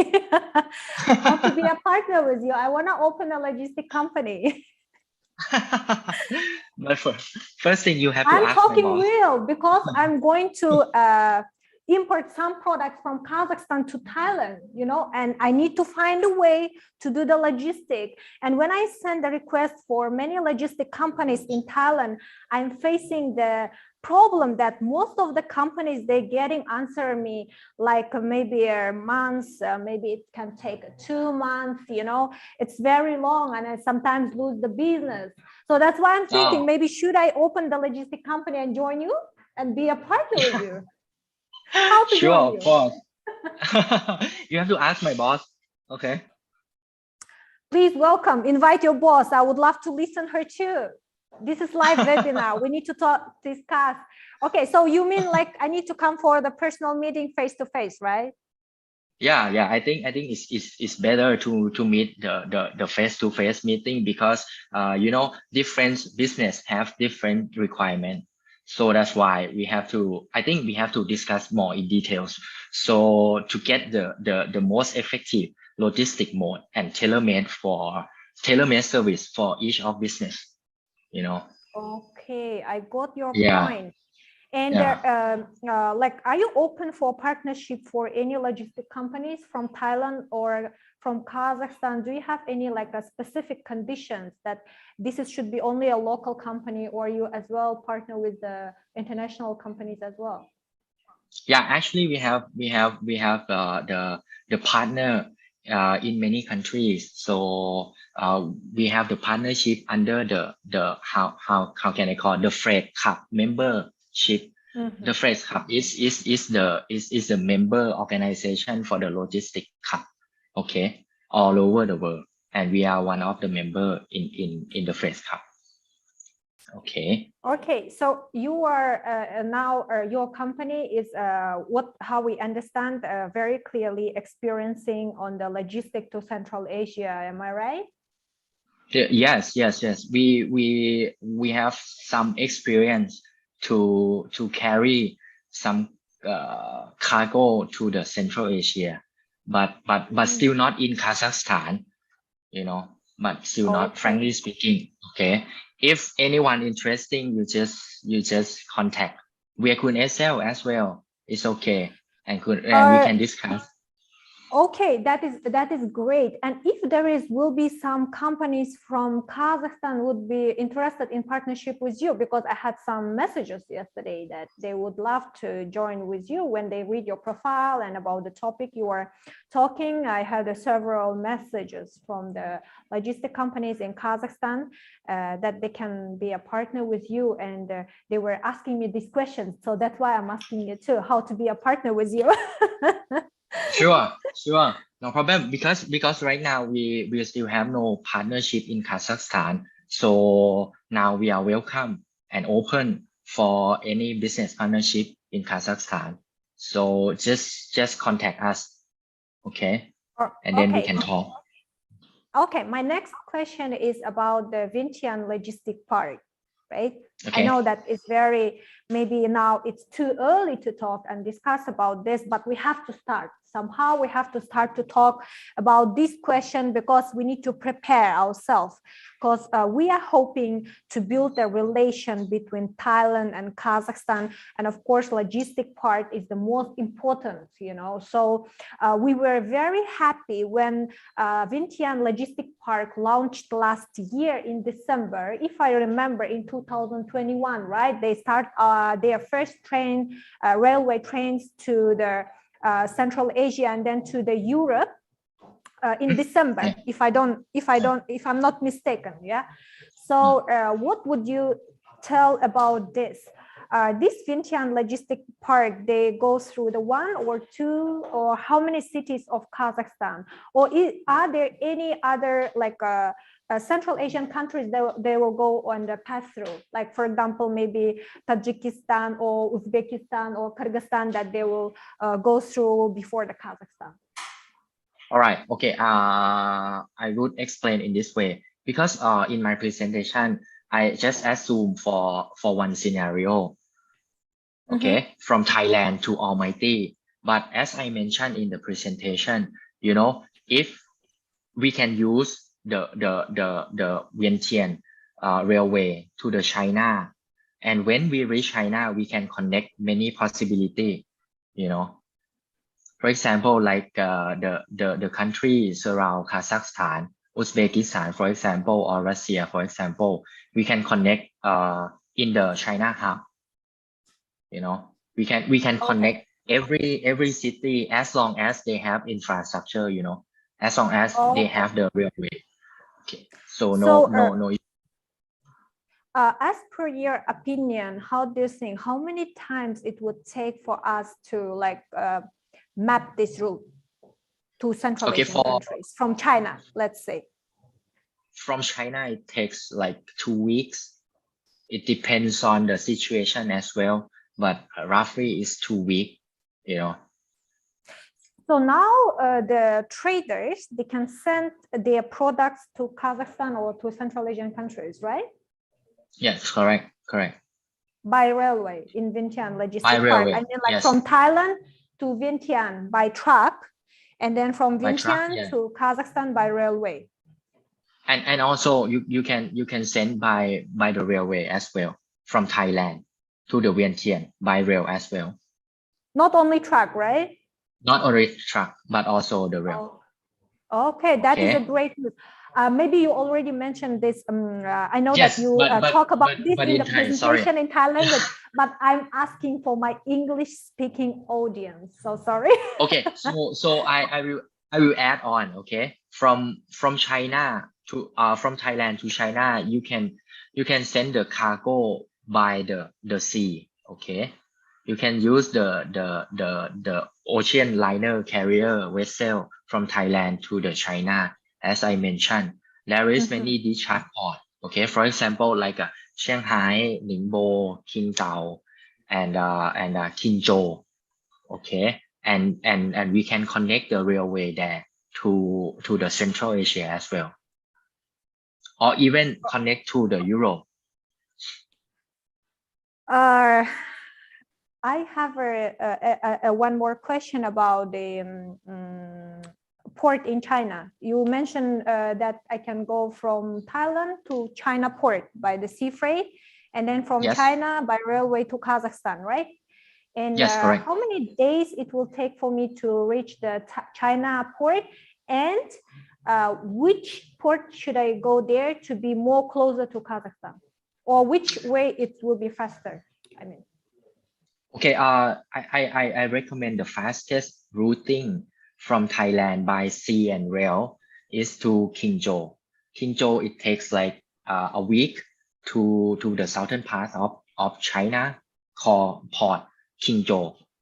Okay, and then from Qingzhou, they move to Almaty. It takes like around almost 2 weeks, so that it take around 3 weeks. I think not more than that, but the limited space to the port Qingzhou is the issue for the exporter, because the Qingzhou is small port. It's not that big port if you compare to the Shanghai, Ningbo, or Qingdao. Okay, so my recommendation is, if you can find the space to Qingzhou and use the railway to Kazakhstan, this is the fastest of transit in terms of transit time. Okay, but due to the limited of space on the vessel, so but it has weekly vessel but limited of space, so that it's very difficult to find the space for, especially for the heavy cargo shipment, for the sugar, for the agricultural product. So my recommendation is go to another port. It's better. For example, like Shanghai, Ningbo, or Qingdao, because the space has more plenty of space, and many carrier has the service to those ports. So if you ask me, I recommend you guys to go to Shanghai, Ningbo, or Qingdao first. Okay, and the second option, you go to the Qingzhou and then use the railway to the China. I think this option is much better in terms of the cost and also in terms of the transit time. Okay. Sure, we have a question and answers for you from our attendees. Just take a few minutes before I ask our customers at our attendees question for you. Would your company be interested to discuss more details on the live webinar in about the partnership with your company? For example, let's say, I'm not sure, as you mentioned before, you didn't yet work with the Kazakhstan logistic company, right? Yes. So there are a big opportunity for Kazakhstan logistic companies. You can join AAA logistic company, the forwarder of the Vientiane Logistic Park, and as well for the sea freight, land and air. So would your company be interested if we organize a webinar and talk only about your services, more detail with the conditions of joining and being a partner of your company, right? Sure, Kap. You know, because as I mentioned, okay, we today I can share only the big picture, okay, but it will be better, or it will help us a lot to understand more each business in detail if we can discuss. Okay, so let me ask the question that comes from our Q&A part about the from our attendees. How about custom clearance process at the border? For example, Thai Laos, Laos China, China Kazakhstan. Do we need any extra documents from any countries?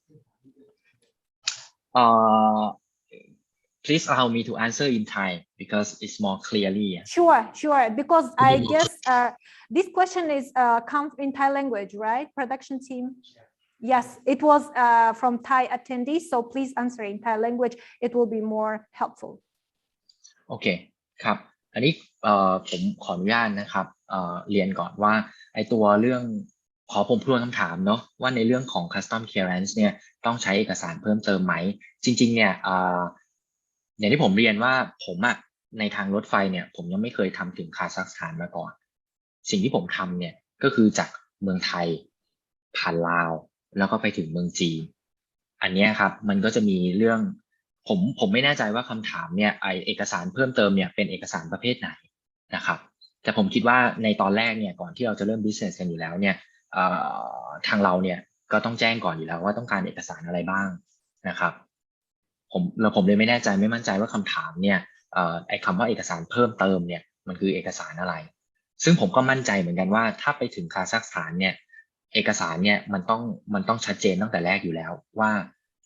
ทางเราเนี่ยเราต้องการให้ลูกค้าเนี่ย provide เอกสารด้านไหนบ้างตัวไหนบ้างนะครับอันนี้ไม่แน่ใจช่วยตอบคำถามได้ไหมครับโอเคค่ะขอบคุณค่ะ Okay, next question. Please advise if I would like to transport sugar to Kazakhstan. I guess it's a cane sugar because Thailand produce cane sugar, right? Cane sugar to Kazakhstan during August and September. Do you have any mapping for this? Please advise. Okay, in Thai or English? Sorry, team. Is this Thai attendees or international company? Thai attendees. You can speak in Thai language. Okay. ครับโอเคผมขอบคุณสำหรับคำถามนะอย่างแรกคือผมขอถามก่อนว่ามันเป็นน้ำตาลทรายขาวหรือน้ำตาลทรายแดงทรายดิบนะครับเพราะว่า2อย่างเนี้ยมันขนส่งไปไม่เหมือนกันใช่ไหมครับทรายขาวเนี่ยจะส่งไปทางคอนเทนเนอร์เนาะส่วนทรายดิบเนี่ยจะไปเรือเบา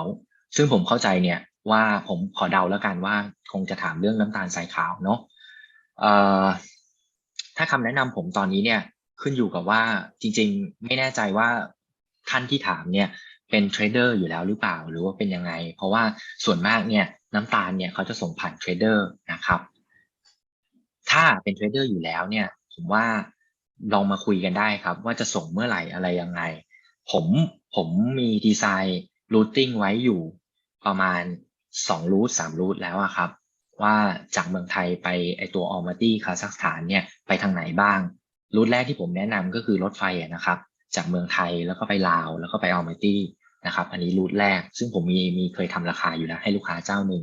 2ก็คือว่าไปจากเรือไปทางเรือเนี่ยแล้วก็ไปทางรถไฟผ่านจีนไปที่คาซัคสถานเนี่ยอันเนี้ยผมก็มีอยู่2ออปชันให้เลือกอย่างเช่นผมเกริ่นไปแล้วตะกี้นี้ก็คือมีไปดิชาร์จที่พอร์ตชิงโจแล้วก็ไปดิชาร์จที่ชิงโจกับฉงชิ่งเนี่ยจะอยู่ใกล้ๆกันนะฮะไปดิชาร์จเป็นฮับได้แล้วก็ส่วนที่2เนี่ยก็จะเป็นในส่วนที่ไปเซี่ยงไฮ้หนิงโบชิงเต่าเนี่ยครับอันนี้ถ้าสนใจยังไงเดี๋ยวเรามาคุยในรายละเอียดกันได้แต่ถ้าถามว่าแนะนำส่งออกได้ไหมตอนนี้ผมว่าส่งออกไปทางเรือแล้วไปรถไฟจะประหยัดค่าใช้จ่ายมากกว่านะครับขอบคุณสำหรับคำถามอีกทีครับค่ะ thank you สวัสดีค่ะ next question from the English speaking audience Could you please provide the estimate time of shipping by rail freight from Thailand to Kazakhstan? I understand that in practical, you tried only to China. How long it was? Okay, actually, I would say in this way, for the Thailand to China, it takes like it depends on the city, right? But in roughly in January, it takes like 1 week from Thailand to China. And as I mentioned, from China to Kazakhstan, it takes around week until 2 weeks. So which means from Thailand to Kazakhstan, almighty, let's say it takes like 3 weeks. Okay, so there is another our speaker that would like to answer this question. It's Mr. Yerlan, Counselor of the Embassy of Kazakhstan Republic to the Kingdom of Thailand. Mr. Yerlan, please join us.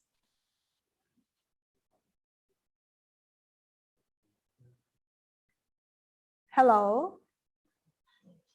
Hello. I think there are some technical issues and he's on the way to join us. Okay. But he's the one who raised his hand and he said that he would love to answer for this question too and join to give more information about this. Please come.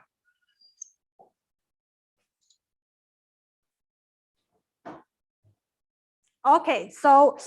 we couldn't connect with Mr. Yerlan yet, but he's really interested to joining for this question and answering this. And I guess we need to have a special webinar to discuss about logistic route to Kazakhstan more. Yeah. And we will Yeah, invite all I the agree. expert companies, and maybe we do with the logistic companies first this webinar to talk only about the mapping and routing the ideas. Yes, logistic to Kazakhstan. So anyway, I think we will come back to talk about this. Another question. You are most popular guy today. Yeah. Thanks. How many days will take transportation by Thailand, Laos, China, and Kazakhstan? What kind of documents during this route we have to use? And there are two countries between Kazakhstan and Thailand. So the process is very long. What kind of difficulties we can meet? English, please. I'm Kazakh. Okay, can you repeat the question again? Again. Yeah. First, they say that how many days will take the transportation from Thailand to Kazakhstan? Generally, it should be by, okay, how many days it will take for the transportation from Thailand to Kazakhstan? Like Thailand, Laos, China, Kazakhstan, right? So what kind of documents during this route we have to use? So first question, it's about how many days from Thailand to Kazakhstan via two countries, and what kind of documents during the route they might need to use. And they say that there are two countries, it's like a Laos and China, right? On the between Thailand and Kazakhstan. So the process is very long, as they see. What kind of difficulties they can meet? Like maybe, you know, every project, every business, they have pros and cons. So the customer would like to know during the logistic, there might have be some problems that can happen during the services. So please introduce us with about this as well. So he's English. He's from Kazakhstan, and he would like to get an answer in English, please. Okay, sure. Okay. First question: How long? How many days from Thailand to Kazakhstan? Right. Okay. It depends on the mode. You move the cargo. If the air freight, as I mentioned, is only 2 days. Okay. But if you use sea and rail, okay, it takes like not over than 3 weeks, same as the rail from Thailand to Kazakhstan. It takes not over than 3 weeks. Okay, but if you choose the mode sea and road, that the discharge port is going to be the Eastern Europe You mean I mean eastern part of Europe, for example, like Saint Petersburg, right? Klaipeda, Tallinn, Estonia, something like that. It takes more than a month if you shoot that mode. Okay. For the first question, and then the second question. Okay, what is the difficulty? Okay. Okay. The more mode of transportation you use, the more difficulty you will face. For example, like if you choose the freight, the flight by air, right? You don't need to switch the mode during the transportation. So, and also the document, you have to provide only 2 documents for Thailand custom and then the Kazakhstan custom, right? So this is the easiest way and lowest difficulty among all of the transport mode. Okay. Okay. But if you use rail or sea and rail or sea truck, sea road, something like this, I think the difficulty you will face is two types. First is about the documentation. The second thing is about the handling. Okay. The documentation is depends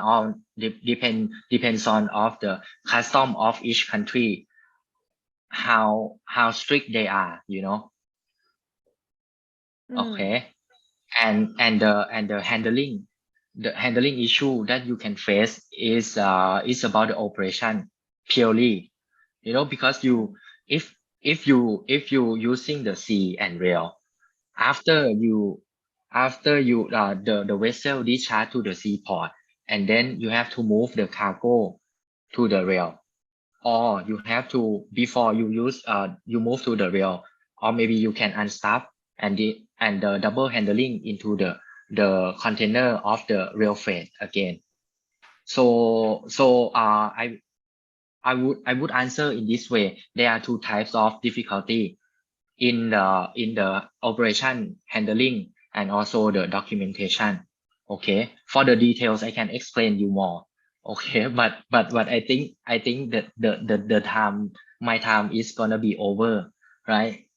For my session. We have quite No? enough time. We can spare some time with you. No worry. I can give some time of myself to you. I can share it with you. We just need to, you know, like we have one more question asked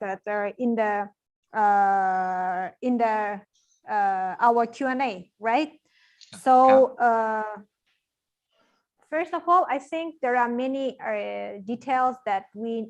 have to discuss. I think this in a more wide when we have more time. Yes, correct. I think Kuntop, sorry, Mr. Tana, we have to organize together again webinar to talk more about this, because as much more we talk, as much it will become true.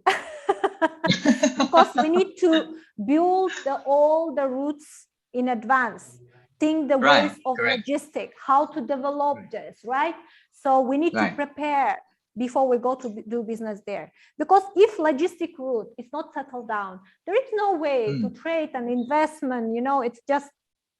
talk, I would say. But our aim, our goal for the inviting our experts today, it's not only the give information about Kazakhstan, like educational, no, but as well to build together the all mapping and route and try to give more clear answers for our business owners. Make it happen, right? And from Kazakhstan too. So I promise for all our attendees that we will organize one more webinar session only about logistic routes, that we will talk more clearly. And if you have more questions that you want Mr. Tana prepare for you, so he can do more researches, you know, might be some questions he cannot give you exactly the details because he have a bit little time left. So anyway, I think you can leave the questions for us and we will collect all of them. Then we will make another webinar session to discuss about this topic again. So another question I need to read for you. The question. please leave the question. Okay, I will Yes, answer all. I'm going to read the Okay. question. The question is coming a lot. I will read one more. Suppose that we want to send. Okay, suppose that we want to send a frozen processed mango to Kazakhstan. How is about the shipping documents? Do we need to provide documents that confirm all countries' regulation, such as Laos and China, where they are the transit countries, or exporter need to provide only documents that Kazakh custom needs? So it means the question is that when I'm sending the products, like for example, dried fruit, right, to the Kazakhstan, should I prepare the transit documentations for Laos and China as well, or just for the country that accept, like if it's Kazakhstan, that we need to prepare documents to Kazakhstan, right? Yeah. Okay. I would say in this way, you have to prepare the documents for every transit country you pass through. Okay. So I think the answer is yes, you should prepare all. Okay. Okay. So, Mr. Tana, it was really interesting and I think very good to discuss with you today about the logistics services. Unfortunately, our time is going to finish with you. So as I promised, we will organize another session about the logistics. So will you promise to come again back to talk and discuss and give more clear information about the routes and documentations? Yeah, we can spend the day together, okay, and Okay, so discuss you promised every business. Yeah. Yes, you promised for a lot of people, you know, in a big audience. So you cannot reject it. Next time when we come to ask you to be a speaker. Sure, no problem. Thank you so much,คุณธนาสวัสดีค่ะ ขอบคุณครับ Have a สวัสดี nice ครับ day. You too ขอบคุณครับ So now I want to move on for our next agenda. It's about investment project. Of course, today we talk with a lot of details, and now I think one of the very interesting topics for investment, it's about the energy and the power. So let me introduce you about our next company that and next person who is coming to be a speaker. I would like to invite here Mr. Murat Ospanov. He's the project manager for BM Energo Engineering Company. Mr. Murat, he's an engineer manager with 10 years experience in engineering, oil and gas, energy and service companies, and strategic agencies. And now he's providing us information from the BM Energo Engineering Company that provides a service in energy sector in Kazakhstan, especially in power backup system, such as diesel generator, uninterrupted power supply. Hi, Mr. Murat. Do you hear me? Thank you very much for introducing. Okay, thank you very Mr. much. Murat, I would like, sorry, I will interrupt you. Could you please up the sound? We don't hear you very well. Okay, can you hear me now? Okay, ดีกว่า ดีขึ้นแล้วค่ะ All right. It's better. Жақсырақ. Okay, so I will try to speak loudly so everyone can hear me. I say thank you very much for presenting me, and thank you for all attendees to come to this webinar. I'm very grateful for them, and thank you very much for the presenters, for Mr. Tana for giving brief logistics information to Kazakhstan. So thank you very much. I will try to be very rapid and quick and deliver my presentation very clear, and we'll try to speak slowly and so everyone can catch me during the presentation. If this is good, so let's start. So I also opened the chat so I can see the questions from attendees, so feel free to ask. So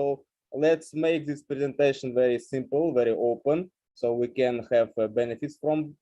that. So let's share my presentation. Так. All right. And here we go.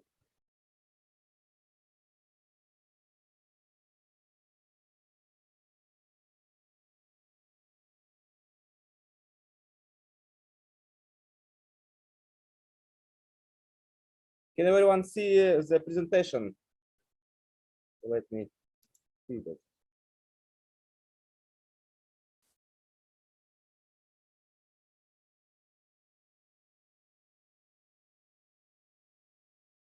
Asel, is it open and clear to see? Okay, so I will leave the chat open so I can see the questions. My name is Murat. I'm an engineering manager in a group of companies. So today I will present the PM Energo Engineering company. And we are going to talk about a new product that we are going to launch in Kazakhstan. So it's called iSmart Series Micro Integrated Data Center. So we will gonna talk about this new product a bit later. So first of all, let me introduce about ourselves. So we are a group of companies called Asia Stroy Group. The main company deal with transformer substations. We assemble, manufacture it in Kazakhstan since 2016. And also we manufacture block modular buildings here. That's the main company, and the BM Energo Engineering is a part of this group of companies. The BM Energo Engineering produce, supply, and maintains power backup systems like uninterruptible power supply systems, diesel generators, and the other products that are connected with this equipment. It's like precision air conditioners and chillers and other cooling systems. For today's product, we created another company, so special for the product, iSmart. So it's called Data Engineering. That this company will make all business with this new product. So if we are clear on that, so let's move on to next. So it's so to conclude in that, so we are basically the engineering company that produce, maintain, supply different kind of equipment to different type of industries, such as mining, construction sites, medical centers, and so on.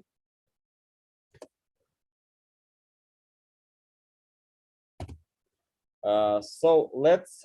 introduce our new product that we are going to launch in Kazakhstan. It's called iSmart Data Center. Basically, for example, for backup systems in the server rooms, we need different types of equipment, like a UPS, it's uninterruptible power supplies,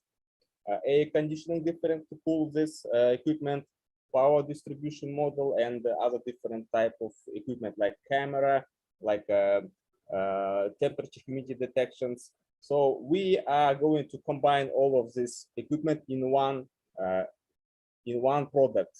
So we don't need any other like equipment. So we're gonna solve it by only with one product. It's iSmart integrates UPS, air conditioner, power distribution model, and supervision system. As you can see, different type of detections, and it's all in one 19-inch server cabinet. It's very equipment is pre-installed and pre-commissioned in the factory. So on the site, installation is easy and convenient, which can realize rapid deployment and occupy less area. And come with like a different type of equipment, like a web interface monitoring function and remote control. So that is like how it's going to be. That's you can see from the picture. This big cabinet is like about 19-inch, and it contains different type of equipment. We're not going to talk about like in details which is where. So let's talk briefly. So this all equipment will be in this one product. So it's very easy to install, very easy to maintain, and make service. That's our new product. So let's talk about the features of this. It's very safe, reliable. All components follow domestic and international standards to ensure product quality. Pre-installation, as I said before, and pre-commissioning and other processes are controlled at various levels to ensure product installation and safe operation. It's very easy to install on the site because it's ready-to-go product. It's very easily can be installed, and also can have very small area to place it. So it's very efficient in terms of energy saving, because we just need to provide less energy that consumes this product, rather than we have to provide energy to different equipment. So it's very energy saving product, and it's also provided by intelligent management, so we can remotely control it, and we can easily fix it and see online what's going to happen in this product. So the question, where can we use it? So it's basically mostly can be used in the computer rooms of different sizes, in government, in private companies, in data centers, in financial business offices. Also can be useful, very useful in telecommunications industry, in gas stations, in medical centers, in state companies as well. So basically we are talking about the product range, where can we sell it. So the clients are from the different industries. So we can place it in the big cities or one in the countryside where the telecommunication systems are developed. So as I said, that's a picture. We can see that this product is not so big rather than all other different equipments. So the overall area of the cabinet is about roughly 1 square meter, which is suitable for like rooms like 10, 20 square meters. So it's very efficient and very comfortable to use. So that energy capacity is 3 kilowatt amps. For the details, technical details, you can write me directly, or you can we can talk about later on. So let me check the chat. So if anyone has questions, okay. There's no questions. All right, so let's move on. For investing interests, when we are going to create new product and launch it, we strongly believe that the management is in the first places. So for this product, we developed this kind of operation management, so we can see the product is not just sold and that's on. So we want to provide all kind of service to our clients and to meet demands. So the product will be upgraded later on, according to the feedbacks from our clients. So that's like a slide for the management operation. So for investors, we are not like having like just that way of investing. So we are open to discuss different type of investments, and we are open to discuss in these three key areas for us. The first is this iSmart product, the new one. So we are looking for investors for this new product launch. It's like assembly and production in Kazakhstan. So as I said before during my presentation, it's this kind of product is very brand new in our country. So we are going to be like the first steppers in this product. So the second, as I said, we also supply and maintain interrupt power systems. So we just supply it. We have partners in Italy and in Turkey. Basically, we act like a dealers in Kazakhstan, but we have plans to open assembly and production in Kazakhstan. So we are open to discuss this kind of opportunities together to start production UPS in Kazakhstan, so by our brands.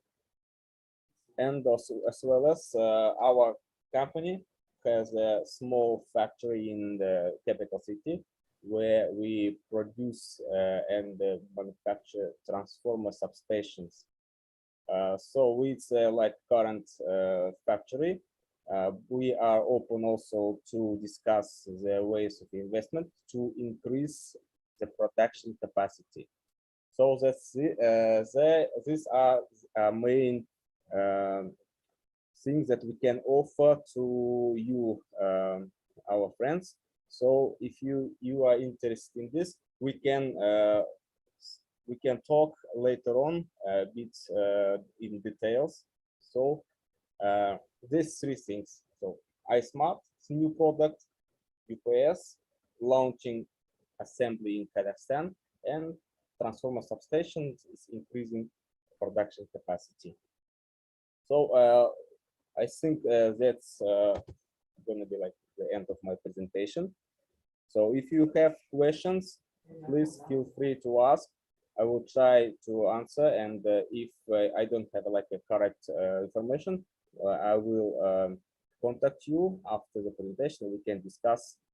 other our opportunities later on. So thank you very much. So I'm open. Murat Murza, we have a question for you. Yes, okay. Yes, so let me read the question that was asked from our Q&A part. Which countries do you currently export iSmart to?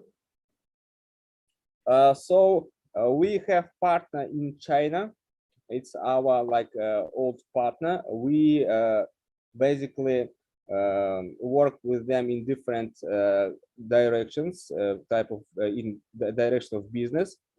So we this product is already produced in the China. So we are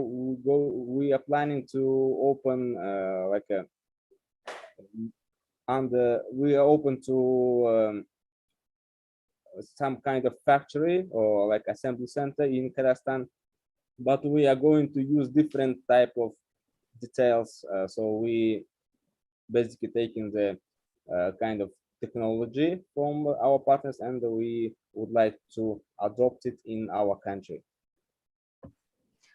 Okay, so Murat, as I understand, this project, it's an investment project that looking for the partnership around the world. The project that is going to happen, And actually the head company is located in China, but you would like to open another branch of the factory in Kazakhstan, right? Am I correct? Yes, if roughly it's correct, yeah. Okay, so you mentioned in your presentation,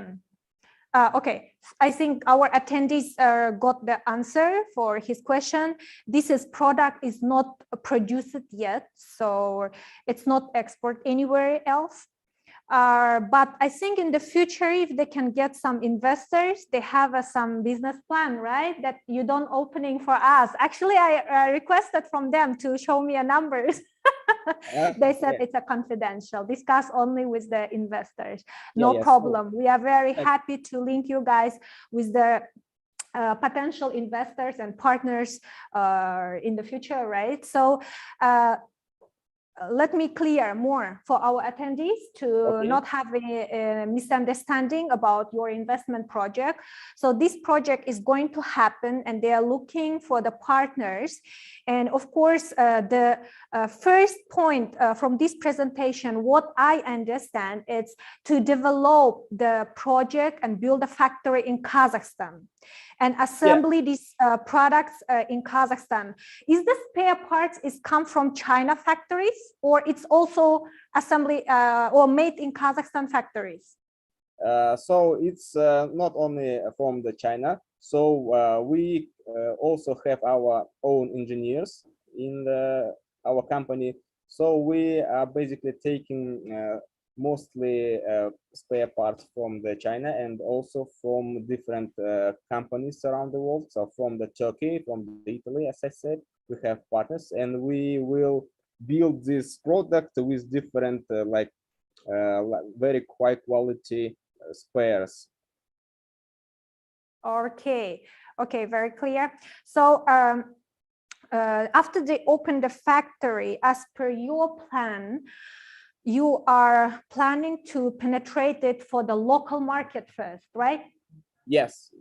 First, okay, that is great. So you are planning to penetrate it for local market and as well to Central Asian countries, for neighbor countries? Firstly, for domestic business, with domestic industry, and so if we will have like capacity, so we will go abroad, maybe to our neighbor countries, go to Russia, Uzbekistan, and so on. Okay, my next question will be not including the neighbor countries or Central Asian countries around Kazakhstan, right? Do you have any plans in the future after you open your factory, of course, after you penetrate for the local market? Do you have any plans to export for other countries? If yes, sure. Which countries you prefer to focus for export? Which countries I would say in the world is in a high demand for this kind of product? So let's answer this question that way. So this product is needed to like a digital centers. It's like a server rooms, telecom centers. So the countries that cities has this kind of demand, so that's our market. It's firstly it's our local market and Uzbekistan, in Central Asia, Kyrgyzstan, because we share borders and it's very easily to implement it in this country because of like logistics. And we also have partners in that countries, so we can easily have access to the place, and we have engineers in that country, so we can control and we can manage it easily in our first steps. Yes. So this is. Okay, do you think, in your opinion, as you are project manager, right? You are dealing of this project, you are doing a research of this project. How big or how many percent, in your opinion, South Asia is a potential customer for this product. Do you think this product, it will be famous for South Asia, or you think it's already existed in Central Asia? I mean, like Thailand, Malaysia, I think Laos, Myanmar. sure. That product is not like a brand new in the global, in terms of global, but in some cases, if we start it and if the price is gonna be like very competitive, so the answer is laying on that, so we can compete on the prices in terms of quality as well. So we can offer it to South Asian market as well. So the first thing is we would like to stand strongly in our domestic market, and we will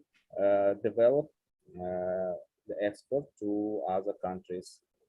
not only South Asia, also to Africa and to CIS, like post-Soviet countries as well. Okay, amazing. That sounds really great. Why I'm talking about this? Because yesterday I had a call and the question is about engineering in Kazakhstan. How Kazakhstan keen in engineering? Because I know from your profile that you are keen in engineering for 10 years, right? So I would like to ask you, how do you think, like, if like other countries, like let's say South Asia market, would like to supply the engineering manpower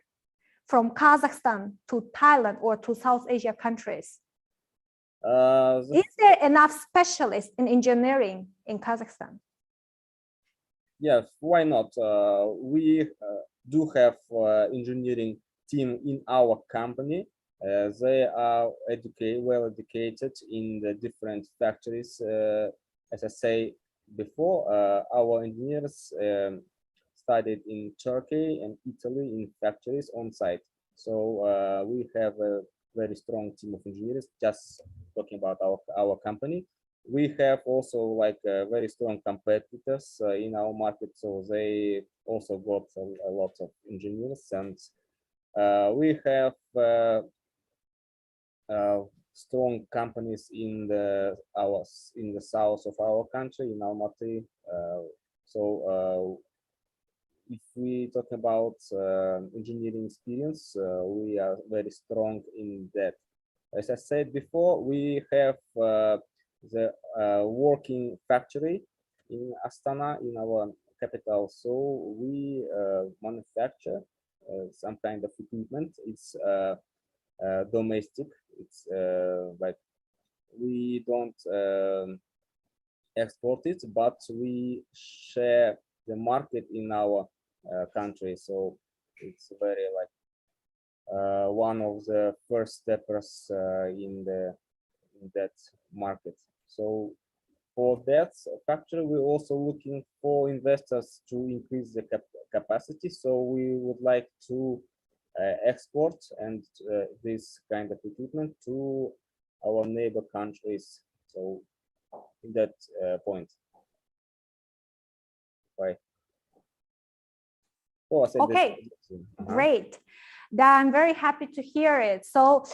if the company here would send the projects for engineering experts or specialists, let's say, so you can provide the specialists to complete the projects, right?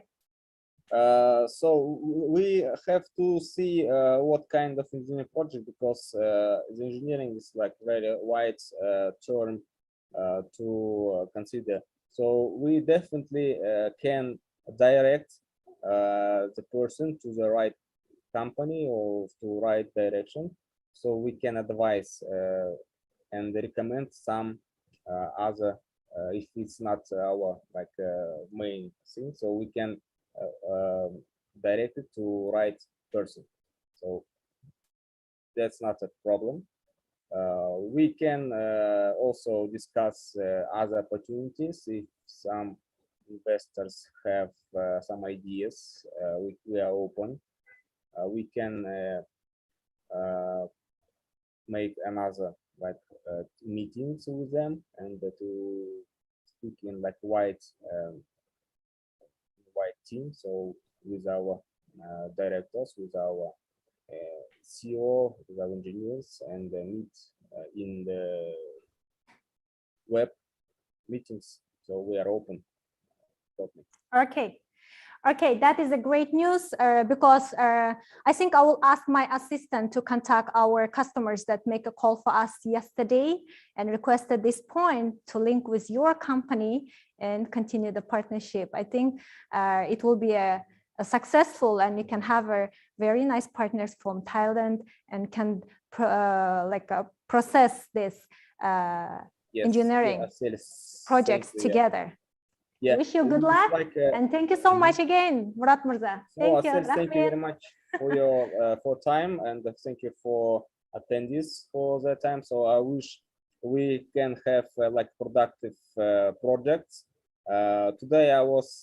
trying to give the brief information. So if you are interested in engineering in like wide range, so please free contact me, and we can discuss any like other ways how can we go forward. So thank you very much. I would like to wish all the best to you. So thank you. Rahmet. Okay, so I would like to say that if you are interested in this project, or you are interested in the engineering services of the companies, because Kazakhstan is one of the countries that is very well developed in the engineering specialists. So you can connect to Kazakhstan Alliance, and we will help you to link with the local partners in Kazakhstan. So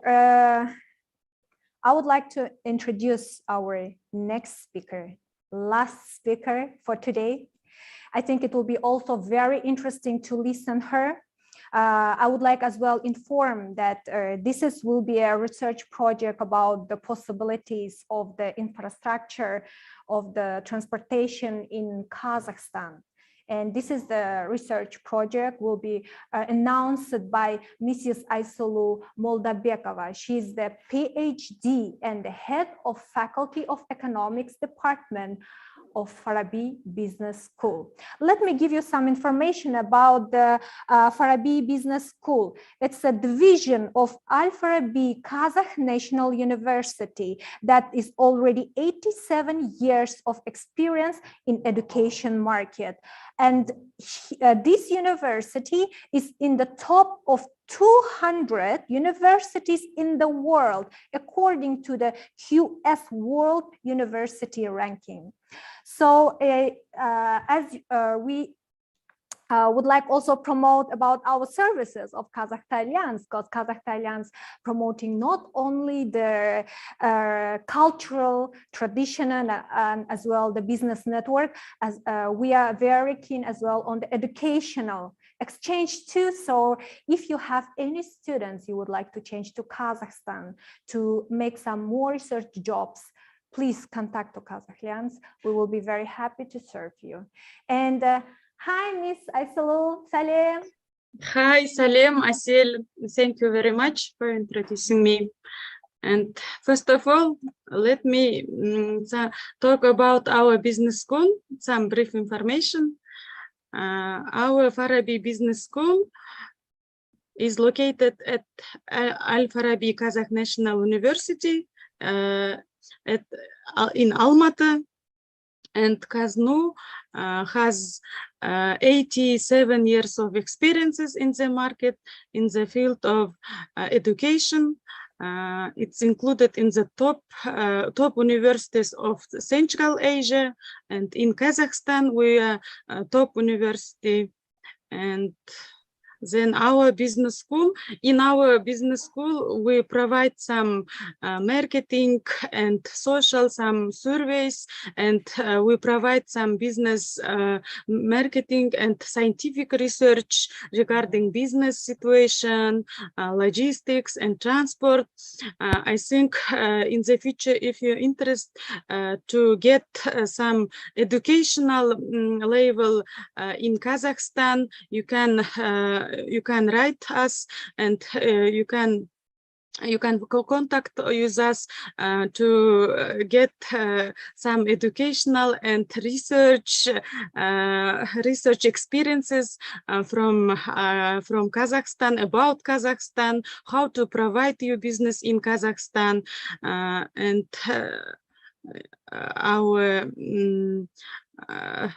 our business school every time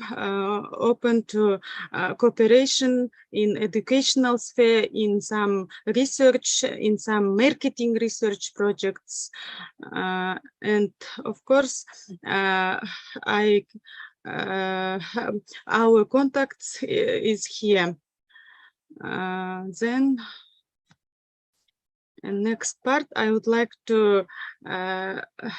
talk about transportation, about logistics in Kazakhstan, because it's new direction, is new practical directions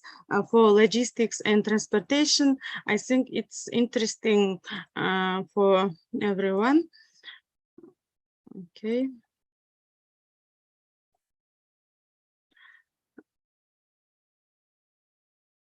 Yes, if you in the future, if you want to conduct business marketing research in the process of introducing a business, and at the same time in parallel get an MBA and DBA degree, you can study in our business school, and this gives you an understanding of introduction business system in Kazakhstan. You can solve practical cases with our business trainers. I think my presentation will be the logical conclusion of why it's necessary to develop a trade relationship with Kazakhstan, because what are the prospects for the resumption of the Great Silk Road, trade Silk Road, yes, in the 21st century. In this regard, my report will be related to possibilities of the transport and logistics infrastructure of Kazakhstan in cargo transportation. And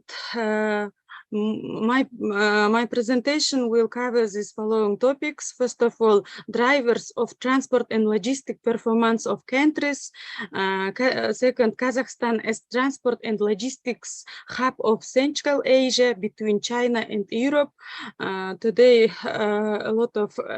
highlights highlighted about it, and about Horgos Gateway, our new infrastructure, our new dry port between China and Kazakhstan, and other warehouses, transport and logistics centers of Kazakhstan, and a case of multimodal transportation road from Thailand to Kazakhstan, and I will say about logistics, some logistic companies profiles.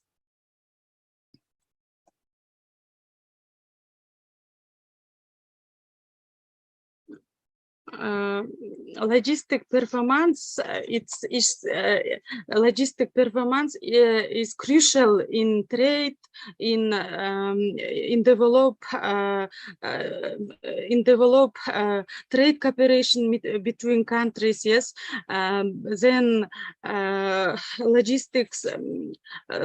efficiency index. In the logistic efficiency index, Kazakhstan ranks 71st. While Thailand ranks 32nd. LPI ranking is based on 6 topics: customs, infrastructure, international shipments, logistic competence, tracking and tracing, and timeliness. Of course, Thailand has access to international sea roads, yes, and this gives the country a big opportunity to transportation and develop trade with all countries, all of the world. And but what about Kazakhstan? Yes, you know that Kazakhstan is landlocked country, and Kazakhstan that doesn't have some direction access to sea roads. Yes, and how then we develop trade relation with Kazakhstan? Yes, I will try to answer this question today in the framework on my report. First of all, to answer this question, I want to highlight some drivers of develop logistics in countries, because it's so actually in our time, then we provide some regression and correlation and regression analysis between global competitiveness index and logistic performance index. In our analysis, we include some group of countries: high income economies countries, upper middle income economies countries, and lower middle income economies, low income economies countries. And Kazakhstan and Thailand is up in upper middle income economies countries, and we established that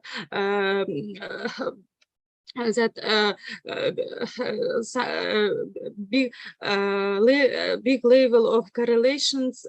coefficients and regression coefficient with development development coefficient of global competitiveness index and logistic efficiency index, especially indexes of technological coefficients of technological readiness and innovation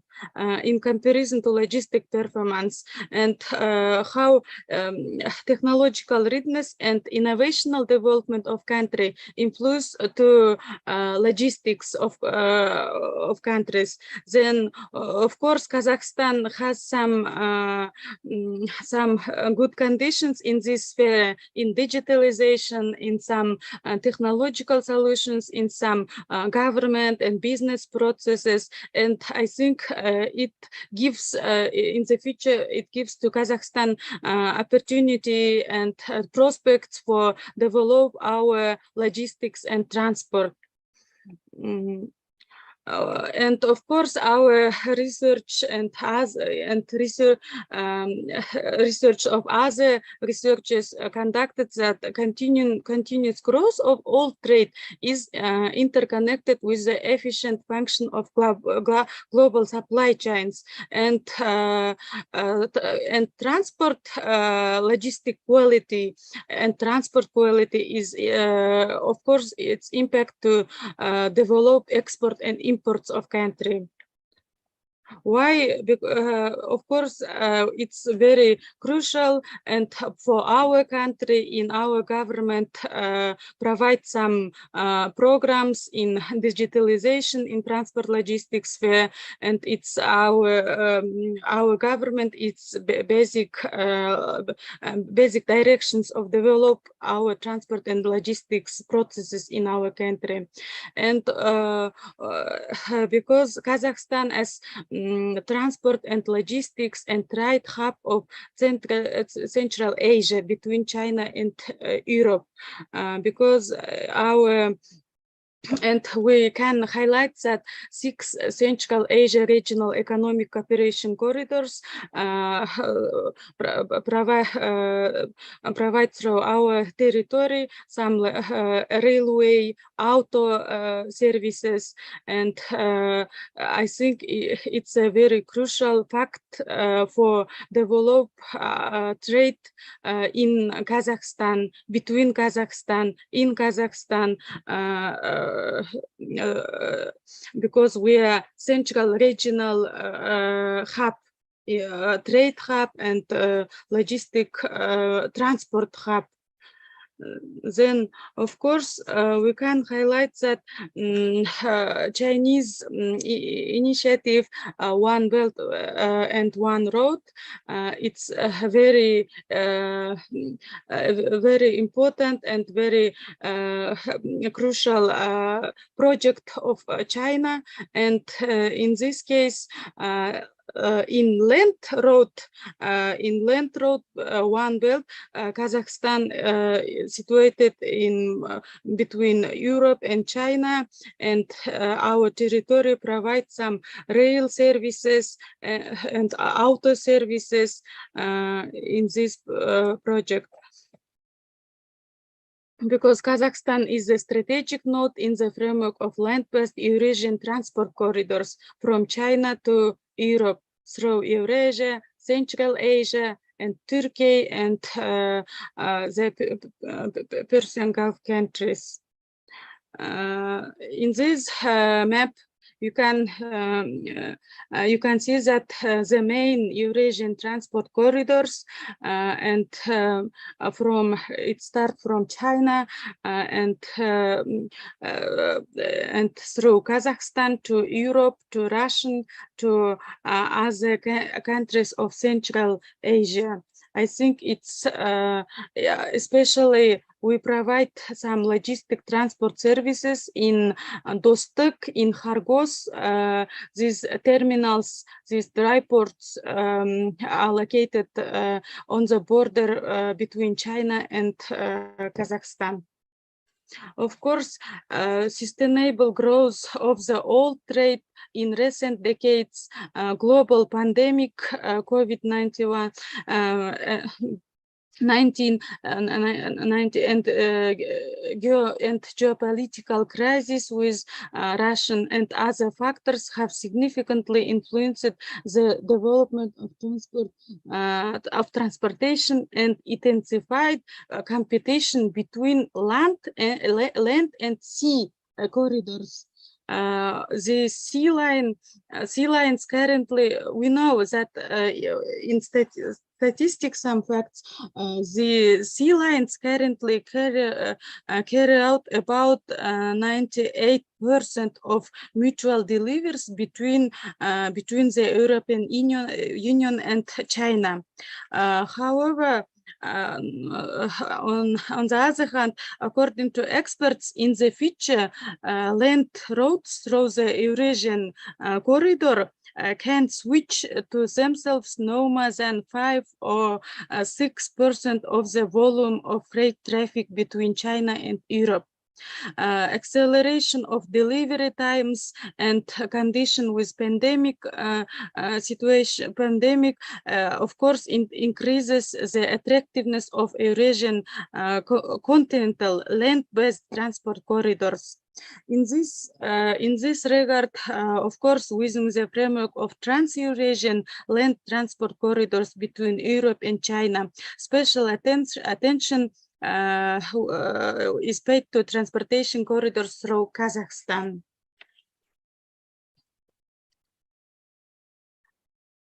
Also, from the graph, we can observe that the volume of transit traffic through Kazakhstan and has been steadily increasing since 2016. In 221 to 21st year, this figure amounted to more than 13 million gross tons. The main directions of transit cargo are China to Europe, China to Central Asia, and China and Europe to China, and Korea to Central Asia, and other directions. especially in the context of the geopolitical crisis in land transportation. The middle corridor, Trans-Caspian International Transport Road, has been updated, and its main road nowadays, which passes through the territory of Kazakhstan and the Caspian Sea, further to Azerbaijan and Georgia and Turkey. It should be noted that over the past 5 and 10 years, many international freight carriers, ports, cargo terminals, railway stations, and warehouses have adapted their vehicles transportation modes for organizing transportation with container. It's furthermore, in recent years, freight traffic from China to Europe by rail through transit countries has doubled. Also, the context of the COVID pandemic, rail transportation was particularly relevant. It played an important role for times where speed of delivery is crucial, such as electronics, automotive components, pharmaceutical and food transportation. So Kazakhstan's geographical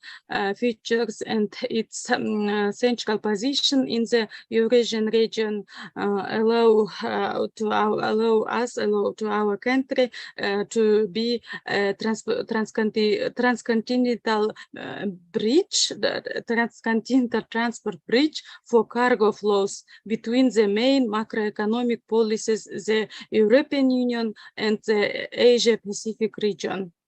In this regard, the Horgos Gateway dry port, situated so far from the sea and connected to China's and Kazakhstan's railways, plays a significant role between China and Europe and within land-based transport corridors. Especially, I would like to say about some logistics infrastructure. Kazakhstan as logistics and trade hub of Central Asia, because in our country there are more 20 transport and logistics centers, including Class A++, and Kazakhstan is member of Old Logistic Passport from Dubai as a hub for Central Asia, and from this year, construction of the International Center for Trade and Economic Cooperation, Central Asia, on the border of Kazakhstan with Uzbekistan has begun, established. Then its new project, new cooperation, new regional cooperational project. I think it's a feature for develop our trade cooperation with Central Asia, how as transit countries between China and Europe. There are some cases of multimodal transportation route from Thailand to Kazakhstan. We provide some interview with local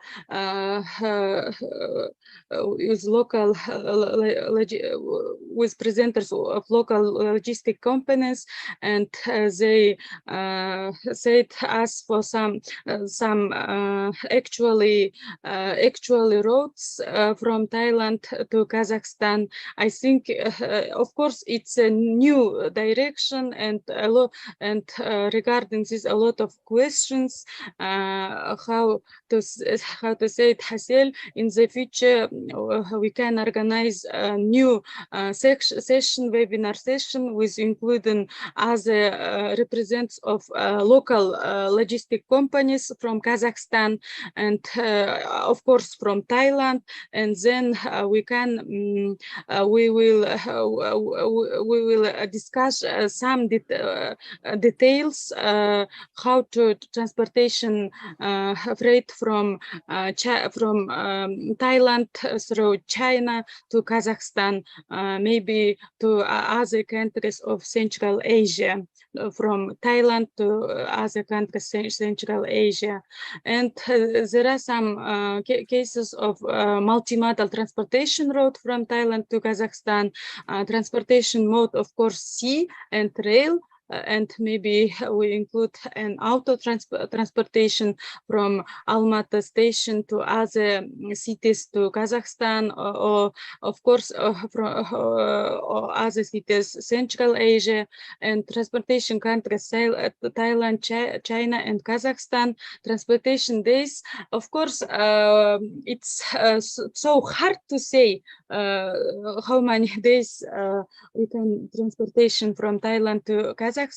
but with considering COVID restrictions, some collapse within some Chinese ports, and collapse of rate on the border of between Kazakhstan and China. Of course, all of the situation influence to transportation days, of course, and they in interviewing our local logistics said us that 50 and 60 days maybe considering COVID restrictions. And transportation service is with container, including refill containers, flat racks, and open top containers for shipments to Central Asia. And some popular ports of Thailand from other between Kazakhstan, some trade companies from Thailand is port of Songkhla, port of Layam-Chat.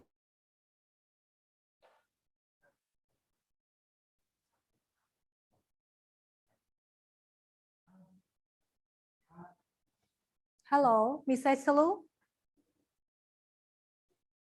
Hello? I guess there is again technical issues happened, right? Team, please inform me if you will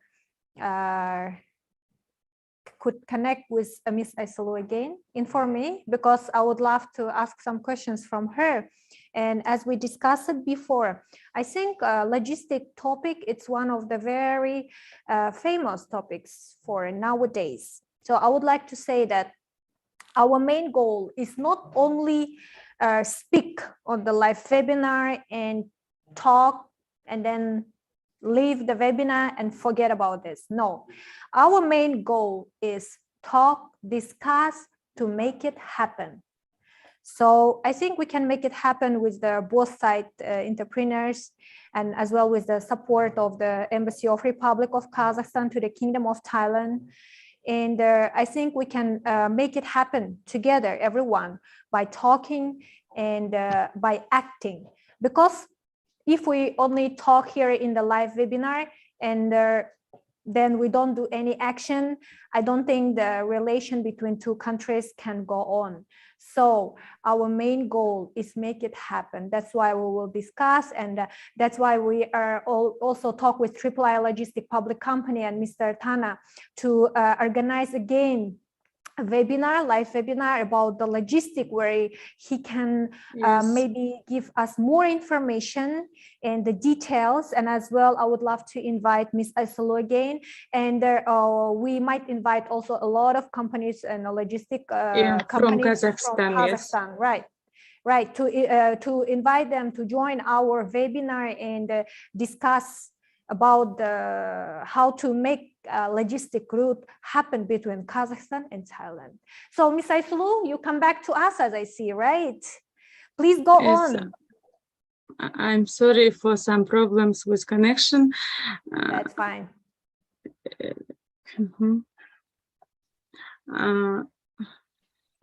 My presentation is okay, yes?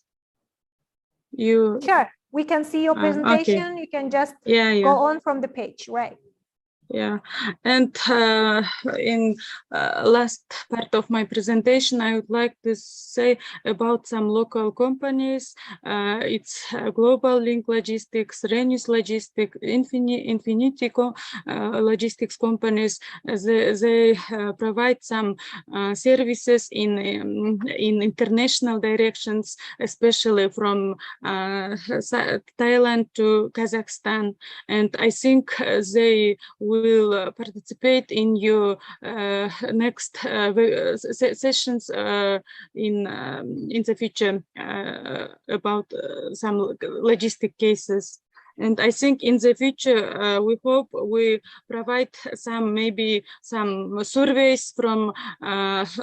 logistic and trade companies from Thailand and Kazakhstan.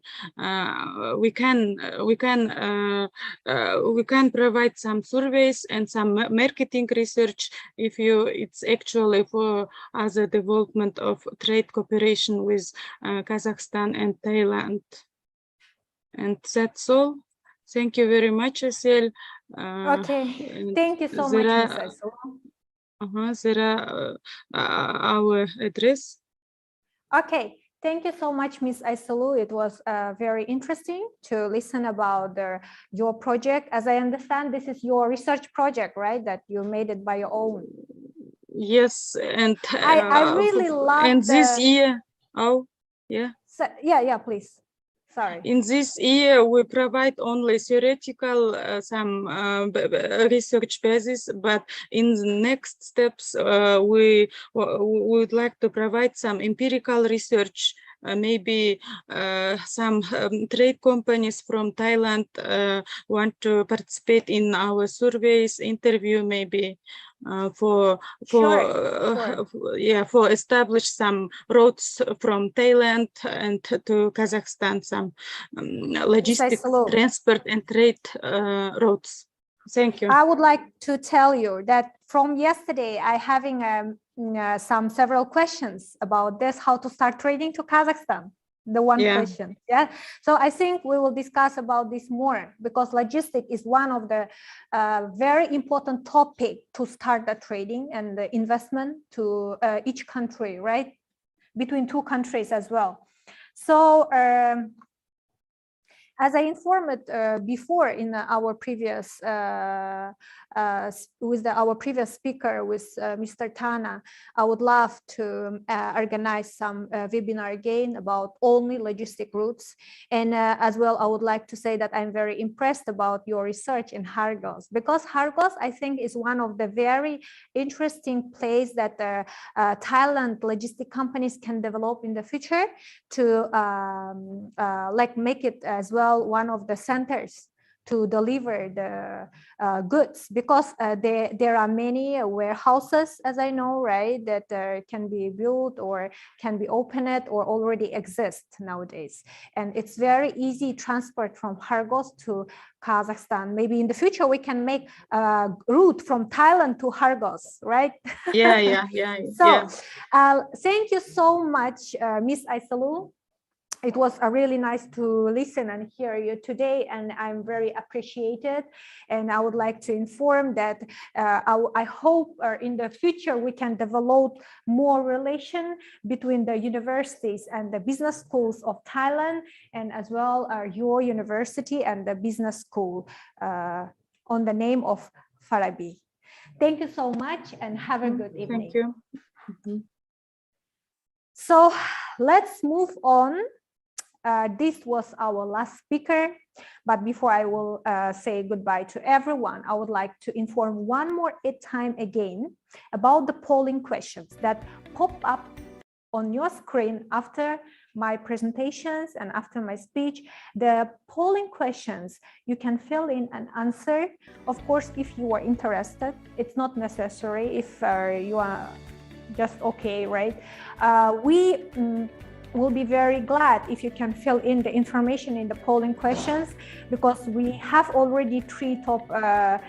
active participants, attendees of our webinar, and we would like to analyze more, but we are waiting still the results of the last polling that will be happen after my speech. So let's go on for our B2B business trip that we are planning to organize in the coming autumn, October and November in 2022. So I would like to inform you about the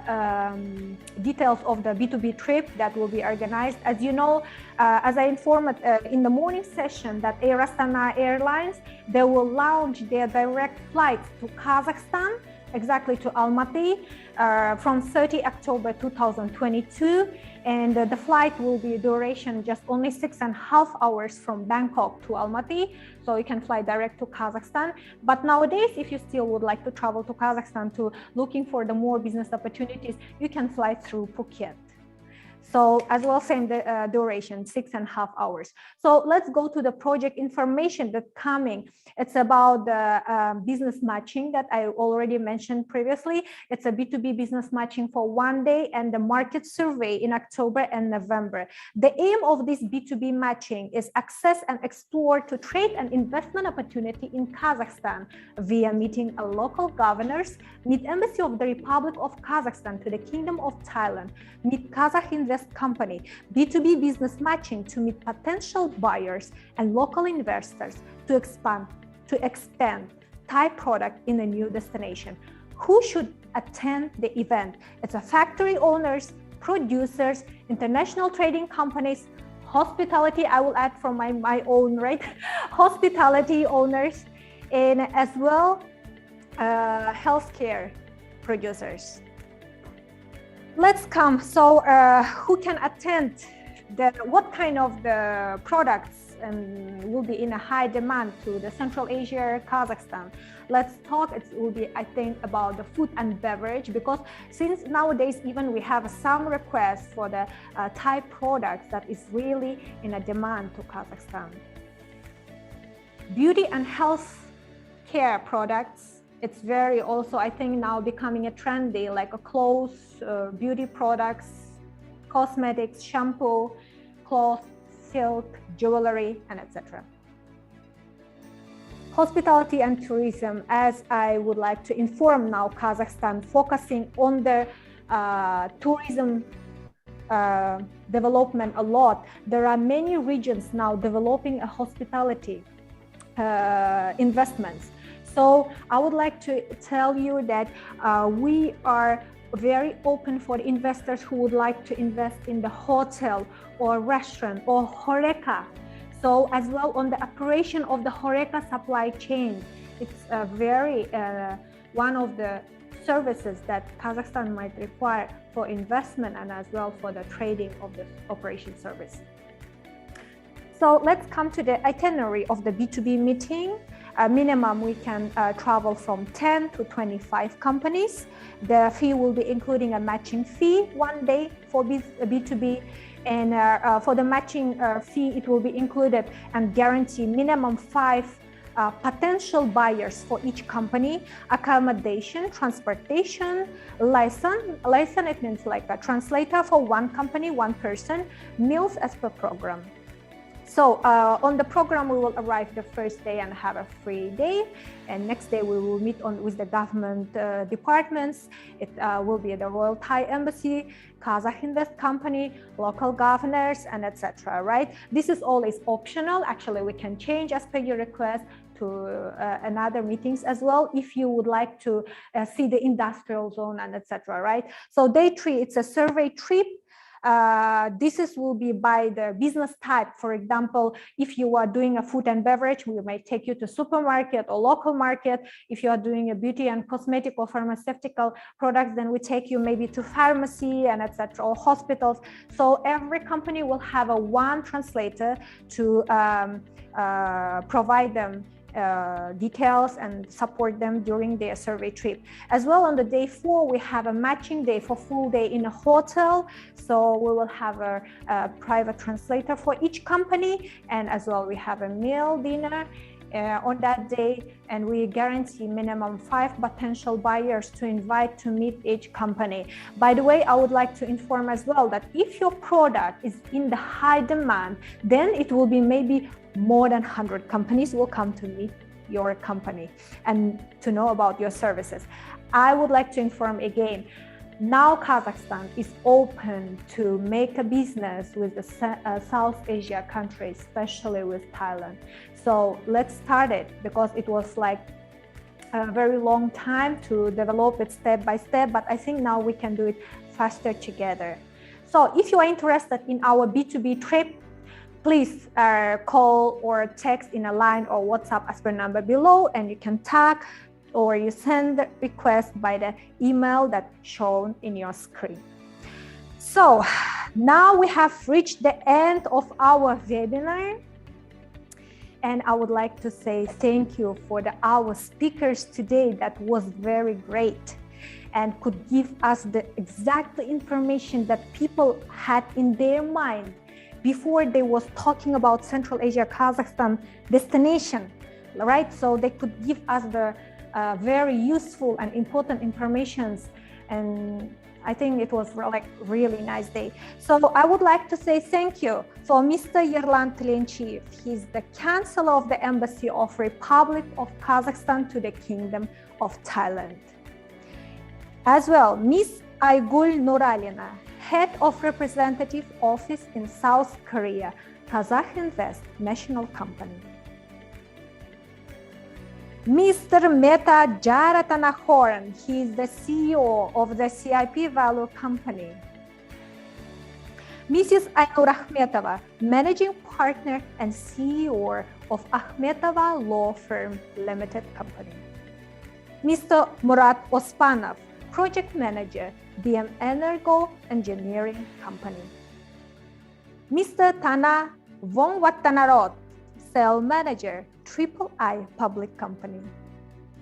And as well, our last speaker, Mrs. Aysulu Moldabekova, PhD and Head of Faculty of Economics Department of Farabi Business School. Thank you so much. And it was really great day for me to stay together with all our experts and speakers. And for me, the time actually flies so fast that I already didn't notice that our webinar going to be end soon. But I would like to say that we will come back again. We next have several topics that we will come back to talk. It's about AIFC or Astana Hub, how to be registered and how to be a part of this organization, and how to travel to Kazakhstan and set a package to Kazakhstan, how to connect with the hospitality business in Kazakhstan. This will be our another topics that we will focus and discuss as well. We will have new projects coming soon that we will keep update in our Facebook page, Kazakh Thai Alliance. So it's honor for us to be your host today, and thank you so much. As well, I would love to say thank you for our supporters, because if there is no any other partners or supporters of us, I think we couldn't organize this live webinar for today. So first of all, I would like to say thank you for the Embassy of the Republic of Kazakhstan to the Kingdom of Thailand for the great support. As well, I would like to say thank you for the International Institute for Trade and Development for the amazing partnership. Thank you for Kazakh Invest National Company that support us with the all one-stop services for investment. Triple I Logistic Public Company, thank you for providing us so useful information about logistic routes to Kazakhstan. University of Thailand Chamber of Commerce, thank you for the all organization team of this business school to support all our production team on this live webinar. As well, I would like to say thank you for Air Astana Airlines to give us an opportunity to develop the route between Kazakhstan and Thailand, not only in tourism, but as well on business sectors too. Nomad Media, thank you so much. And you can enjoy the daily lifestyle news and media with the Mr. Varin Sachdev early morning. And as well, I would like to say for amazing production team that makes this live webinar today happen so great. I would like to say thank you to Siam Coal Club Service Online. If you would like to have this kind of webinar and would like to get this team, please contact Kazakhstan Alliance. We would love to link you with them. So, thank you for all our attendees and participants that you joined today to listen about Kazakhstan and get information about relations and about future plans that we will make it happen together. So as we promised that we have a top 5 active participants that was analyzed by the production team. So let me introduce you. This is Kun Pich. Unfortunately, I don't have the contacts of the company name of the Kun Pich, but please contact or send a message for us, so we will send your souvenir for you from Air Astana, right? And next person is Almas Sabitov, is from Saha Patanaptibu Group. Thank you so much, Almas, for connecting us and interesting in our webinar and asking questions and being active. Next person is Folk Chor from Dure Company Limited. Thank you, Kun Folk, to be an active today and give us a very good, interesting questions. So another 2 persons we will analyze after our polling that will be appear after this. And we will send you a messenger with our souvenirs from Air Astana. So I hope the day today was very useful for all our participants and attendees. And we will back again with the Kazakhstan Alliance Open House Central Asian Business Forum. See you soon and have a nice day. Asel Bekbayeva was hosting an event today. Thank you.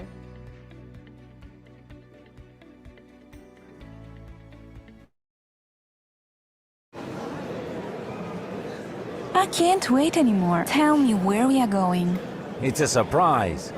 Can you give me a hint at least? Well, a poet might say there's a harmony in the wind and sweet smell of wild flowers. New Zealand? No. We'll listen to the amazing melody of the open desert. We're going on a Sahara adventure. Another clue. We'll ski the slopes of beautiful mountains. Are we going to the French Alps? Nice try, but no. We'll visit a world where magical rocks rise up against time. Traveling across Arizona? Guess again. At night, we'll explore the wild party atmosphere of a pulsating and dynamic city. Is it partying all night in a city like Shanghai? No, but you'll love the peace and tranquility of rich forests and crystal lakes. Going on an adventure across Switzerland? No, darling.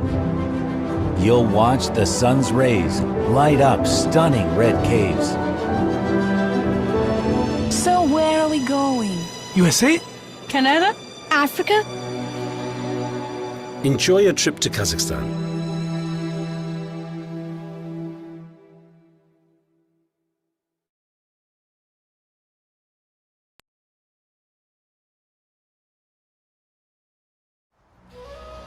Since the dawn of time,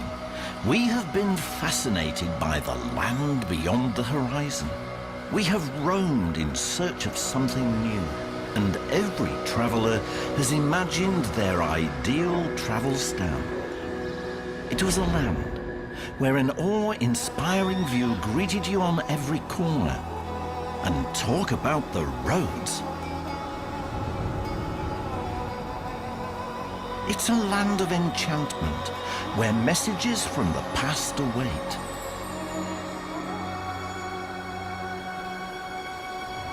It's a land of adventure. Every road rewards you with a different road, through mountains, steppes, canyons, valleys, and even those roads that no one has stepped on before you. And each night in Travelstan feels like home, whether under the vast sky or under a one-of-a-kind roof. While you catch up on rest or hang out with your new friends, how can we ever have enough time to do everything, to remember this city and this sunset and this moment with that special sunrise? While in Travelstan, you can't help but be inspired.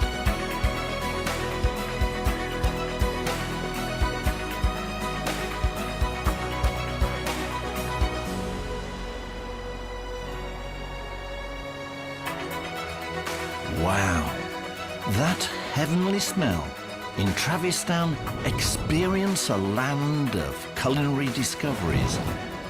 where for every meal you get a new deal.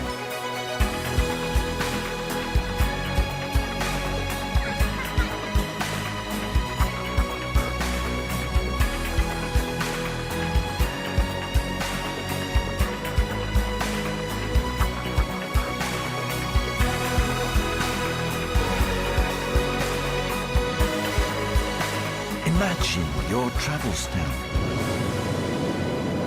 What will it be like for you?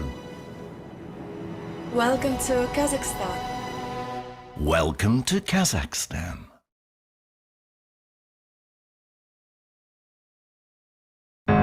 Kazakhstan, where mountains are high and the steppe is vast, where every scrap of land tells a story. They may be thousands of years old, but each legend lives still. Like the legendary love shared by Emir Karahan and Aisha Bibi. A story of great love and endless solitude. Of unwavering devotion and enduring hope. Of absolute courage and emotion that only strengthens with time. It's about passion for life and impossible loss. A love story that's carved in stone and emblazoned on our hearts forever.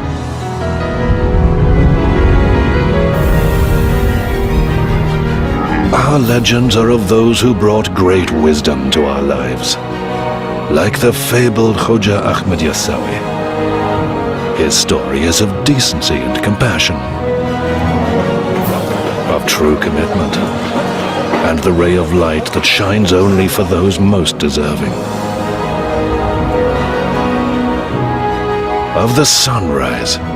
that always follows dawn, heralding ethereal hope and new beginnings that bring meaning into our very lives.